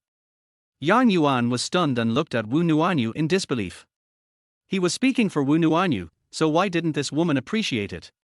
The next moment, his face became even gloomier than before, as if water was about to drip out of it. The more Wu Nuanyu cared, the more it showed that in her heart she had never let go of her relationship with Yi Chen. If that's the case, then what is he, Yan Yuan? Spare tire. A resident doctor in a tertiary hospital, a promising young man with a bright future, was used as someone else's backup. And she's serving as a backup for a delivery man. We don't have money, and the wreath is even less valuable, but my brother wrote to me that every flower on the wreath was carefully picked by Brother Yi Chen, and countless soldiers helped to make it. And speaking of which, since you are no longer together, you are still greedy for other people's things and are unwilling to return them. Isn't this even more stingy? After hearing their words, I can't even pay the medical bills. Nai Xiaoyu looked at Yi Chen with self-blame in her eyes, then stared into Wu Nuanyu's eyes and said. Wu Nuanyu didn't say anything, just stared at Yi Chen. She wanted to know what Yi Chen would do.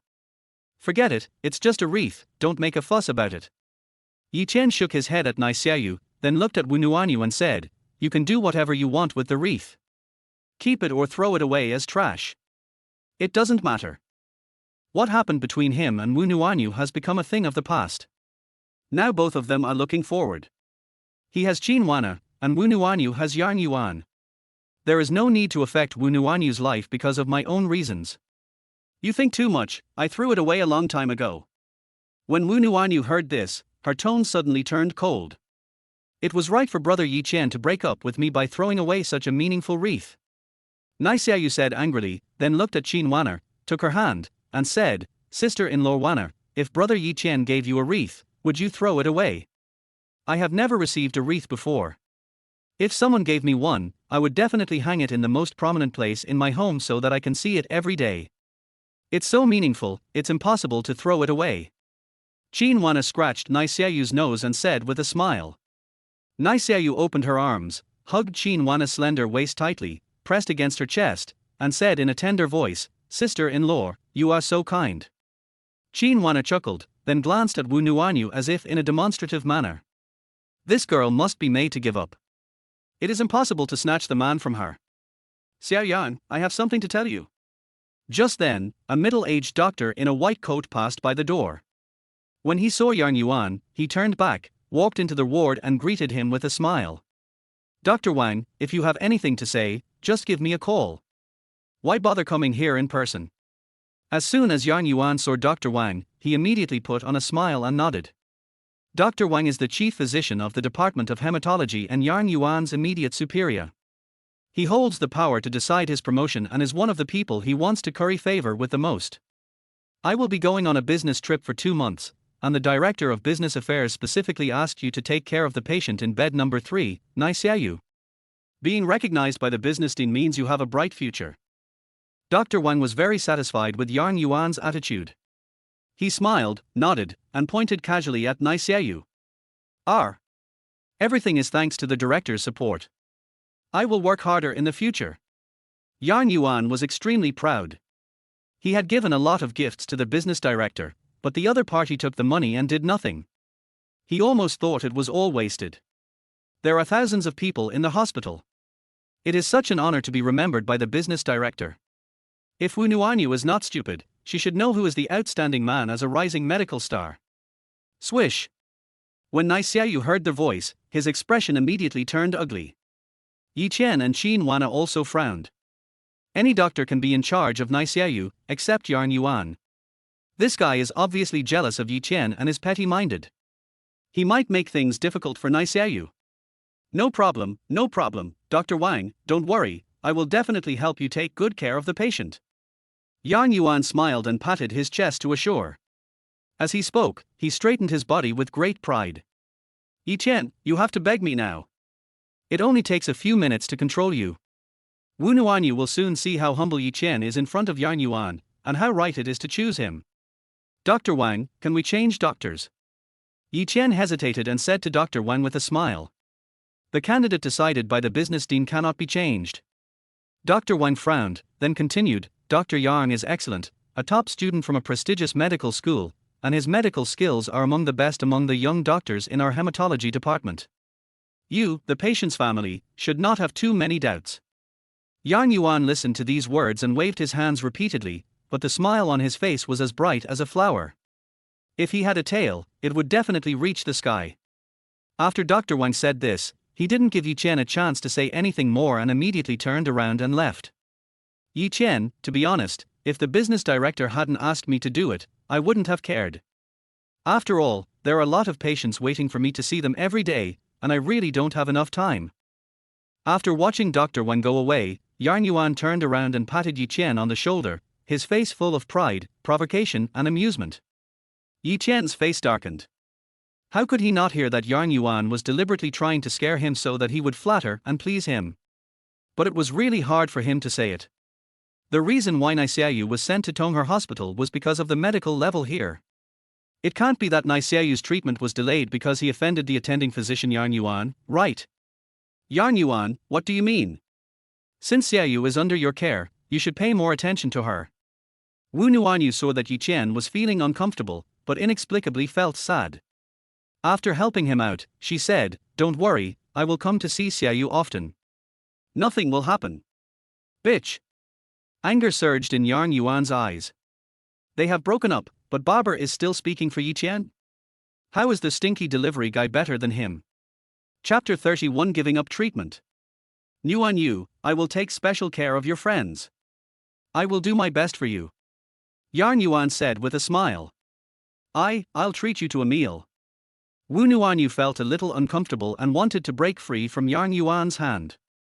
But unfortunately, Yang Yuan held her hand tightly and did not give her any chance to break free. Eat. That's not enough. After dinner, let's go to the bar and have a couple of drinks. As Yang Yuan spoke, his fingertips caressed Wu Nuanyu's smooth skin, and flames rose in his eyes, almost melting Wu Nuanyu. Ever since he and Wu Nuanyu confirmed their relationship, Wu Nuanyu always avoided his intimate actions. No matter what he did, he could not win her heart. Apart from holding hands twice occasionally, he had never taken any advantage of her.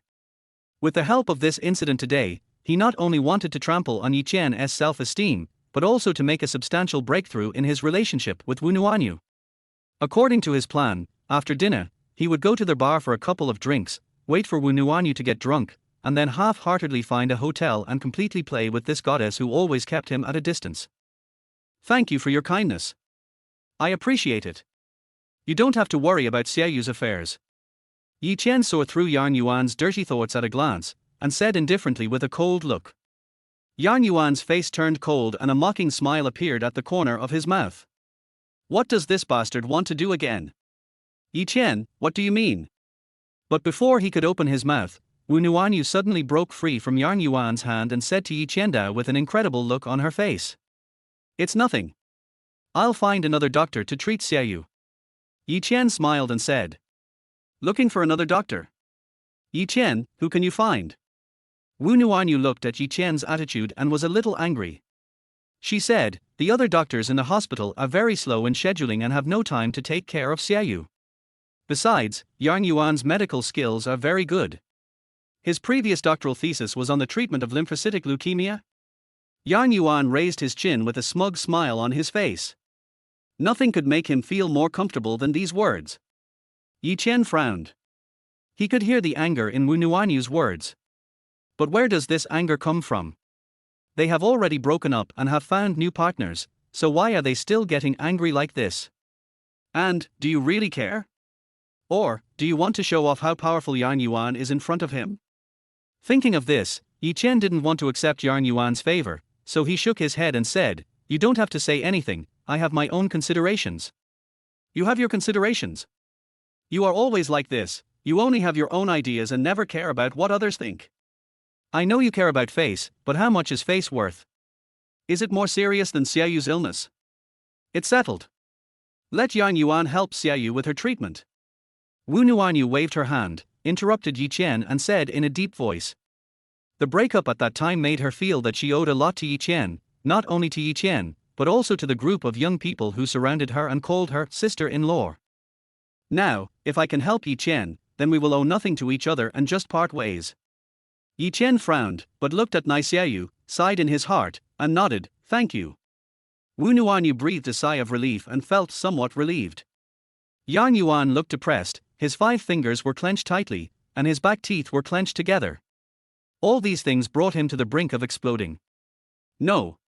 But at this moment, Nai Xiaoyu suddenly shook her head, looked at Wu Nuanyu, and said calmly, don't bother, I'm going to be discharged from the hospital and go home. Xiaoyu, what did you say? Yi Chen frowned and scolded Nai Xiaoyu. After saying this, looking at Nai Xiaoyu's tearful expression, he felt that his tone was a bit harsh, so he quickly slowed down his tone and said, didn't we agree that we would never give up even if there is still a glimmer of hope? But, we didn't find hope, right? Besides, I don't want to be so useless. I don't want to drag down brother Yi Chen all the time and make your life so tiring. Nai Xiaoyu looked at Yi Chen's gentle appearance, and her heart felt as if she was stabbed by a knife. She lowered her head and sobbed, brother Yi Chen, I know my situation. Don't bother. Let's just leave it at that. Yang Yuan's words just now made her realize that she had become a burden to Yi Chen. If it weren't for her, Yi Chen wouldn't have lived such an exhausting life. She didn't want to lie in bed like a waste, dragging down someone who had nothing to do with her. Xiaoyu, don't say anything angry. No matter how much it costs, I will definitely help you cure your illness. When Yi Chen heard their voice, he immediately realized that it was Yang Yuan's words that hurt Nai Xiaoyu's heart. After glancing at Yang Yuan coldly, he put his hand on Nai Xiaoyu's shoulder and said softly, Yi Chen, I don't want you to pretend to be a good person. I don't want to be treated anymore, understand? I'm 18 years old, I have my own decision. Besides, what is your relationship with me? Who are you to me? Why do you make decisions for me? After sobbing twice, Nai Xiaoyu shook her shoulders vigorously, broke free from Yi Chen's hand, looked up at him, and said hysterically, in fact, not getting treatment is also a good choice. Given your situation, I recommend that you be discharged and go home. She has only completed the first course of chemotherapy. If you want it to be effective, you need at least 3 courses. Each course costs 200,000. This is probably not something you can afford. If you want to be cured, you should consider allogeneic hematopoietic stem cell transplantation.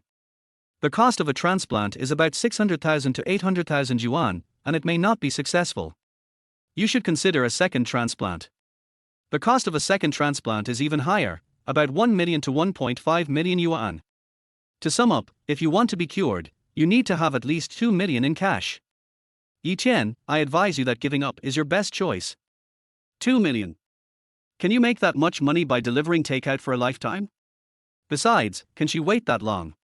Without waiting for Yi Chen to speak, Yang Yuan suddenly smiled, as if he was thinking about you, looked at Yi Chen, and said slowly, when talking about each number, you should deliberately emphasize the tone to make the number sound particularly heavy. He was now completely furious, and naturally would not miss the opportunity to take advantage of someone's misfortune. Anyway, whether he helps or not, Yi Chen will not accept his favor. Instead of doing this, it would be better to completely break up and trample Yi Chen's face underfoot, eliminating the last possibility between Yi Chen and Wu Nuanyu. By the way, through these things, Wu Nuanyu can also know. This guy Yi Chen is a complete loser. He doesn't even have the money to save the people he cares about. If you follow him, you will only be dragged into the fire pit. As Nai Xiaoyu listened to these words, the despair on his face became more and more intense. 2 million, how could Yi Chen afford such a figure? Is she going to drag Yi Chen to death? Yi Chen looked at the despair in Nai Xiaoyu's eyes, clenched his 5 fingers suddenly, and looked at Yang Yuan with eyes as cold as a knife. Yang Yuan unscrupulously met Yi Chen's gaze and sneered without any scruples, why are you looking at me like that? Did I say something wrong? You are just a delivery man. You work hard for a year, but you can't even earn enough for 1 chemotherapy session. But do you know how much I can earn? I can earn in a month what you earn in a year. Yi Chen, when I heard that Nuanyu liked you, I thought you were so great. But when I saw you today, I realized that you are a loser, useless, a waste who can't even protect the people you care about. Chapter 32 Qin Weiner at full firing. Every word was like a slap in the face, hitting Yi Chen's face hard, leaving it burning. Yi Chen slowly clenched his 5 fingers, his eyes filled with rage, yet also with deep helplessness. Yes, 2 million is indeed a number that he cannot afford now. And in this concrete jungle, he is no longer a hunter, but a prey. Why, you want to hit me? Believe it or not, if you dare to touch me, you will get out of this hospital immediately. Yan Yuan looked at Yi Chen's clenched fingers and sneered. Yan Yuan, what nonsense are you talking about? Wu Nuanyu looked at Yi Chen nervously, then frowned and said to Yan Yuandao. What did I say? I'm telling the truth. Nuanyu, do you dare to say that compared to me, he is not a loser? If not, why do you plead for him instead of letting him solve the matter himself? Yan Yuan grinned grimly, put his arm around Wu Nuanyu's shoulders and sneered. Wu Nuanyu's lips moved twice but she couldn't utter a word. Of course, it is not possible to let go of a relationship that has lasted for several years, but Yi Chen cannot get over the hurdle of his mother. No matter how deep the relationship is, what does it matter in the face of reality? Moreover, whether she likes it or not, she has to admit that there is indeed an insurmountable class gap between Yi Chen and Yan Yuan. Not only that, Yan Yuan also paid and worked hard to allow her to come to Tongher Hospital. If they completely broke up, she would have to leave here. By then, on the day she received the employment notice from Tongher Hospital, she would run up and down the stairs, proudly telling the neighbors' mothers the news. I'm afraid they would be so angry that they would go crazy. Bang! But at this moment, a burst of crisp applause suddenly rang out in the venue. You dare to hit me. Yan Yuan covered his face, feeling the burning pain on his cheeks, and looked at Qin Wanner in disbelief, whose expression was cold and inviolable like an ice goddess. Yes, I hit you. And I only touched your 5 fingers, what can you do to me? Qin Wanner raised her eyebrows and smiled, saying calmly. You. Yan Yuan's lips moved but he couldn't speak for a long time. Look at how capable you are as a resident doctor. It's as if Tongher is the only hospital in China, and as if you are the only doctor in Tongher. Moreover, as a doctor, you are supposed to save the dying and heal the wounded. You are persuading patients to give up treatment. Is this something you can say? Don't you, as a doctor, understand less than I do that for patients? A happy mood and a firm mind are the most important remedies. I'm giving you a bargain by beating you. I won't lose anything even if I kill you. I recorded everything you said just now. If you want to call the police or make trouble, come on and see who is leaving Tongher Hospital. Qin Wanner curled her lips and spoke word by word. Her tone was cold, but sharp as a spear, piercing people's hearts. Yan Yuan covered his cheeks and gasped heavily, but he didn't even dare to fart. The doctor advised the patient to give up treatment, and she was an 18-year-old girl. If this word gets out, the spit of public opinion will not only drown him, but Tongher Hospital will also be criticized. By then, there will be only one outcome waiting for him, and that is being expelled from Tongher Hospital. And you? I don't know why you and Yi Chen broke up, but I can guess roughly that it was nothing more than the pressure of reality. Yi Chen does have a lot of problems, but at least he is a good person. As for this guy next to you, you said Yi Chen is a loser. I think he is an absolute trash. You should have noticed, too. Ever since he saw me, his eyes have been lingering over me, like a dog's skin plaster. Just one look at me makes me feel sick. I really don't know how such a wretched and trashy guy could catch your eye. When I think about how Yi Chen actually liked a woman as tasteless as you before, I feel so sorry for him. Also, as a woman, I should also say this, have you lived your whole life for others? Are other people's eyes and opinions really that important? Is it worth it to spend your best years feeding dogs? Qin Wanner sneered twice, then her eyes fell on Wu Nuanyu.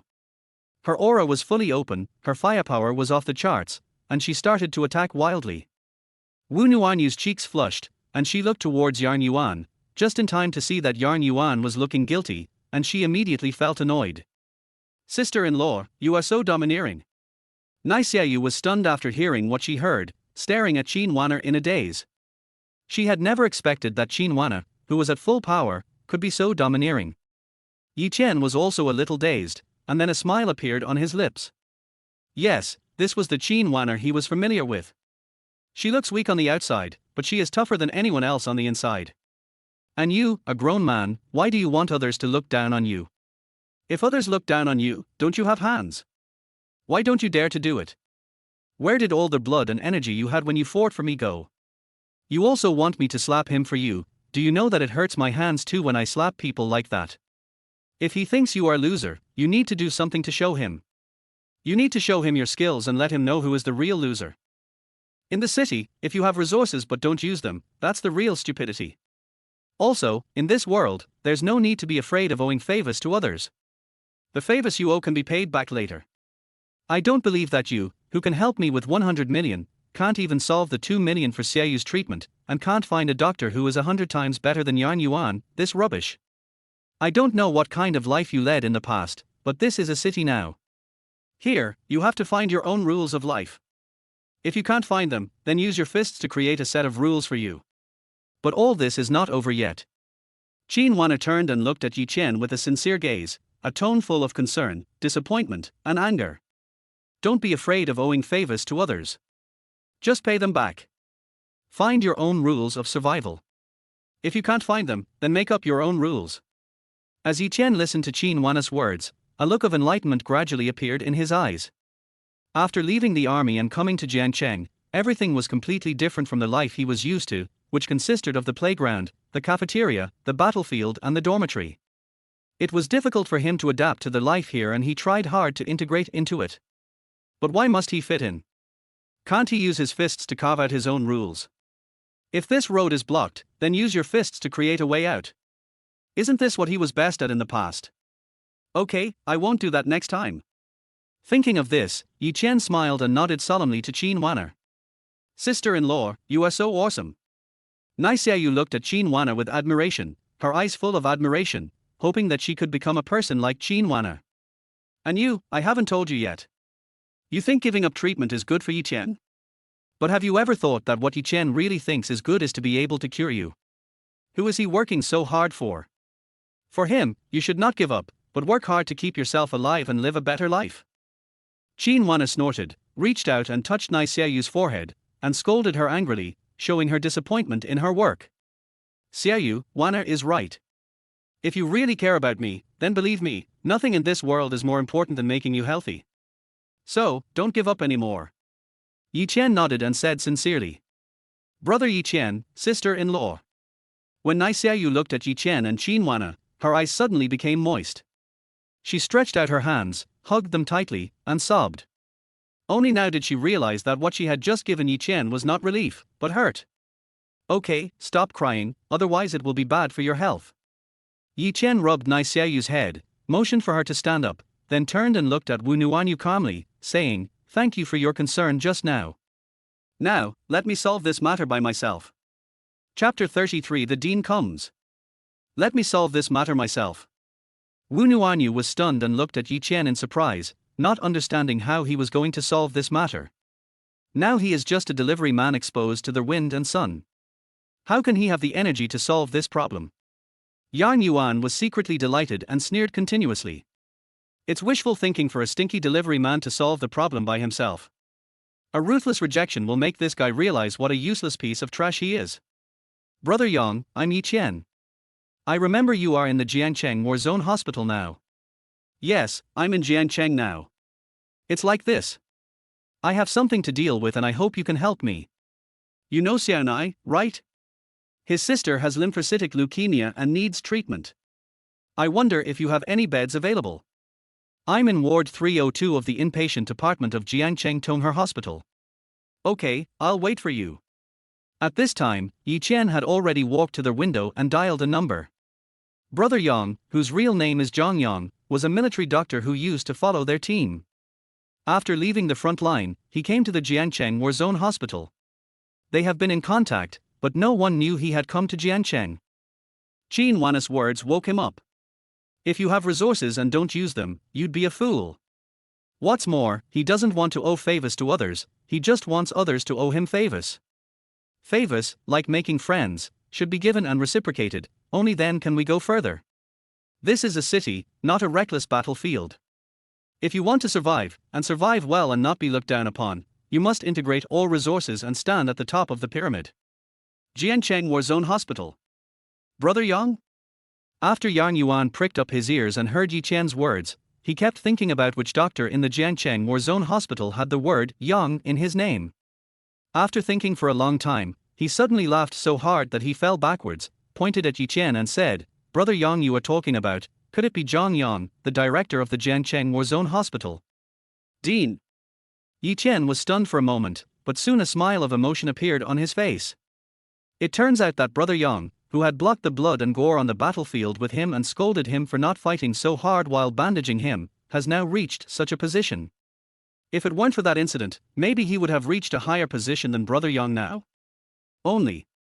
Yarn Yuan, what are you talking about? Wu Nuanyu frowned and looked at Yi Chen in disbelief. Yi Chen's comrade in arms is the director of the Jiangcheng War Zone Hospital. How is this possible? He is a big shot of high rank, not the owner of a small street shop, so how could they have any connection? Yes or no, we'll know when we see. Yi Chen smiled calmly, sat beside Niseayu's bed, and continued to help her peel the orange. A lot of time has indeed passed. However, some things will not fade with the passage of time. Instead, they will become more and more valuable as time goes by. Of course, he believed even more that this group of people would not be like those people in this world who became alienated because of distance, fewer contacts, and changes in identity. Those people are friendships. They are giving their lives. Boom boom. Just as he was peeling an orange and breaking it into pieces for Niseayu to eat, he suddenly heard hurried footsteps and noise outside the ward. Hearing their voice, Yarn Yuan looked outside the door. As far as his eyes could see, he immediately saw that Director Chen of Tongher Hospital was following a middle-aged man with a strong physique and extraordinary appearance. He had a smile on his face and an unconcealable look of flattery in his eyes. Yarn Yuan had only seen that kind of servile behavior when facing the dean in the past, but he never thought that the dean would be like this. But this middle-aged man deserves such treatment. Because he is the director of Jiangcheng War Zone Hospital, Zhang Yang. But why is Zhang Yang here? Could it be that he really came for Yi Chen? Yi Chen, old squad leader. At this moment, the serious Zhang Yang saw Yi Chen in the ward, and an expression of joy that was hard to conceal immediately appeared on his face. After saying something in a lost voice, he directly shook off Dean Wang and strode towards where Yi Chen was. That anxious look was as if he had met a long-lost relative, afraid that if he missed him, he would regret it for the rest of his life. For a moment, everyone was stunned. Especially Yarn Yuan, his head was about to explode. Who is Zhang Yang? The director of the Jiangcheng War Zone Hospital not only holds a very high rank, but is also well known in the country for his excellent medical skills and enjoys various special allowances. Such a big shot would actually take the initiative to greet Yi Chen, a delivery man. Moreover, they call him old squad leader. But Yi Chen is obviously younger than Zhang Yang. Brother Yang. Yi Chen stood up and nodded to Zhang Yang with a smile. He's darker. He's stronger. But he still looks the same as before.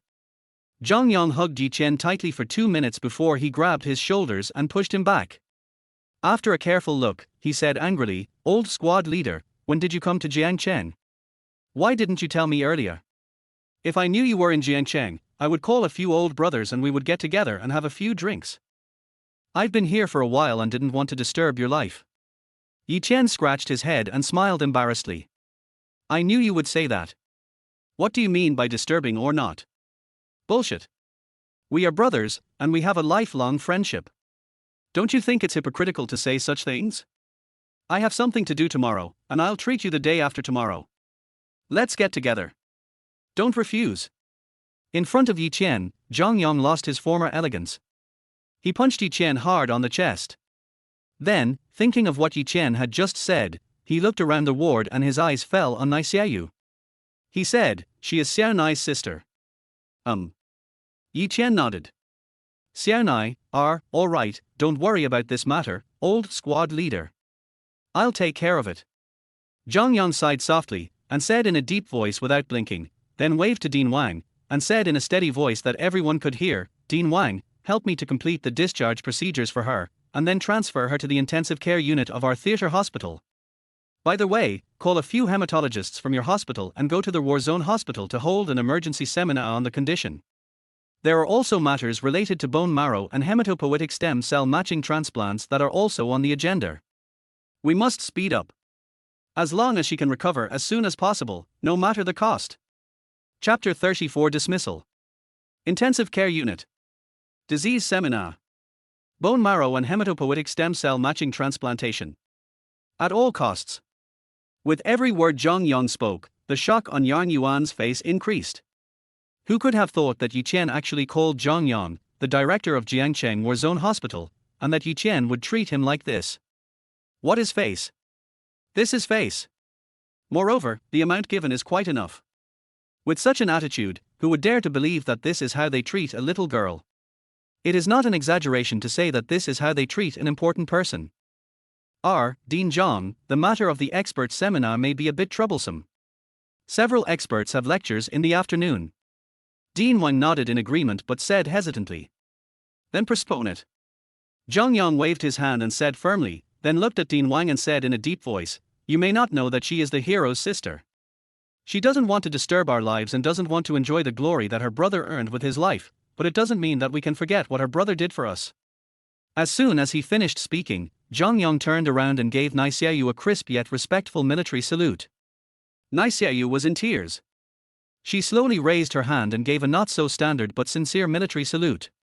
At this moment, she finally understood why her brother liked that place so much, and why the people who loved that place so much would be so reckless. Because they are the cutest people. Okay, no problem. Upon hearing this, Dean Wang nodded without any hesitation. The hero's sister. Shock. Yang Yuan no longer knew how to describe the horror in his heart. This girl who can't even afford the medical expenses is actually the hero's sister? And this Yi Chen can call the director of Jiangcheng Exhibition Area Hospital with just one phone call. Damn, who the hell is this guy? He looked at Wu Nuanyu in confusion. But Wu Nuanyu's face was also full of shock. When she was with Yi Chen, she had never known that Yi Chen also knew Zhang Yang, and that it was more than just acquaintance. She once thought that she was the person who knew Yi Chen best in the world. But at this moment, she felt that Yi Chen in front of her became strange, as if there was fog shrouding him, extremely mysterious. When she thought about what happened when she met Yi Chen and the sudden letter, an idea suddenly came to her mind. However, when she was about to think carefully, a bitter smile appeared on her face. What's the point of thinking about all this now? Between the two of them, she was the one who let go first. In this world, everyone can be curious about Yi Chen, but she is the only one who does not have the qualifications. However, at this moment, she felt mixed emotions: regret, unwillingness, reluctance. She couldn't tell the difference and couldn't explain it. "Dr. Yang, you see, besides you, Brother Yi Chen can also find other doctors to treat me, and they are doctors who are 100 times, 10,000 times better than you." At this moment, Nai Xiaoyu wiped her tears and looked at Yang Yuan coldly. Yang Yuan immediately had an awkward smile on his face, and his cheeks felt burning. He wanted to step on Yi Chen and trample on Yi Chen's self-esteem. But in the end, it was Yi Chen who stepped on him. "Sister Xiaoyu, what's wrong?" Zhang Yang keenly noticed something unusual and knew that Yi Chen would not say anything, so he turned to Nai Xiaoyu and asked. "He just asked Brother Yi Chen to beg him before he was willing to help me with the treatment, and he even advised me to give up the treatment." Nai Xiaoyu pointed at Yang Yuan, her eyes full of hatred and anger. "Yeah." Zhang Yang sneered when he heard this, and his eyes fell coldly on Dean Wang. He said slowly, "Dean Wang, it seems that when your hospital recruits doctors in the future, you need to carefully examine their character. Advising patients to give up treatment and only accepting treatment when others beg for it, this kind of bad shit, isn't he afraid of ruining the golden signboard of Tongher Hospital? Don't worry, don't worry. I will deal with it seriously and will not let a bad apple spoil the whole barrel." Dean Wang's forehead was covered with cold sweat. He looked at Yang Yuan and asked in a gloomy and cold tone, "Yang Yuan, what's going on?" I didn't mean it." Yang Yuan's face was full of fear and he waved his hands repeatedly. "But his words have already explained the truth of everything. You didn't mean to do that. As a doctor, it's your duty to save lives and heal the wounded. I think you've forgotten about this matter. We don't want bad apples like you in Tongher Hospital. Pack up your things and get out. You don't meet the employment standards of our Tongher Hospital and you're fired." When Dean Wang heard this, he understood what was going on and scolded coldly. Yang Yuan made him lose face in front of Zhang Yang and also tarnished the reputation of Tongher Hospital.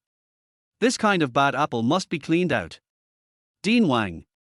Yang Yuan looked at Dean Wang in horror, his head buzzing and he could hardly believe his ears. Dismiss? Doesn't this mean that all his efforts over the past years will be in vain? Moreover, once he was dismissed by Tongher Hospital, which hospital would want him? In this way, all his former pride would disappear into thin air. Yi Chen, please say something good for me. I didn't mean it. Please don't let the hospital fire me, okay? Help me. As long as you are willing to help me, I will give Nuan Yu to you. She is still clean, I have never touched her. Without any hesitation, Yarn Yuan hurriedly knelt down in front of Yi Chen, looked at him with pleading face, and said in panic. Yarn Yuan, what did you say? When Wu Nuan Yu heard this, her head buzzed and almost exploded. She looked at Yarn Yuan in disbelief and roared at the top of her lungs. She knew that Yarn Yuan was not a good person, but she didn't expect that Yarn Yuan would say such shameless words as giving her to Yi Chen in order to keep his position. What exactly does Yarn Yuan think of her? A plaything? You're really not suited to be a doctor. Yi Chen shook his head, then took Qin Wanna's hand and said calmly, besides, you may have made a mistake. I have someone I like now, her name is not Wu Nuan Yu, her name is Qin Wanna. When Qin Wanna heard this, a smile appeared on her lips and she raised her head. Wu Nuan Yu staggered back, tears streaming from the corners of her eyes like broken strings. She didn't know that she was hurt by Yarn Yuan's despicable behavior. Still, I was hurt by Yi Chen's words, I like Qin Wanna. However, the person who originally stood next to Yi Chen should have been her. But, everything really can't go back. Chapter 35 The Last Gift. Brother Yang, let's go. Yi Chen looked at Wu Nuan Yu with complicated eyes. He didn't want to stay here any longer and give her too much stimulation, so he said to Zhang Yang. Okay, old squad leader, you have the final say. Zhang Yang nodded, then winked at the two assistants who followed him, quickly brought out the wheelchair, helped Nai Xiaoyu sit down, then quickly packed her daily necessities and walked out of the ward. President Wang, President Zhang, please, give me another chance. Yarn Yuan knelt on the ground and reached out his hand to pull Zhang Yang and Dean Wang. But unfortunately, Dean Wang didn't even look at him, and followed Zhang Yang with a smile on his face. It's over. It's all over. Yarn Yuan looked at the backs of everyone leaving, fell to the ground, covered his face with his hands, and burst into tears. All these years of hard study, all gone in one day. If there was a pill for regret in the world, he would take it without hesitation no matter what the cost. But unfortunately, there is no such thing in the world. Bitch. It's all your fault. If it weren't for you, would I have encountered something like this? Suddenly, Yarn Yuan struggled to stand up, anger gushing from his eyes, and slapped Wu Nuan Yu hard on the face. If it weren't for Wu Nuan Yu and Yi Chen's past, he wouldn't be so angry and wouldn't want to step on Yi Chen so much. Moreover, after all he had done, did this woman ever have any love for him? Or, in other words, at this moment he did not dare to hate Yi Chen, did not dare to hate Zhang Yang, and did not dare to hate Dean Wang, and only dared to vent all his anger on Wu Nuan Yu. Bang! The slap was loud. But it did not come from Wu Nuan Yu's cheek, but from Yarn Yuan's face. Yi Chen walked to the door and after hearing the noise behind him, he rushed forward, protected Wu Nuan Yu behind him, grabbed the hand that Yarn Yuan had thrown down heavily, and then slapped Yarn Yuan in the face with his backhand. With a crisp sound, Yarn Yuan's cheeks immediately swelled up with 5 glaring red blood stains, and his back teeth mixed with blood foam flew out of his mouth. Bang! But this was not the end yet. Yi Chen released the hand that was holding Yarn Yuan, and then kicked out, directly kicking Yarn Yuan horizontally, and he fell heavily on the radiator in the ward. Then, he slowly slid to the ground like a portrait, with blood gushing from his mouth. Don't you feel ashamed to hit a woman? If you dare to do this again, I will beat you every time I see you. Yi Chen looked down at Yarn Yuan, his eyes full of contempt and indifference. Although he no longer had the same feelings for Wu Nuan Yu as before, she was still his woman after all. Moreover, even if it was a stranger, he would do the same. Break up with him and find someone else. Immediately afterwards, Yi Chen turned to look at Wu Nuan Yu with a look of pity in his eyes. He spoke slowly and turned to walk out of the ward. Why? But just as Yi Chen turned around, Wu Nuan Yu, with her head down and her fingers clenched, suddenly murmured. Why? If I'm here to help you beat him up, you should know that if I encounter such a thing, no matter who it is, I will do the same. Yi Chen stopped. I'm not asking about him. I'm asking about you and Dean Zhang. Why didn't you tell me earlier? Wu Nuan Yu lowered her head, her voice frighteningly low. At the beginning, one of the main reasons why Mother Wu tried to stop her and Yi Chen was that Yi Chen would not provide any help for her future work. However, if Zhang Yong stepped forward, everything might change. Yi Chen was originally looking forward to Wu Nuanyu and wanted to know what questions she would ask, but when he heard these words, he immediately felt a sense of commercialism coming towards him, and his heart was bored. After a moment of silence, he laughed at himself and said slowly, "Actually, I said, about this matter, you can ask Dean Wang, he should know." Yi Chen understood what Wu Nuanyu meant. It's just that if he had told Zhang Yong about his relationship at the beginning, everything might have changed, and they might not have broken up. In fact, he didn't even need to say hello to Zhang Yong. Someone asked him at the beginning what his requirements were.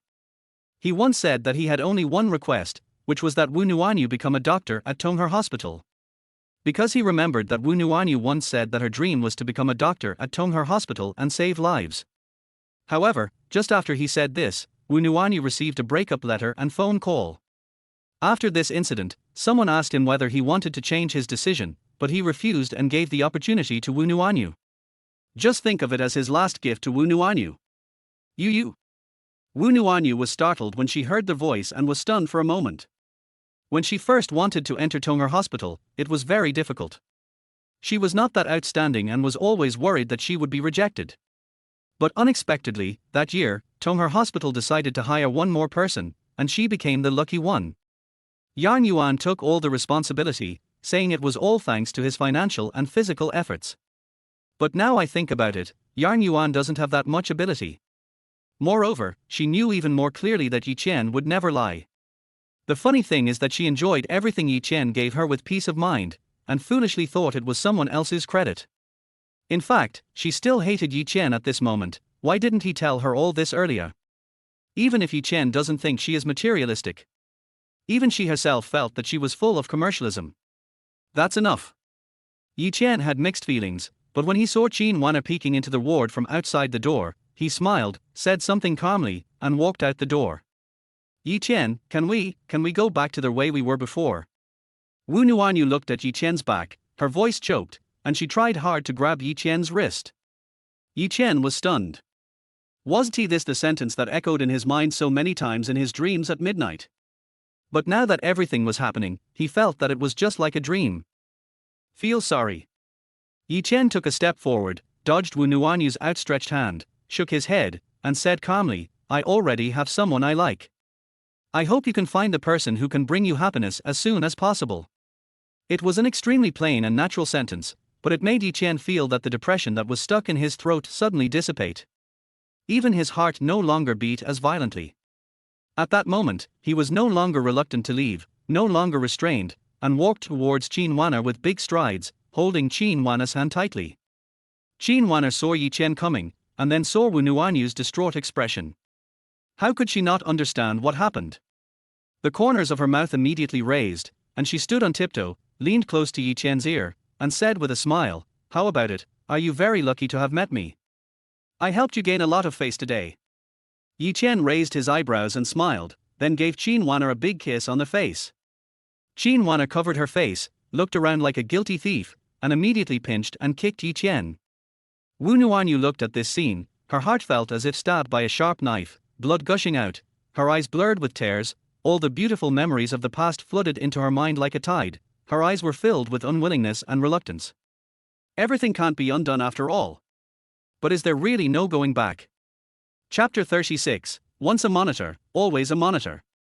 With Zhang Yong stepping in, everything will be easy. Soon, Nai Xiaoyu was admitted to the intensive care unit, and a specialist consultation and all treatments were put on the agenda. Brother Yang, thank you. I'm a little short of money recently, so I may have to wait a little longer to pay for the treatment. But please believe me, I will definitely give you every penny. After settling Nai Xiaoyu down, Yi Chen and Zhang Yong left the ward and walked into the stairwell next to them. After Yi Chen handed over a cigarette, he apologized a little embarrassedly. What are you talking about? Xiaoyu is Shani's sister, a hero's family member, why would she ask for medical expenses? No one knows his name, but his achievements will live forever. Zhang Yong took the cigarette and lighter handed to him by Yi Chen, took a deep puff, and said to Yi Chen solemnly. From the moment he knew Nai Xiaoyu's identity, he had no intention of collecting Nai Xiaoyu's medical expenses. Nai Xiaoyu may not mention it, Yi Chen may not say it, but Huaxiar will never forget those who have paid for him. To be honest, when Zhang Yong saw Niseu lying on the hospital bed and heard that she was being troubled by a villain like Yang Yuan, his cheeks felt burning. This matter was really their fault. Then I'll trouble you. When Yi Chen heard this, he didn't say anything more. He smiled and nodded, breathing a sigh of relief. Why on earth did you leave? After smoking half of a cigarette, Zhang Yong looked at Yi Chen in confusion and asked. Yi Chen is the best among them. Moreover, he knew better than anyone how much Yi Chen loved that camouflage green. But now, Yi Chen put on casual clothes and said that he had retired from the army, which really made Zhang Yong unbelievable. But when he saw Yi Chen's embarrassed expression, Zhang Yong immediately waved his hand and said, "Forget it, just pretend I didn't ask."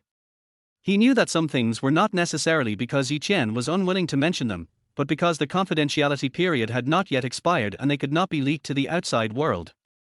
Especially with Yi Chen's identity, what he comes into contact with is something that ordinary people can hardly access. Since you are in Jiangcheng, if you need anything, just tell me. Lei Zi, Lao Hu and Jiao Cheng are all in Jiangcheng. The day after tomorrow night, we brothers will get together. Don't refuse.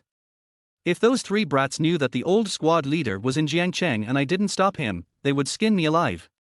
After Zhang Yong dusted off his cigarette ash, he looked at Yi Chen sincerely. Good. Yi Chen did not refuse and nodded with a smile. After so long, he also wanted to see what changes his old friends had made. I'm not saying anything bad about you, but you're always afraid of bothering others. In fact, sometimes it would really make us happy if you could bother us a little. When Zhang Yong heard this, he smiled, looked at Yi Chen, shook his head and said, I'm used to it. Yi Chen took a puff of cigarette and said calmly, Donkey temper. Zhang Yong had an expected expression on his face. He cursed with a smile, took a deep puff of his cigarette, and then saw his assistant sticking his head out of the corridor. He threw his cigarette butt on the ground and stomped it out, saying, I have to go to Beijing for a meeting later, so I won't talk to you anymore. When we get back the day after tomorrow, let's have a good drink tonight. We won't leave until we're drunk. Good. Yi Chen nodded. Old squad leader, I'm glad to see you. Zhang Yong smiled heartily, opened his arms, hugged Yi Chen tightly, then bent down to pick up the cigarette butt on the ground, turned around and strode towards the elevator. I am very happy too. Yi Chen leaned against the wall, took another puff of cigarette, and muttered. From beginning to end, Zhang Yong never asked him about his recent situation. He knew that with Zhang Yong's intelligence, he would be able to see that he was not living a happy life now. I didn't mention it to save his face. This is a brother. When you are on a brigade, he may not add more flowers for you, but when you are in the snow, he will definitely give you charcoal. At the same time, in the elevator, the assistant looked at Zhang Yong with a bright smile on his face, smelled the smell of cigarettes emanating from him, and his heart was filled with waves. Zhang Yong has always been known for his stern face in the Jiangcheng War Zone hospital. Who has ever seen him smile so brightly? Moreover, as far as he knew, Zhang Yong had quit smoking for 2 or 3 years. During this period, no matter who offered him a cigarette, he never took it. But now, he actually made an exception. This made him feel surprised and confused at the same time. He really wanted to know who that young man who seemed to be about his age was. He is a legend. A legend for all of us to look up to. But he is also my old squad leader. The squad leader of my life. Zhang Yong seemed to see what the young assistant was thinking. He glanced at him and chuckled, but his eyes were full of reminiscence and he murmured with admiration. Legend. The young assistant was moved and became even more curious. He knew that his dean had many legendary experiences. To be honored as a legend by this legend, how legendary must he be? Their hospital management is very strict, and there are full-time caregivers in the intensive care unit, so Yi Chen and Qin Wana didn't stay in the ward for long before they were driven out by Niseu. The little girl said that she didn't want to eat dog food anymore. But Yi Chen understood that the little girl actually wanted to create more time for the two of them to date. Are you in a good mood today? After walking out of the hospital, it was already dark. Qin Wana raised her eyebrows at Yi Chen and smiled. Not bad. Yi Chen smiled and nodded. Qin Wana raised the corner of her mouth and said teasingly. Yi Chen wanted to explain, but looking at Qin Wana's cunning expression, he knew he couldn't argue with her, so he just shut up. Don't play dumb. By the way, tell me, how do you know Director Zhang? I can't believe you have such a big reputation. With just one phone call, Xiaoyu was admitted to the intensive care unit. I just saw several familiar faces that I usually see on TV. Qin Wana pinched Yi Chen and asked curiously. Yi Chen said, "Comrade. Then why does he call you old squad leader? He is obviously older than you? And from the look on his face, he seems to respect you a lot." Qin Wana asked relentlessly. "Our rules are not based on age." Yi Chen smiled brightly when he heard this. His memory vaguely went back to those years, and he said, "When Brother Yang first joined the army, I was the one who led his military training, so I was considered the squad leader of his recruit company later. When we were on a mission, I was also with him in the team, so I was also considered his squad leader. One time he was injured, and I carried him over several mountains before returning. Our rule is, once you are called a squad leader, you are a squad leader for life. Once a comrade, always a comrade. Call him squad leader, call him squad leader." Qin Wana was a little confused and couldn't quite understand this kind of emotion between men, but for some reason she yearned for it. Injured. The next moment, Qin Wana raised her eyebrows and looked at Yi Chen and said, "Why is he injured? Do you have to carry him back? Don't you have a car or a military doctor?" "No, he is a military doctor." "How can a military doctor be so seriously injured that he needs to be carried back? What mission are you going on?" Chapter 37 Delivery Man, Powerful. Yi Chen remained silent. Although he left, some secrets are still kept secret and cannot be revealed. Even he himself actually carries a very high level of secrecy. If someone investigates his information, they will only find that he had served in the army and was abroad for a few years, and all other information is blank. "TSK, you're still playing secret with me. You want to say it, but I don't want to hear it." Qin Wana pretended to be indifferent, but her curiosity was extremely strong. Her intuition told her that Yi Chen had a secret, and it was a big secret. Unfortunately, this guy refused to say. The more she thought about it, the angrier she became. "Wu Nuan, you must know, right?" Thinking of this, she curled her lips and said sourly. As soon as she said this, she was stunned. She didn't expect that such sour words would come out of her mouth. "It's not that I don't want to tell you, but we have rules. She only knows a little, not much more than you." Yi Chen gave a bitter smile and cried out that it was unfair. "TSK, you've already retired from the army. What discipline do you still have? If you don't want to talk about it, forget it." Although Qin Wana knew in her heart that Yi Chen was telling the truth, she pretended to be dissatisfied and muttered, "Tell me, how are you going to compensate me?" Yi Chen Xiao looked around and his eyes fell on a spicy hot pot restaurant. He said, "Then I'll treat you to a spicy hot pot meal. Aren't you afraid that I will complain to you again about spilling soup on me?" Qin Wana teased with a smile. But as soon as she said this, her face was filled with embarrassment, and she couldn't help but think of the absurdity and madness of last night. "Then let's eat something else. What do you want to eat?" Yi Chen felt a little embarrassed and changed the subject. Qin Wana thought for a while with her chin up, then pointed at the Malatang restaurant and said, "Let's eat Malatang, after all, we didn't have it yesterday." Yi Chen nodded, and took the initiative to reach out and hold Qin Waner's hand. Qin Wana was a little uncomfortable when Yi Chen suddenly grabbed her hand, and couldn't help but struggled a few times. Seeing this, Yi Chen hurriedly let go of his hand and looked at Qin Wana apologetically. He is not used to forcing others to do things they don't like. Don't you know that sometimes when a girl struggles, she actually hopes that you can be braver and more resolute? What did Wu Nuanyu teach you?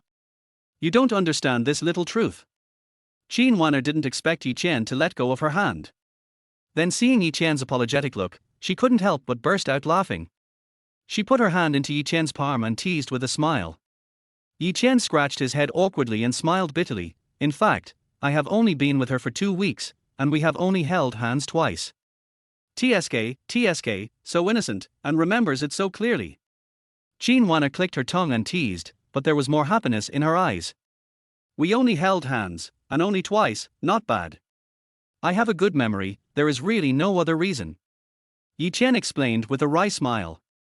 Qin Wana smiled even more happily as she looked at Yi Chen's serious explanation. She suddenly realized that Yi Chen really had no experience. Silly. Big straight guy. But it's very cute and down to earth. Perhaps this is the reason why Wu Nuanyu could not forget Yi Chen even though she had only been with him for 2 weeks. Yarn Yuan had been pestering her for so long, but her mind was still on Yi Chen. Yi Chen didn't understand what had happened to make Qin Weiner so happy, so he took Qin Weiner's hand and walked into the Malatang restaurant. The two of them were just like an ordinary couple, picking up some vegetables, eggs, tofu, fat beef and mutton, then sat at the table, quietly waiting for the meal to be served. What are you going to do next? After sitting down, Qin Weiner looked at Yi Chen and asked. Having lost her job as a deliverman, she didn't know what Yi Chen's next plans were. First, I'll help you find out that Qin Fang cheated on your father and get that 100 million back.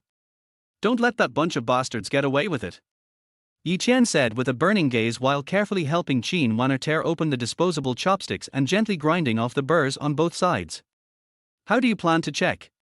Qin Weiner asked curiously. She also investigated for a long time but found nothing. It is simply a dream for Yi Chen to get back 100 million by himself. 100 million is not a small amount. The person Qin Fang is willing to join forces with must be someone he trusts very much. Yi Chen did not answer directly, but explained his thoughts to Qin Weiner. Gao Xiaoli. When Qin Weiner heard this, she immediately said her second aunt's name, but as soon as she said it, she shook her head.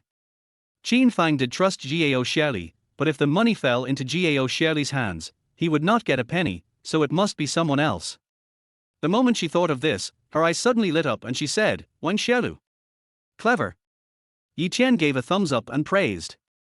Qin Weiner showed a proud look, but in her heart she was cursing herself for not thinking of this key point. But it might be a bit troublesome to check on her.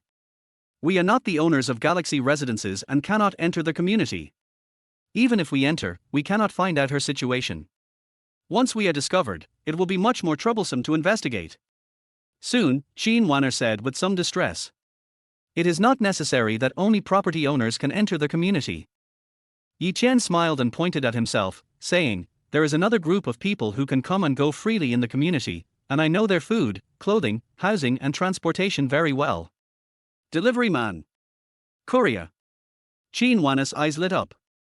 In today's society, takeout and express delivery have become a part of life. Just as Yi Chen said, as long as you pay a little attention, you can judge a person's living conditions and even preferences through takeout and express delivery.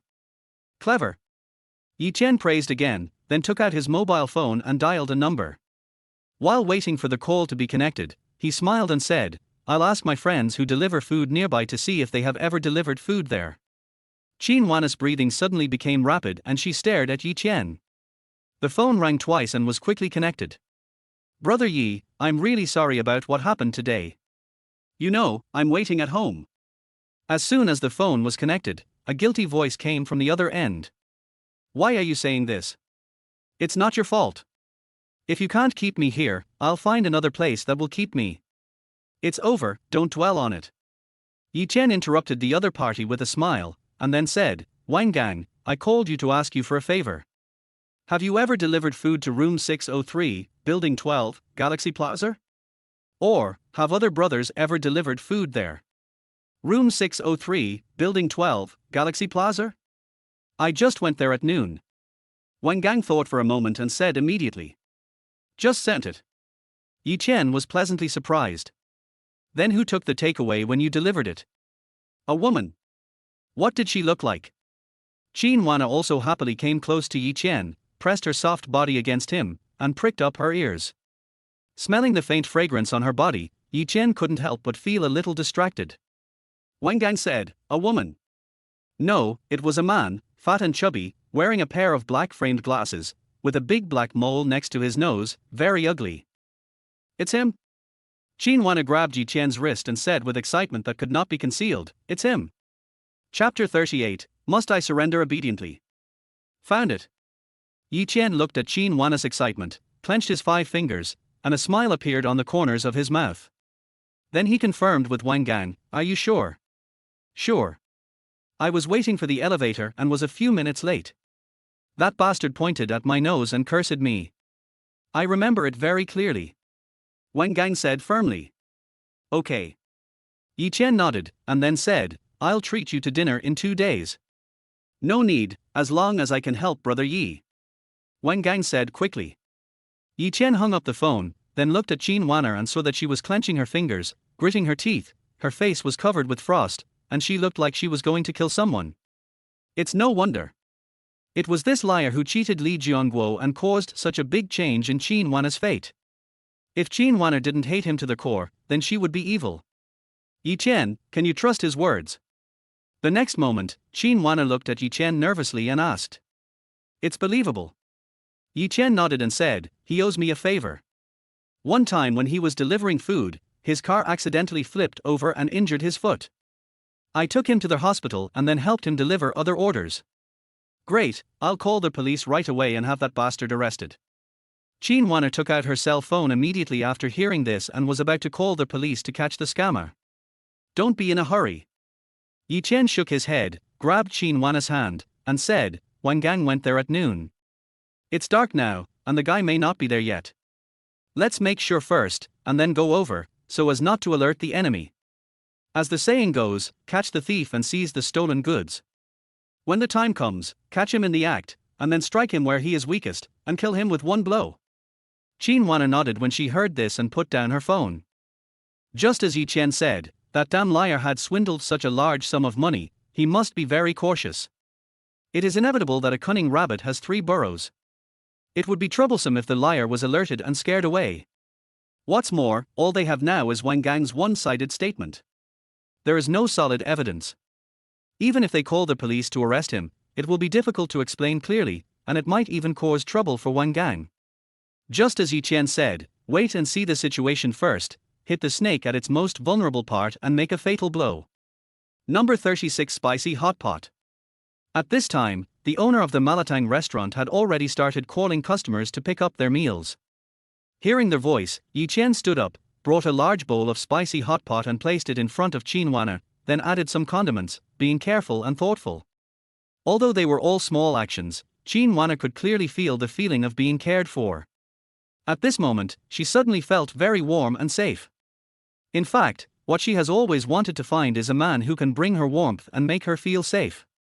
Perhaps it was because Li Jianguo was a son-in-law and had always been submissive, so she had a sense of lack of fatherly love since she was a child. It was dinner time at this moment, and the store was surrounded by office buildings. Business was very good and there were a lot of people. However, after Qin Wanner waited for a while, when she saw the crowd coming in and out of the Malatang restaurant, her eyes couldn't help but change. Not only Qin Wanner, but everyone who entered the store also showed surprise when they saw her, but they quickly retracted their gazes and sat aside, but their eyes continued to scan over here. What's wrong? Yi Chen was very attentive and immediately noticed something strange about Qin Wanner and the diners around her. It's okay. Qin Wanner shook her head and said, this place is close to Qin's pharmaceuticals, and many employees come here to eat. Sorry, I didn't think of this. Let's eat somewhere else. Seeing this, Yi Chen looked at Qin Wanner apologetically, and then wanted to take her away. After all, Qin Wanner has now lost her position at Qin's pharmaceuticals, and must have been informed to the company's employees. It would be awkward for her to see these people again. It's okay, let's just eat our own meal. We've already ordered the food, we can't waste it. Qin Wanner smiled and waved her hand casually. Right and wrong will be judged by the public. She has done nothing wrong and there is no need for her to hide from anything. Besides, she is not the kind of person who cares about other people's eyes. Hey, isn't this our Qin's pharmaceutical CEO Qin? Why don't you go eat abalone, shark's fin, or fish more, but instead come to this street-side shop to eat spicy hot pot? Oh, sorry, I forgot. You are not the CEO anymore. You are just the girlfriend of a delivery man. You can't afford abalone, shark's fin, and fish more. You can only eat spicy hot pot. But at this moment, a drunk boy walked in from the door, walked past Qin Wanner, and then turned back, pretending to look at Qin Wanner and Yi Chen with surprise, laughing exaggeratedly. Zhang Qiang. The young master of Zhang's drugstore chain and Gao Xiaoli's loyal partner. He had been pursuing her, but Qin Wanner never gave him any chance. This guy is the worst of the worst. Qin Wanner frowned slightly when she heard the voice. It was obvious that by her departure, Gao Xiaoli had already told the other party that coming in at this moment was definitely not a good thing. If you're here to eat, then go eat. If you plan to continue spewing shit, sorry, you've come to the wrong place, turn left when you go out and you'll find the public restroom. Yi Chen held Qin Weiner's hand, looked at Zhang Qiang indifferently, and said lightly, "Oh my God, are you threatening me?" Zhang Qiang laughed even more exaggeratedly when he heard this. He grabbed 2 bottles of beer from the freezer and put them heavily in front of Yi Chen. With mockery and mischief in his eyes, he said with a smile, "A poor delivery man dreams of hooking up with the female president of the company. You don't deserve it. Qin Wana, if you agree to be my girlfriend, I can help plead for you and continue to be the president of Qin's Pharmaceuticals. Besides, if you can serve me well, I will give you 10 million right away. You are short of money now, but as my woman, money won't be a problem in the future. Let's go to the hotel and have a good talk. My job is better than his." Zhang Qiang said the last few sentences in a low voice with a smile. A bodyguard behind Zhang Qiang echoed, "Ms. Qin, it's your blessing to be favored by young Master Zhang. Hurry up and agree to it. You must cherish the opportunity." After coming out of Qin's medical service, he saw a familiar figure and immediately followed her. He didn't expect that it was Qin Wana. Zhang Qiang immediately thought of a way to control her. When the people around heard Zhang Qiang's words, they looked at Yi Chen with contempt. The toad wants to eat the swan flesh. Does he really think he is so handsome? That look contained regret, depression, mockery and disdain. Most of the ridicule and disdain were directed at Yi Chen. Most of the regret and depression were concentrated on Qin Weiner. The cold and dirty looks made Qin Wana feel as if her whole body was crawling with cockroaches, and she felt extremely uncomfortable. She slowly clenched her fists, and their white knuckles bulged. She didn't care about other people's eyes, but she didn't expect Zhang Qiang to be so shameless as to make up such rumors and slander her unscrupulously. It was obvious that he wanted to use the position of president to control her. "Unfortunately, I was wrong. Poor bastard, get out of here if you know what's best for you. You don't deserve a woman like Qin Wana. Get out of here now, or I'll break all 5 of your limbs." Zhang Qiang threatened coldly. "Qin Wana, you have to think carefully. If you miss this opportunity from me, it will be impossible for you to return to the company. Don't you find it disgusting to be with this guy who smells like garbage?" At this time, Zhang Qiang shouted at Yi Chen and Qin Wana, mocking them with laughter. He also deliberately fanned his nose with his hands, as if he smelled some unpleasant odor. "Ice goddess, I will soon be able to warm you up all over." Given his identity and status, given the choice between that and a small delivery man, even a fool would know what the correct answer is. If you want to return to the Qin family and get the money, you have to surrender obediently, right? Chapter 39 Bad Breath. Bloody brushing. Qin Wana's face looked extremely ugly when she heard these words. She was strong inside, but being strong didn't mean she could ignore every word that reeked of stench. She really didn't care about wealth and fame, but she didn't want to be looked down upon by others, and she didn't want to be covered in dirt. "You didn't brush your teeth before you went out, did you?" At this moment, Yi Chen raised his head, looked at Zhang Qiang calmly, and said lightly, "Whether I brush my teeth or not is none of your business, a stinky delivery man." Zhang Qiang was stunned and said disdainfully, "It doesn't matter if you don't brush your teeth or have poor personal hygiene, but it does matter if your bad breath affects me." Yi Chen's expression remained calm. He grabbed a pair of disposable chopsticks and broke them in the middle with a click. Then he stood up and pinched Zhang Qiang's chin. His 5 fingers were like iron hoops. While pinching his mouth open, he said coldly, "Your mouth stinks like a toilet. You still come out here to spray feces and disgust people. You don't pay attention to hygiene. I'll help you clean it." Swish swish. The next moment, Yi Chen didn't say anything and thrust the disposable chopsticks that were broken in half into Zhang Qiang's mouth like a toilet brush. Then he started to scrape it up and down, left and right, and deep and shallow. Hum hum. The broken wood of the disposable chopsticks scratched his mouth, causing a horrible stinging pain. In just a blink of an eye, blood gushed out of Zhang Qiang's mouth. The horrible pain made him suffer a convulsion, and he struggled frantically, trying to get rid of Yi Chen's hand. Unfortunately, Yi Chen's hand was like an iron hoop, tightly gripping his chin and not giving him any chance to break free. 1. 2. In just 3 or 2 strokes, saliva mixed with blood flowed out of Zhang Qiang's mouth, and his chest was covered in blood, looking hideous and terrifying. At their side, their companion who came with Zhang Qiang looked at the bloody scene. His drunkenness suddenly disappeared, and he subconsciously reached for his cell phone. Want to make a phone call? You can try. The next one is you. Seeing this, Yi Qian's eyes were as cold as ice and he glanced at him indifferently. The cold gaze fell, and in just a moment, the other party was so scared that the phone in his hand fell to the ground. There was deathly silence in the Malatang restaurant, and everyone was staring at Yi Qian in a daze. This guy is really brave and ruthless. He will start fighting as soon as he says he will, and it would be fine if he doesn't fight, but once he does, he will be so fierce. It's not that smelly anymore, I can say it's clean now. Come to me next time if you need me. After brushing for 2 minutes, Yi Qian's hand shook and he pushed Zhang Qiang to the ground, then took out a piece of toilet paper and wiped his hands. Aham woo woo.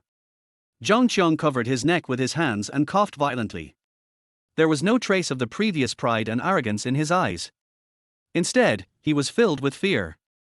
If he had known that Yi Qian was so cruel, he would not have dared to speak nonsense even if he had 100 courages.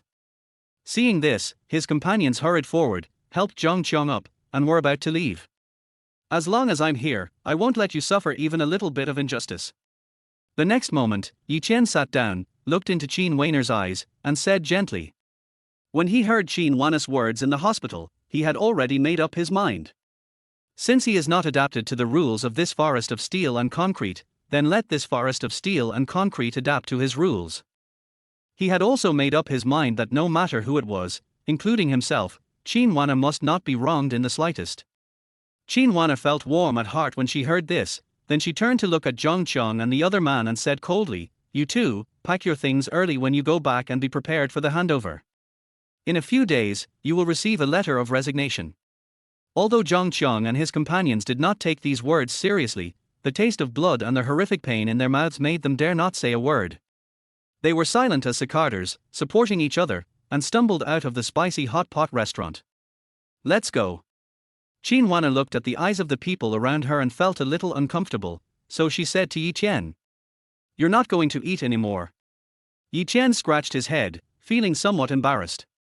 I can't eat. I'm not hungry anymore. Qin Wana nodded. Yi Qian's move just now was too bloody, and coupled with the fact that she was angry, she instantly lost her appetite. Then wait for me for 2 minutes. It's shameful to waste food.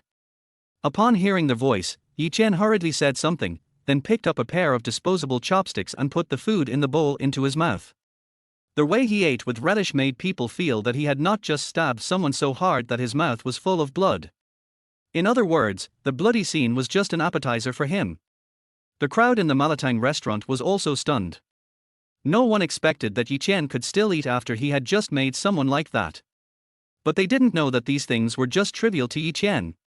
Moreover, anyone who comes out of the army knows the principles of hard work, simplicity, diligence and thrift. If you waste food, you will be struck by lightning. Seeing Yi Qian eating so sweetly, the nausea in Qin Wan's heart disappeared. Just like watching a food show, she suddenly felt hungry. Immediately, she picked up the disposable chopsticks and started eating. After eating a few bites, her heart suddenly paused, as if she was in a dream. This morning, she hated this man to the core, but in the evening, she actually sat with him and ate a bowl of spicy hot pot together, and she didn't show any disgust at all because it was something he had eaten before. Could it be that I'm really starting to like her? But isn't this too easy and too reckless? Qin Wan was startled by the sudden thought in her head.